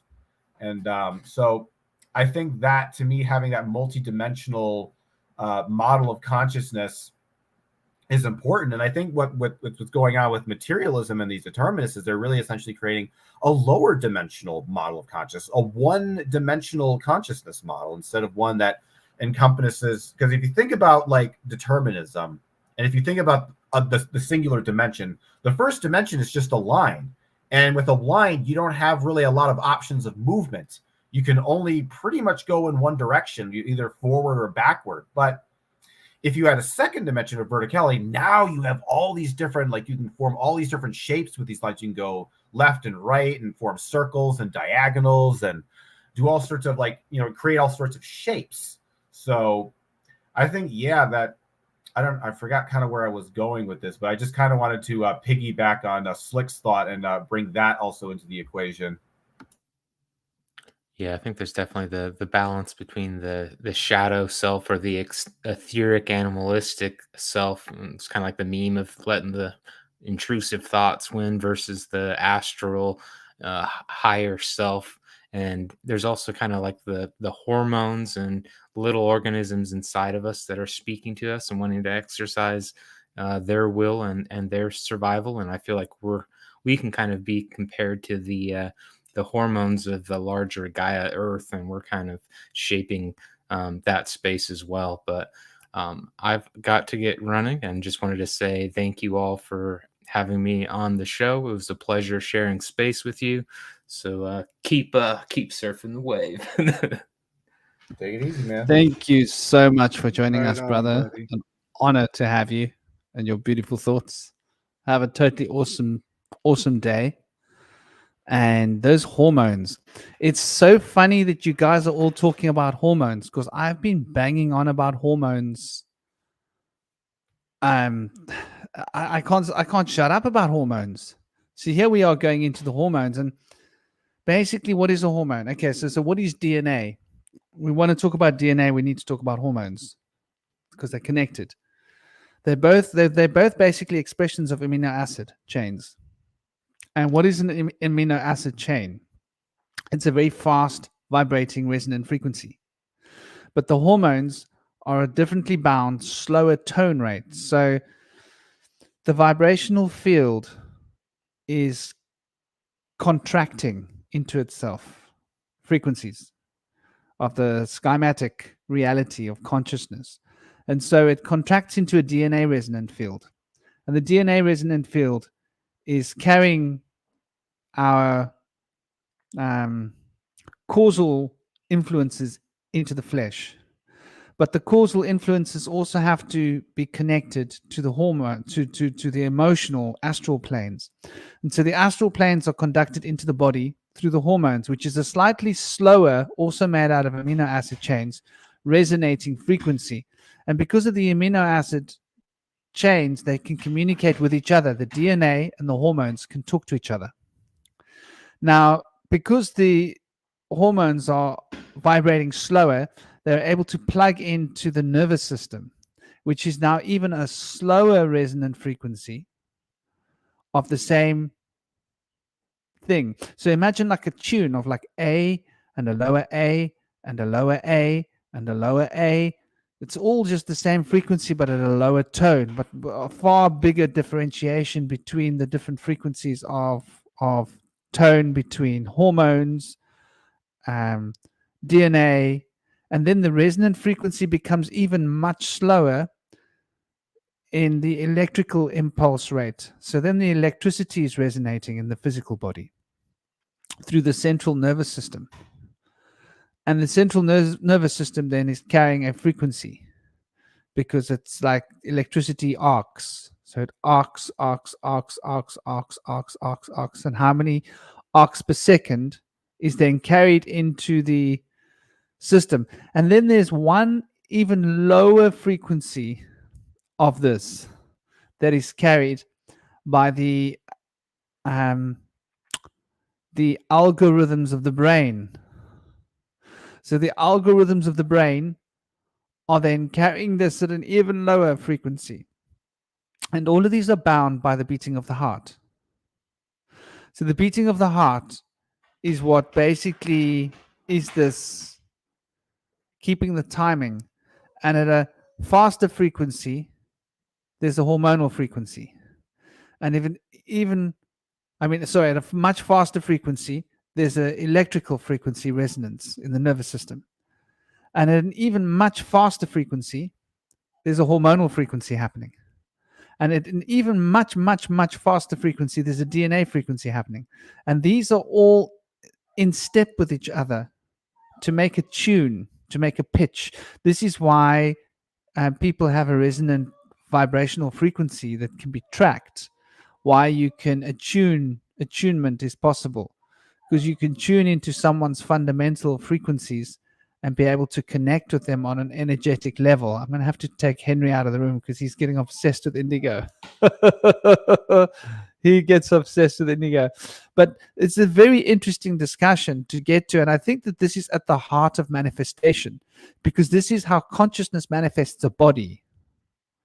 So consciousness is manifesting this flesh form through stepping down these frequencies till the dense frequencies of matter are being expressed as like muscles and bones, with all these other things running through them. So I do think, and the fact that the hormones says a lot about our language, right? Because when we speak about moaning, like if someone comes to talk to you about a moaning whore, what are you going to think they're talking about? You know, and once again, this is relating to currency, and the currency of life is brought about through this concubining.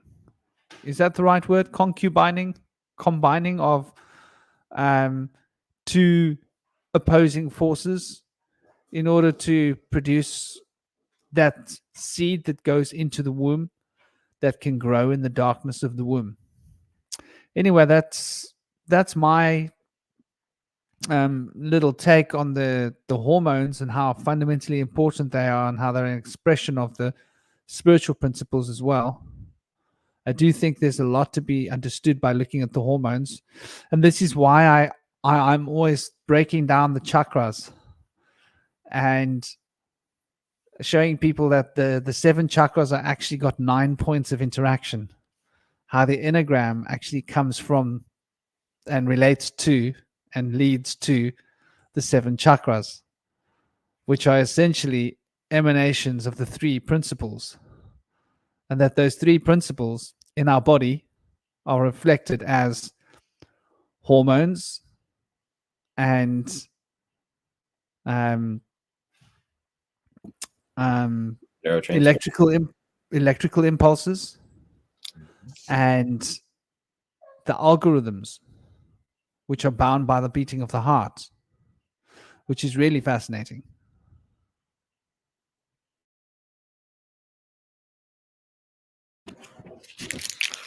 I wanted to mention something about what Gabe mentioned earlier regarding setting something into motion and then letting it be. I know when I lay hands and I do spiritual healing, in order to manifest that healing and have it come into manifestation, I use the phrase, "It is done and so it is." And so when I say that, I feel like the work has been done and the healing is already commencing. It's already been set in motion. So my work is done, and all of that healing is going to commence and manifest in its own time. And it's set into place where it's going to be, and it's released. And that's a powerful attitude to use. It's like you don't have any fear. You don't have to watch and anticipate anything. You have that faith and that certainty that it's going to come into being. So I just wanted to mention that. But I love what Franklin was saying as well. If anybody has something on that.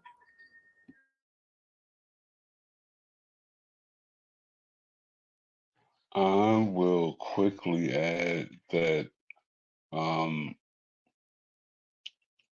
it's really how we choose to see it. Nothing is more powerful than your perspective.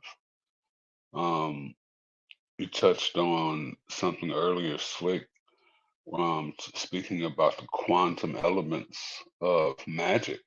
Do this and throw it away, bury it, put it in the ocean, flush it, burn it, right? Because essentially you're sending it back to the quantum, so you can't dwell on it. To dwell on it is to only not allow it to be spiritual stem cells that goes back to source to rewrite the code to give you what you asked for, right? You we already manifest naturally.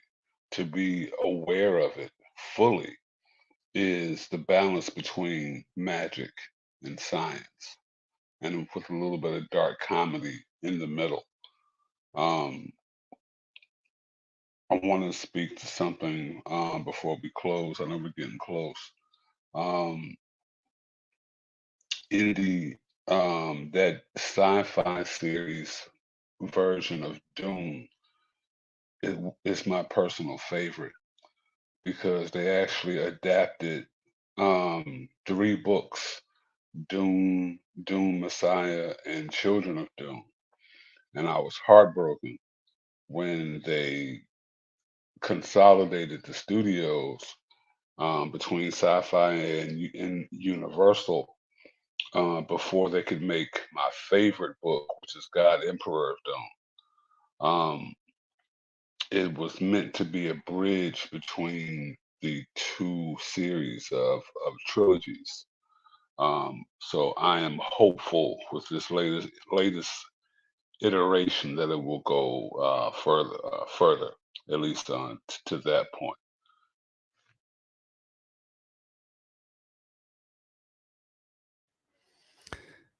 And what was that series called, by the way? Was it called Dune, or did it have a name? Doom. Doing There's mini. Doom.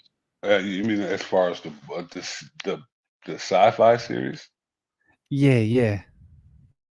There's Doom, which I think is like just under 4 hours, and then there's Children of Doom, which is the amalgamation of Doom Messiah and Children of Doom, the second and third books.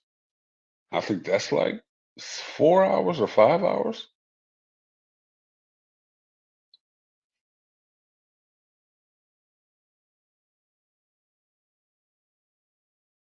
Well, what do you guys want to throw at the table as our closing gambits? I like to talk a little bit about self-limiting beliefs and how they operate in the central nervous system. There is a part of the brain that's referred to as the reptilian brain, which includes the amygdala, the fear-based reptilian brain, the primitive brain that comes from the time of reptilian development and evolution of people are in that line of thinking. And then there is the reticular formation in the brainstem, where the self-limiting beliefs are controlled. They're programmed into there. And then that is the limiting filter of the imagination. Operates through the reticular formation, which is cued by the amygdala based on fears and programming to not let yourself be able to visualize success in a certain field. When you can allow yourself to break that down, it's kind of a lot like shadow work. You're going to have to go back to where it began. Where did this fear-based thinking begin? Why do I feel like I'm not capable of having that? You probably won't get there right off the bat. You'll just trace yourself back to the most recent thing. But if you keep tracing it back further and further, you will get back to the root of it.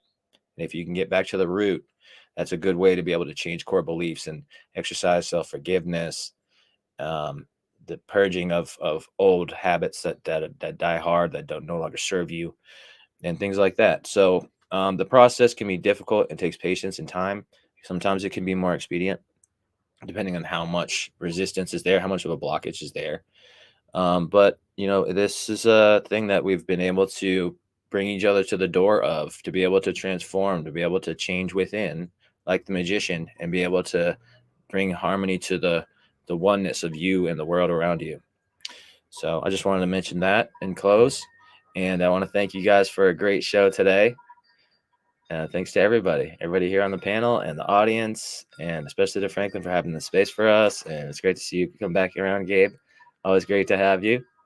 And especially thanks for Khalil for being here with laryngitis and being in there like a champ, real good sport. So thank you guys.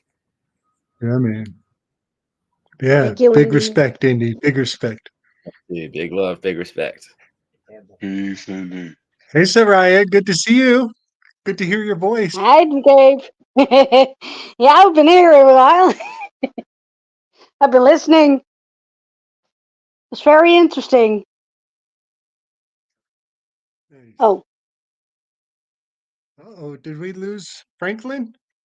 Franklin. I Uh-oh. think Franklin accidentally kicked himself off. Uh-oh. Are we going to be on here all night long now? Now we don't Let's know hope when to say not. when. He said You his know, telegram was messing up. Aha, maybe yeah, that's what got him off. Something happened that shut him off completely. That he has to reset things. I here he see him comes. coming. There we go. There we go. Hey, welcome back. Sorry, I noticed I was on the wrong internet connection. Hello, Soraya. When did you Hi. arrive? Welcome, my dear. I've been here since you guys were busy for 2.5 hours.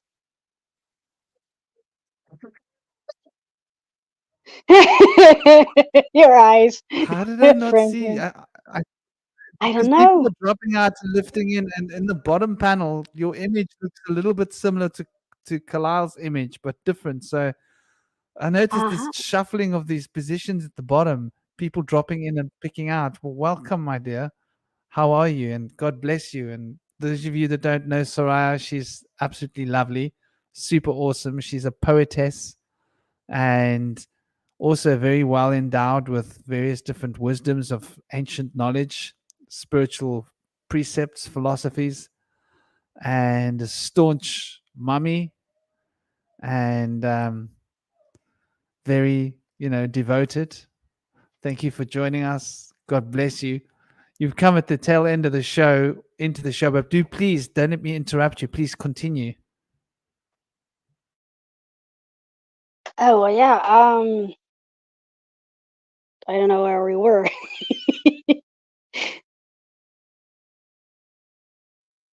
Well, what I I have a do remember is that I've messaged something to you on Telegram, right? To me, Yeah, about manifestation.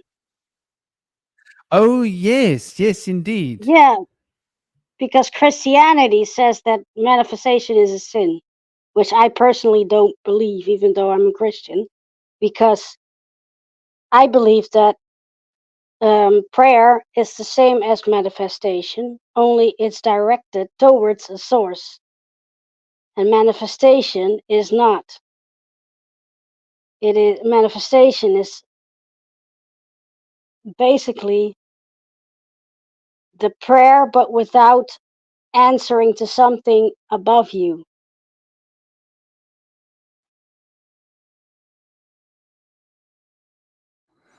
Or even answering to someone above you as well. Like many traditions will call on the angels or call on the deities or the Yeah, guides to bring it into being, which is similar in a way. So you're right though. Like Christianity is basically paganism. yeah, it is, especially Roman Catholicism, because that literally stems off of the pagan beliefs that were alive around the time that Roman Catholicism developed.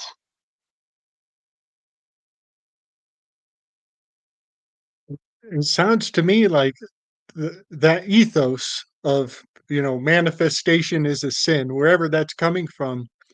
It sounds like they're trying to uh, project plagiarism on providence. And that is like, Yeah, this world is full of blessings.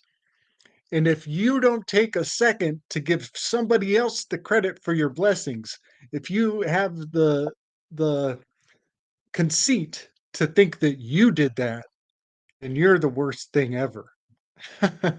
And I could see that mentality because I love when I see other people saying, you know, I came to this, but I owe it to a higher force. You know, I love that. I think that's a powerful form of humility, but it should Of not be course, but required. Yeah, it's not like everything you do has to be attributed to something else, and you have to demean yourself perpetually. I think we should, no. yeah, we should get some credit for manifestation too, for sure. Yeah, because even though I have a Christian background, I still see a lot of things differently. Because when I was a teen and early in my 20s, I've tried going to church, but I never found people that matched what I thought and what I felt was the truth. I always came across people who were narrow-minded, and that's not something that I am. So I've always, even though I tried, I was like, I'm not going to the church anymore because how I see things is not how they see it.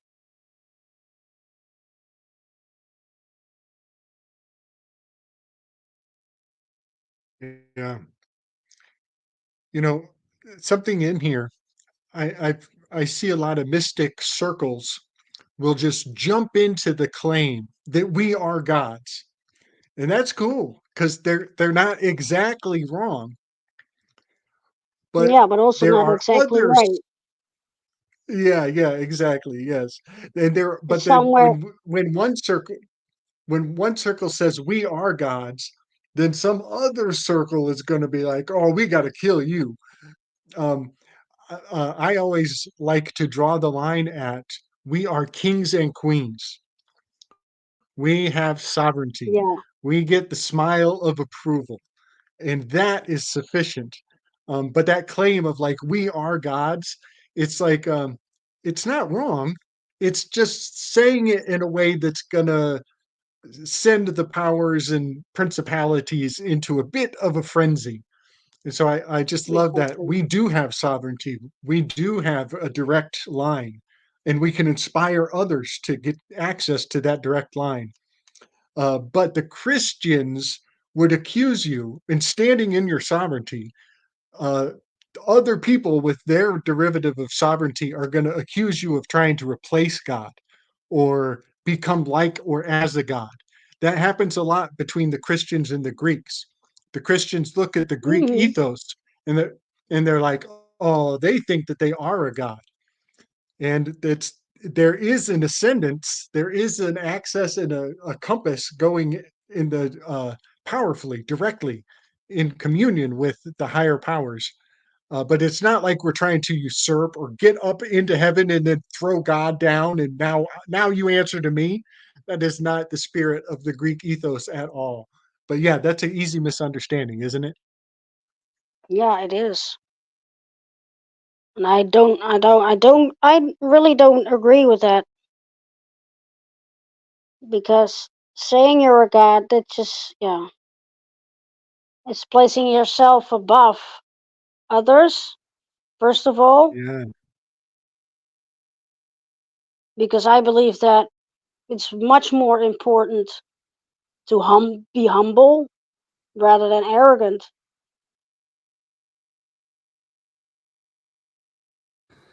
It's so so true. true because the humility opens you up to the hue, and the hue, the mill, the mill of the hue breaks down the pieces of light into digestible bits that you can learn and know. Otherwise, it's overwhelming. Yeah, man. So Exactly. the middle of the hue Yeah. matters. Mm-hmm. And I kind of see this aspect of like labeling something a god when maybe it shouldn't be, or maybe there's a better way. Like, a god and a demigod are not exactly the same. I see this mistake happening on both sides of the camps, where like in Wikipedia, when I'm studying these little cherubs, these desires, they're like a little family. and each member plays an important role to generate a complete system of understanding of what the desires are about. But in the Wikipedia page, they call them gods with the little g. They say that the erotes are lowercase gods, lowercase gods. And right there, there's a part of me that like a protectiveness or a, I don't know, a self-righteousness that wants to like come in and make a protest and say, no, you guys said it exactly wrong. And calling the desires or these little cherubs a lowercase g, that is not even how it rolls out in the Greek pantheon. And I can see people who aren't familiar uh, misreading or misinterpreting what in fact they are, because in Wikipedia they're called lowercase gods, and that's like then that's yeah, that's a miscategorization of them. And then Mm. because these are the gods, Hades, Zeus, Kronos, they have that lowercase g aspect. But even that label, I am like, mm, I don't know. I don't know if that's perfect either, but the distinction is important. So yeah, I think sometimes that word God gets over broad brushed so that so that the other culture looks hubristic. So they look like the other culture is making claims they don't have or they shouldn't be making. But I think that's just somebody misreading and misconveying the fine details of what's really there. Yeah, but not only that, it's the classical we know better situation, which is totally bogus because nobody knows things better than someone else. I mean, take for instance the phrase "we are gods." So if you are God, then how did the universe started? How did the first creation take place? How do you know? Only God knows. Right. Claim to be There's a lot God of is to beg. You're begging for a lot of questions. You're saying that you have Yeah, answers that you probably don't really have. yeah. That's why. That's why I always say I don't know anything. I'm just somebody. yeah. If I were God, I would My not be. I wouldn't be here. I would be learning.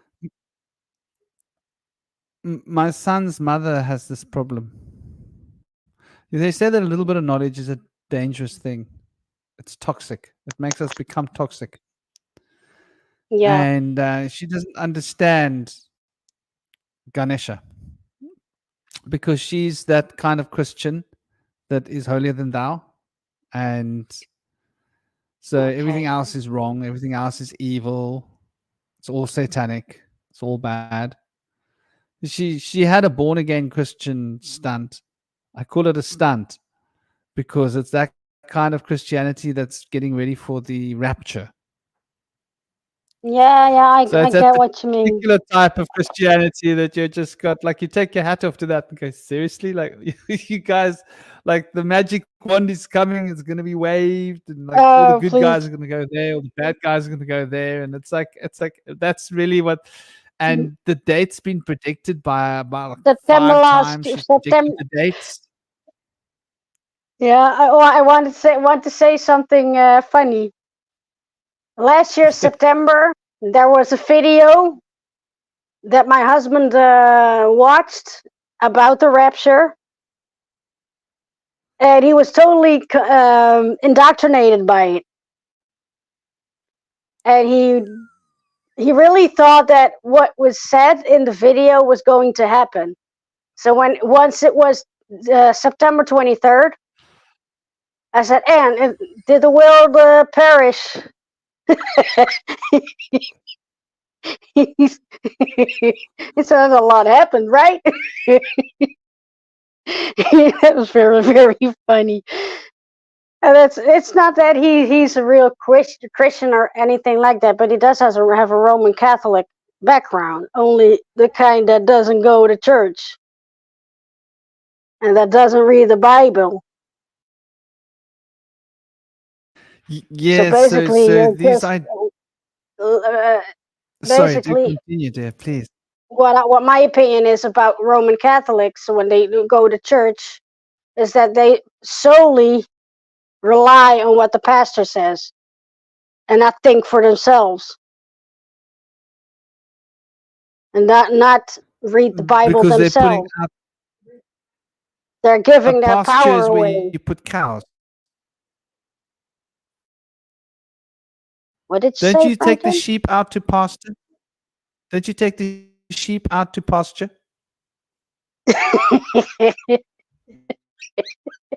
When you're feeding Yeah. the sheep grass? That's a thinker. That's a thinker.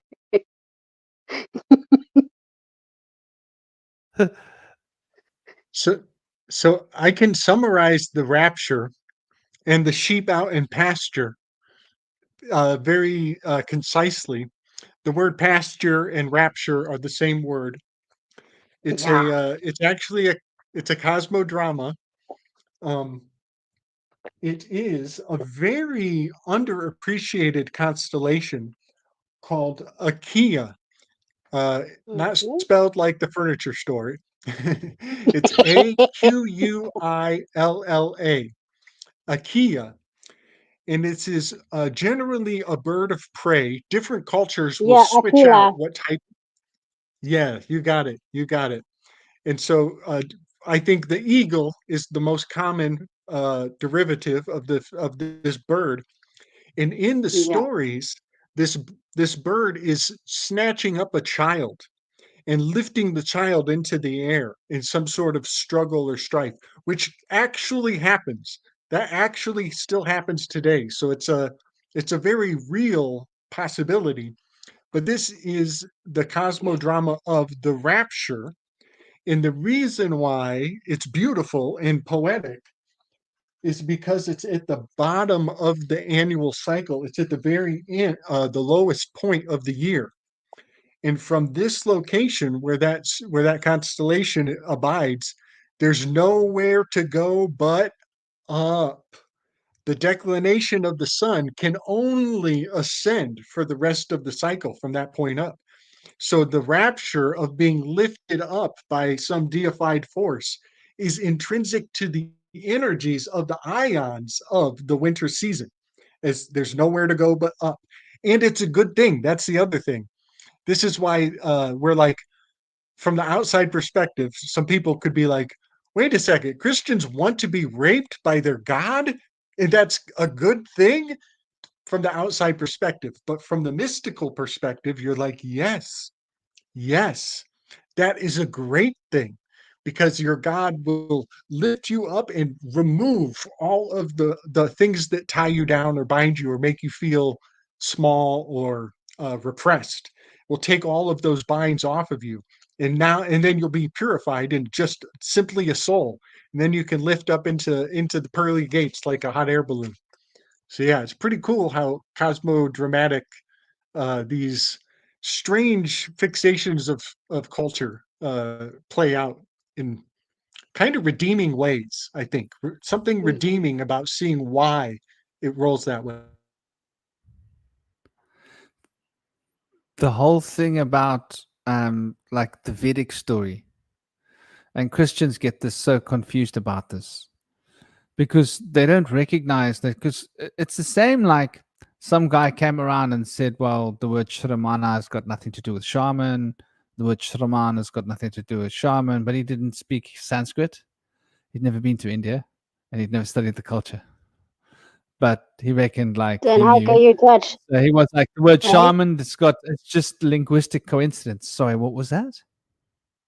I said, then how can you judge if you haven't He did. been in contact And with that something?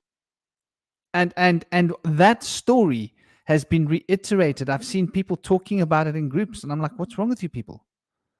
Do you not realize that that guy who wrote that book in like a couple of 100 years ago, he didn't speak Sanskrit, he never went to India, he knew nothing about the culture. He just decided that it's a linguistic coincidence that they've got the word shraman and shramana in a piece of text 2,700 years old. He says it's got nothing to do with the word shaman. The word shaman comes from Siberia. This was his notion, because there was a group there which basically had migrated many thousands of years ago from next to India across Okay. Europe, with the great migrations that we can see happened. And obviously those migrations took like 1,000 years, centuries, however long they took. And so this is why the Indo-European languages exist. And you don't live in Indo-European language areas without taking on some of their culture and their language, right? This is Exactly. what happens. Like if you live in a place where there's a language, I live in South That's Africa, even that's though the I'm whole English, that's Afrikaans the is a whole part point of of my, migration and what it does. yeah, exactly. So this is an interesting point. But getting back to the story about the Vedic story, the devas are not God. The Devis are not. Even in India, they think they're talking about worshiping God. They are not. They are confused about their own religion because they haven't looked at it. There is a word Yeah, for God in exactly. India. It's called Bhagwan. Bhagwan. Yeah. Bhagwan is God. But Bhagwan encompasses everything. In other words, all the Devas and all the Devis are part of Bhagwan. And Bhagwan is the superstructure that contains everything as an intelligence. And that these Devas and Devis are essentially parts, cogs in the wheel, like organs of Bhagwan, if you want to think like that. Yeah, A great parts being kind of has like different organs, similar and if those you take organs the are human his. body. Yeah. Our And so people are our worshipping an human body organ instead of the also being. has components that work together and apart. And when you look at all the pagan traditions, they probably all amount to this in their deep esotericism. And the people practicing it don't know it. They don't recognize it, even though they say it every day in their words. They don't realize the implications of what they're saying. And like you say, in the Greek tradition, it's once again the same story. And it makes a lot of sense. I think this is where, like the Christian tradition, they thought they'd escaped it with their angels and archangels and seraphim and all their different groups, right? But they didn't Mhm. escape anything. They just still got all the organs. The being Yeah, still got all the man. Mm. organs. What are you doing about? You can still go to Gabriel and say, Gabriel, please, Michael, please, Raphael, please. It's still the same thing. Like, Mhm. It's totally here. It's alive and well. You know, I mean, I've had quite a few really fun discoveries. Finding the nine muses hiding behind the speakers of the symposium, I feel so blessed to have discovered this. And I might be unique, but I think there are people out there who know things that could still teach me on deeper levels. But it changed my mechanics a little bit, and I took that and I ran with it even further. So after finding the nine muses sitting in perfect order to do their jobs, just like organs, just like cogs in a machine, I went and I researched the Navaratri, the 9 days of the Navaratri ritual, where the Devis are celebrated in a precise order. Every year, they roll them out in exactly this 9 day process. And, buddy, wouldn't you know, it's a 1-to-1 correspondence. The muses of the patriarchs of the symposium are exactly the articulations of the nine muses of Navaratri. And the thing that really blew my mind in this discovery is that the Davies actually expressed the double tarot cards even better than the muses did. The Hindu Devis Mhm. brought the tarot cards out that were already in the project in beautiful, magnificent ways. And then to just top things off, this was such a treasure in my path. I found out that Friedrich Nietzsche's birthday is the first day of Navaratri. His name is basically the nine. Nietzsche means the nine. So his True. birthday kicks off a sacred observance of the nine Devis that are hiding out behind the nine muses, that were hiding out behind the patriarchs of Plato's symposium. It is so beautiful to know this. And now, every year on Friedrich Nietzsche's birthday, I can harmonize to this 9-day cycle that is immortal. It's completely immortal. It'll be there for other people to discover. Even if I don't say a word, other people can come and pick this torch up. So, yeah, it's all there, man. The mechanics are beautiful and powerful. Mhm. Yeah, in India, they speak about the 9 planets. So they consider the effects of the North Node, Rahu and Ketu, and the South Node as being planetary influences. And so they consider those 2 planetary influences in the 9. And they always did classically. And then obviously the discovery of Pluto and Neptune, basically they added those in as a sidearm, if I can call it that. Like we got another one, and yeah, Another. it's a little bit like that.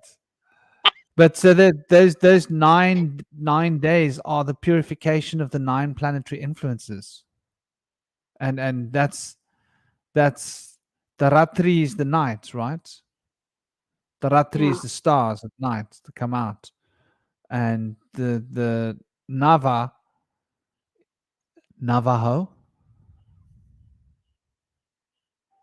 What does the word Nava and Navajo mean?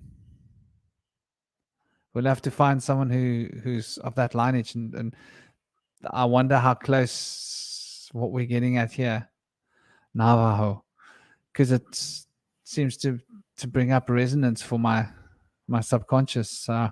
Something to go and look at, see if I can find out. Interesting, huh? So there's that Nav Yeah. is the Nab. Hunab Ku, Nab, Hunab Ku, and Nab and Nav, because B and V interchangeable. So anywhere where you see a V or a B, Nab, Nav. Navy, it's to do with the sea, the ocean, purifying. We used to purify things in the ocean. They used to do the representations of the Devi, and they used to go take it into the sea and wash it. Still do it in Europe, actually, with the Sahara, the gypsies. The gypsies take the Sahara, and I think they do it. I must check what date they do it. I've got a feeling they do it in Navratri, in a similar time of year, where they'll take out the statue of the Madonna or the according to their law, it's the daughter of Emmanuel and Mary. That is the Merovingian bloodline, and carried that bloodline, and so they've got this black princess that they carry the statue and wash it in the sea in remembrance of this, which is interesting, you know. And the gypsies are very old, their traditions. So I think that's something that's gonna be like, it's gonna be coming up everywhere you look. Because what I noticed, there was a time when I went through 9 gates, or like I got to 9 places. I went up and I went up and I went up and I went up and I went up, and each time I shifted into an octave. So you've got these chakras above your head, sort of if that's, maybe they're not called chakras, maybe they're more like bubbles. And you can go up till the point where you like right at the top at the dome. And then of course they're there, like a circle of them looking over you. And that's where you go when you die. So you go through that, and then you don't come back. And once again, there's these nine places you can go through, 9 different shifts of frequency, and 9 levels of ecstasy. So it is interesting how this all comes together and how this all fits, in our consciousness. How we've sort of learned to, the word 9 almost means no. Because when you go through that 9th gate, there's no coming back. Literally. That's 9. That's it. Yeah, You no buddy. longer exist. No, that's the end. Yeah, the end, death. So 9 relates to death and rebirth. Yeah, Yeah, also new beginnings. totally. Yes, novel. Yep, Renaissance, the Renaissance. You know, I had a thought. I heard somebody else's thought just yesterday, and I'm still integrating it on deeper and deeper levels. And I just want to just float it across everybody's dashboard, and you can pick it up and play with it on your own journey. The sentiment that the divine exists very powerfully. How do I say this? Of course, the divine is in everything, it's in all things. But this is an interesting thought that the divine has a fascination with the things that are discarded. That is to say, in the trash stratum of reality, in just that peripheral boundary of what we have gotten rid of or are no longer attached to, or we do not want any longer, we don't see any use in it. So it's old, let's get rid of it or forget about it. There's a theory that that exact point when you've detached from it, when you no longer want it, when it's no longer important or meaningful, that it actually is going through a transition. It's at the threshold of meaningfulness. And I find this very profound uh, for many reasons. It stands on its own, just that idea. But some of my thoughts around that idea have to do with like using scraps to divine future outcomes, like reading of tea leaves or seeing a cloud in the shape of the cloud. Nobody else would see it. So it's a message for just for you because everybody else in the world would discard it. But that makes it even more sacred to you who is witnessing a message in the clouds. And so I just wanted to kind of put this economy of that which the rest of the world does not value could make it all that more important for you when you add value to something that nobody else thinks is even meaningful. It might be that much more powerful because nobody else knows it. Nobody else can know it. And that actually gives it one infinite amount of intrinsic je ne sais quoi. Je ne sais quoi. Maybe you ne sais quoi, but je ne sais quoi. So yeah, I just wanted to mention this in the aspect of relating to divine might be just outside the threshold of what other people value at all.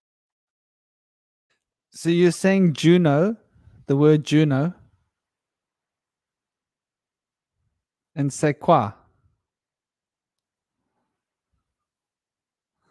And c'est quoi?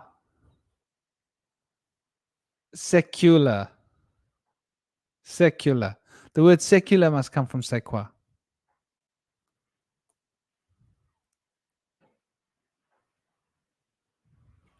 Dude, that's cool. You just put it in a strong 6 position. Yeah. I love it. I love it. Yeah. Interesting. So shall So we I have a couple. yeah, carry on. Yeah, I have a couple last minute little sentiments I'd like to share with everybody. I posted these in the Telegram group, but it's basically 3 quotes from Friedrich Nietzsche, and then the fourth and final quote is from Carl Jung. The first 3, I believe, are extracts from his writing Untimely Meditations, and then the Carl Jung quote that I want to finish with is from The Structure and Dynamic of Physics, which is a book that quotes Carl Jung here. So I'm just going to read the Nietzsche quotes first. Oh, and the reason why I'm treasuring these quotes is because it points towards my Enneagram on the whole. As I do not believe that the patriarchs, that Nietzsche or Jung, had access to what I've done on my channel, but to a large degree, their corpus of work is where it's the storehouse that I'm stealing artifacts out of. And so this is just me cobbling together some of the grand gnosis of these wizards. But I just want to be clear. I'm not saying that Friedrich Nietzsche was secretly into the Enneagram or Carl Jung knew about it all along. That might be the case, but that's not what I'm saying. I'm just attaching their corpus to my schizophrenic project. So the Nietzsche quotes are, But it's likely that they did. It's likely that they did. yeah, now that I'm saying it, it's even more likely, right? So the Nietzsche quote is, the mighty capacity to draw together and unite, to reach the remotest threads and to preserve the web from being blown away. Who unites what he has brought together into a living structure? And I think that's fascinating. He's talking about the web because the web is a term that Carl Jung used, the collective web of consciousness. And this is very much my webbing. Um, and then he is talking, carrying forward a ruling structure that lives in which parts and functions are delimited and coordinated, in which nothing whatever finds a place that has not first been assigned a meaning in relation to the whole. And that is really fascinating, that that description, because that's what this serves for me. When I hear somebody talking about science, I know right away to go right into the number 7 personality type to orient my thoughts. Um, and then here he says, in men in whom everything, knowledge, desire, love, hate, all strives towards a central point, a root force, and where a harmonious system is constructed through the compelling domination of this living center. I just love these little quotes. Um, and then Carl Jung's quote here: if a union is to take place between opposites like conscious and unconscious, it will happen in a third thing, which represents not a compromise, but something new. And again, the confrontation of the two positions penetrate attention charged with energy and creates a living third thing, a movement out of the suspension between opposites, a living birth that leads to a new level of being, a new situation. I think he just summarized manifestation. Give thanks to Carl Jung. Homie knew his stuff.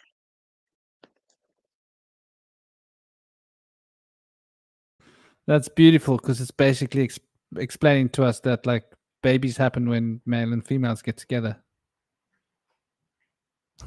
Because that's generation going on. That's like basically, and I suppose that's what it is. You got to have a baby. You got to find those two opposing parts of your soul and create the balance of polarity and then allow them to embed each other in a single unity. And then when they come apart, there'll be a third thing left behind. Yeah. And Because they'll it's still beautiful distinctly because be the each third other thing, is you. yes, yes. And the third thing, it has a fragility to it. It's tender because it's new, because it's unique and one of a kind. It has something of a increased value because of its rarity. I love it. Do you guys have anything you want to share in your closing ideas? We got Kalal and Soraya. I don't know if who is here.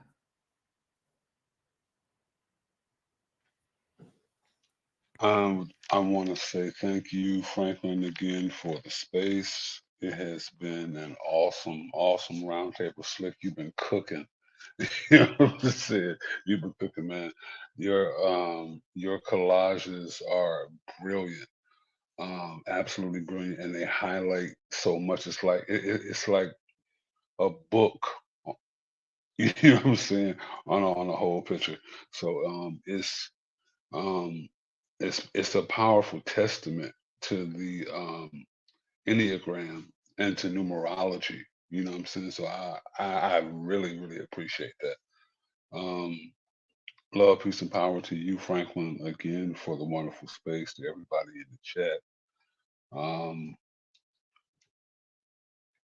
it definitely needs to continue.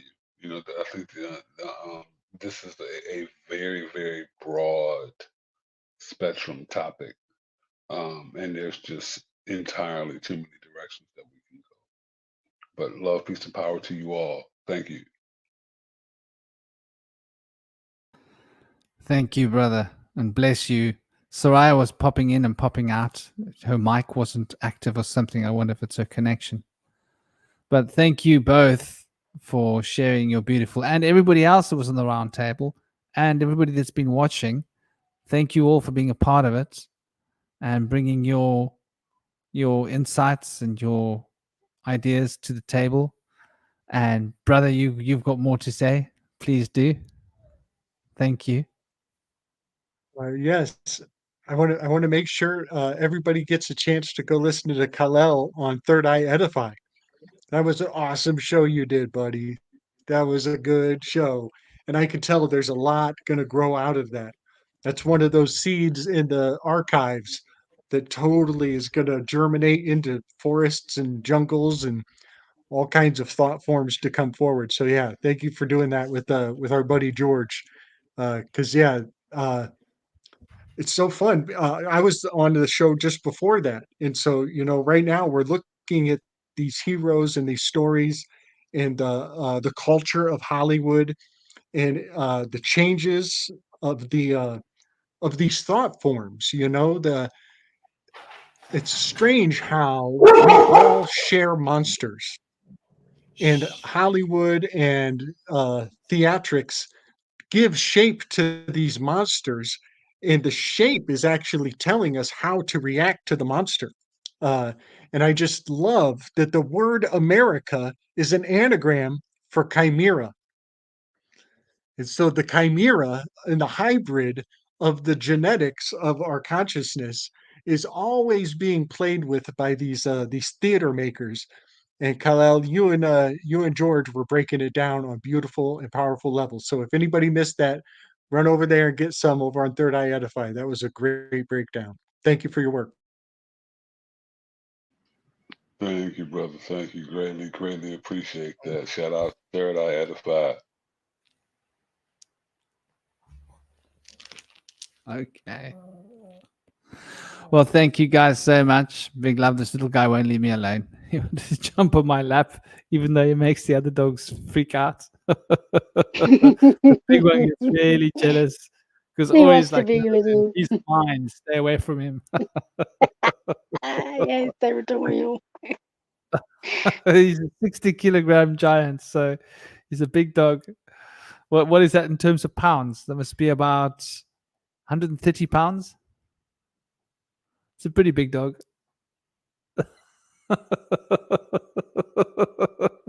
He's beautiful though. He's a giant, gentle, beautiful, gentle soul giant. Well, thank you guys so much. Whoops, easy going, Baba. Om Shanti. Have an absolutely gorgeous Om day. Shanti. Thank you, Kalal, for coming. I hope your throat's going to feel good. Hope you're going to heal up totally. You need to rest that throat a little. And licorice. I don't know if you can get licorice root where you are. Yeah? I'll definitely give it a look. But it's been miraculous. The pain is absolutely gone, but I like the resonance that has left. Yeah, the licorice, if you can get the root, you want to cook it up. Too much of it will make you feel ascetics and adepts have used licorice to get rid of the sexual desire. So licorice will reduce your sexual desire, but it will soften your throat. It's powerful medicine for the throat. But it doesn't just soften the throat. It will soften. But if you don't have a girlfriend, you don't mind like a week of soft, throat and whatever. But if you got a girlfriend, you can't go near the licorice. David's Like, phone is falling no. over. Rather eat the avocados, Doesn't avocado mean testicle or something like it comes from the root of the word testicle in old I don't languages in know. South America? I've no idea. What I do know is that when I have a sore throat, I always chew on ginger, Yeah, that'll and kill I germs. chew on it like Indonesian people chew on pruimtobak. Pruimtobak, the tobacco that you can chew on. That's how I chew on ginger. Ginger sounds like a much better idea to me. The Yeah. taste of tobacco makes me want to vomit. I tried to have a joint some time ago, and I put a little bit of tobacco in, and I tell you, I was like almost gonna vomit because like, just that little taste one, of it. one time and not again. It was a one timer. No, because I didn't want to make it too big, and I put in like about 30% tobacco, and it was like literally I've been able to do that in the past, and I was like, oh my god, this flavor is so disgusting. I've wasted this. Like I don't want to smoke this, No, you can better smoke it pure. That's a lot But better. it is interesting when you add a bit of tobacco in with your can of Bush, it changes the frequency because you're bringing Mars into the Venus. So it's interesting. I've always preferred adding a bit of Mars in. It sort of, I don't know what it does to it. It changes the resonance, the frequency, brings more of that passionate energy into it. Where on its own, it's dispassion, seemingly to me. Interesting. Like if you got a girlfriend and you're smoking weed, you put a bit of tobacco in it. It's the same as like not having licorice. You see what I mean? Same idea.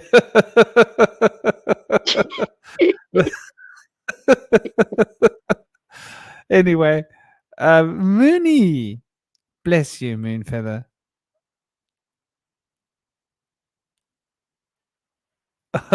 Guaranteed vomiting. She says, "Yeah, it's not the funnest thing." Well, so much love to you people, and all of you in the chat as well. Thank you so much. Okay, Henry, go, my darling. And thank you, Slick and Kalal and Soraya and Indy and everybody that came, the whole show. It was really great. Lovely discussion. And I think it's going to probably offshoot to other specific directions, which we sort of got distracted down little avenues, but those avenues are opening up like an interesting door, I think, which is fascinating, because getting into the whole religious side of things, I think it's something that needs to be looked at. People calling the whole God names and the way God names are operated and where these God names come from. And I think that's something that will want to come up. But so much love to you all. Have an absolutely awesome, wonderful day. We cranked 5 hours. Okay, we made 5 hours. It's not so bad. Not getting to the 4 hours mark, but at least it's not 6 to 8 hours. Saves you from taking me over. So much love to you, Mooney. So much love to all of you that are still here. God bless you all. Thank you all. It's been an honor. Om Shanti. Om Shanti. Love, peace.